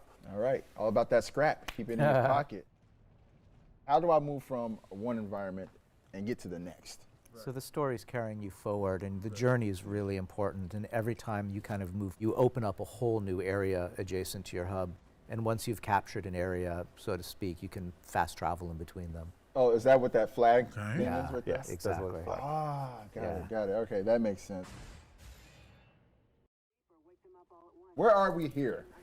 So this is the first I love the city graphics that I mentioned earlier. Okay. Which The is now flow looks totally amazing. in The ruins. combat looks fucking I was awesome. gonna say city. I don't see a city.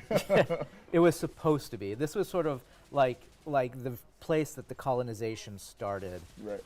That huge thing that we saw on the horizon, like dominating the skyline. So that's the engine of the Ark ship that brought us here. And the whole idea of the colonization plan was that was going to be our nuclear energy source that would power the city. But then the anomaly. Why it's not different? Thank you for $20, dude. Really fucking appreciate that. And it irradiated. I really appreciate it, bro. You know, Thank you so much for $20. Rift Town, and those who couldn't, the exiles, were trapped out here. So this is now home base of the insurgents. Jesus. You're moving into their territory All right. now. And, I guess fuck his body. Pyromancer. This is a lot of fire. Yeah, this is Pyromancer. All is about the fire and ash.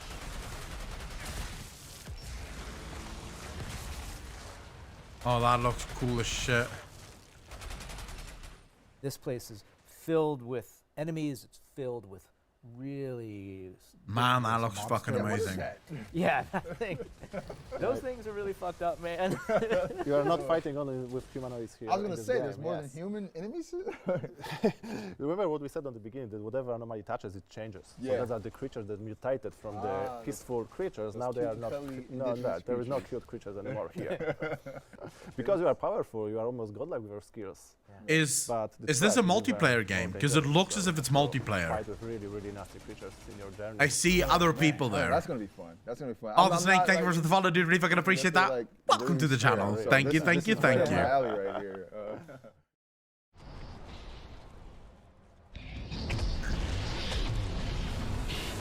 Yeah, it looks like it could be co-op. Can group up to 4. Okay. Yes. Okay. Wait, when did it say it's launching?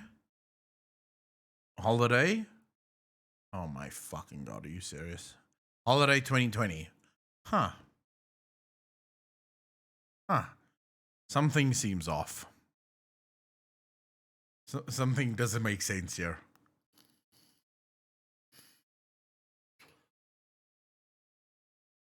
Doesn't like bacon, doesn't like chocolate orange, doesn't like One Tree Hill, Mike bro. Alright. Outriders. It's on Steam, right? Definitely want to play that. That looks fucking ballin'.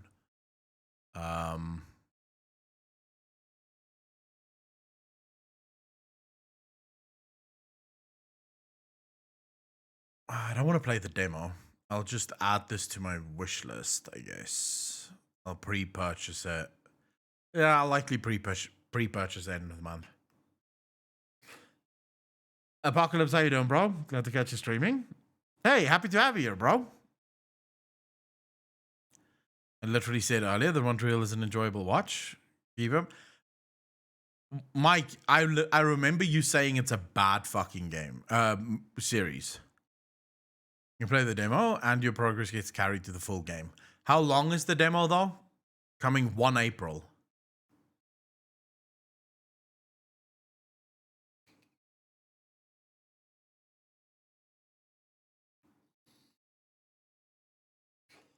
We don't have to wait that long. We don't have to wait that long, look. 6 days. All right, we'll play this. We will play this. I will pre-order it. And then we'll play it as soon as it fucking launches. Because this actually looks like a good game.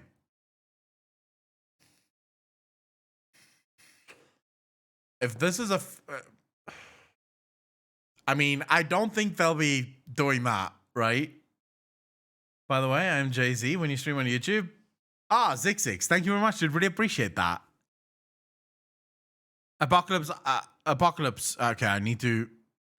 Well, Alpocalypse and Apocalypse. Apocalypse, I don't think they can do that with game launches. Like, we were just lying. Thanks for the pre-order. Right? Because then I'll just cancel my pre-order and fuck this game. So. But yeah, I definitely want to play this. RPG systems to create a true genre hybrid. All right. I like the fact that it's RPG. Square Enix is a pretty good company. Have you heard of StarCraft Ghost? I have. Yes. I was looking forward to it when it was still in development. Unfortunately, all our dreams came to an end very quickly.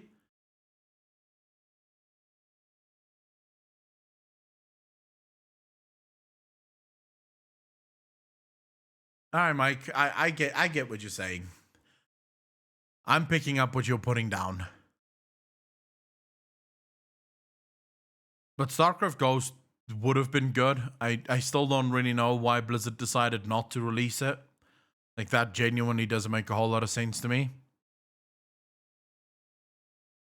And with that transition, you know what doesn't make a whole lot of sense to me? The fact that I'm hungry as fuck. So, I'm going to go grab some food.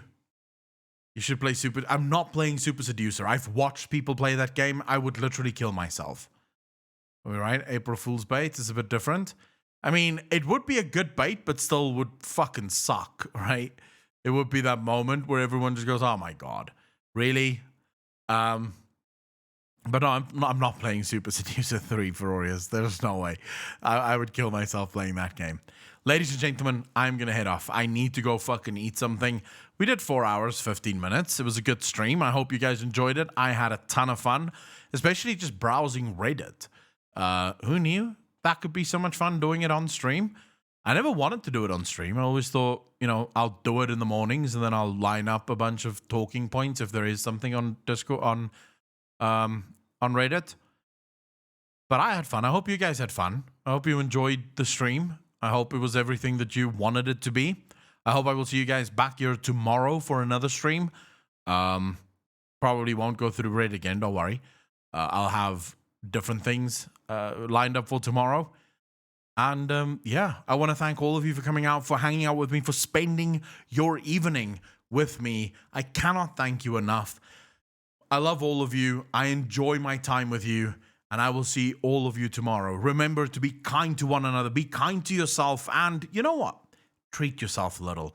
If you want that chocolate bar, you want that pizza, maybe you want a burger, maybe you just want another drink, go for it. Have some fun, and I will see all of you tomorrow. Peace out, fam.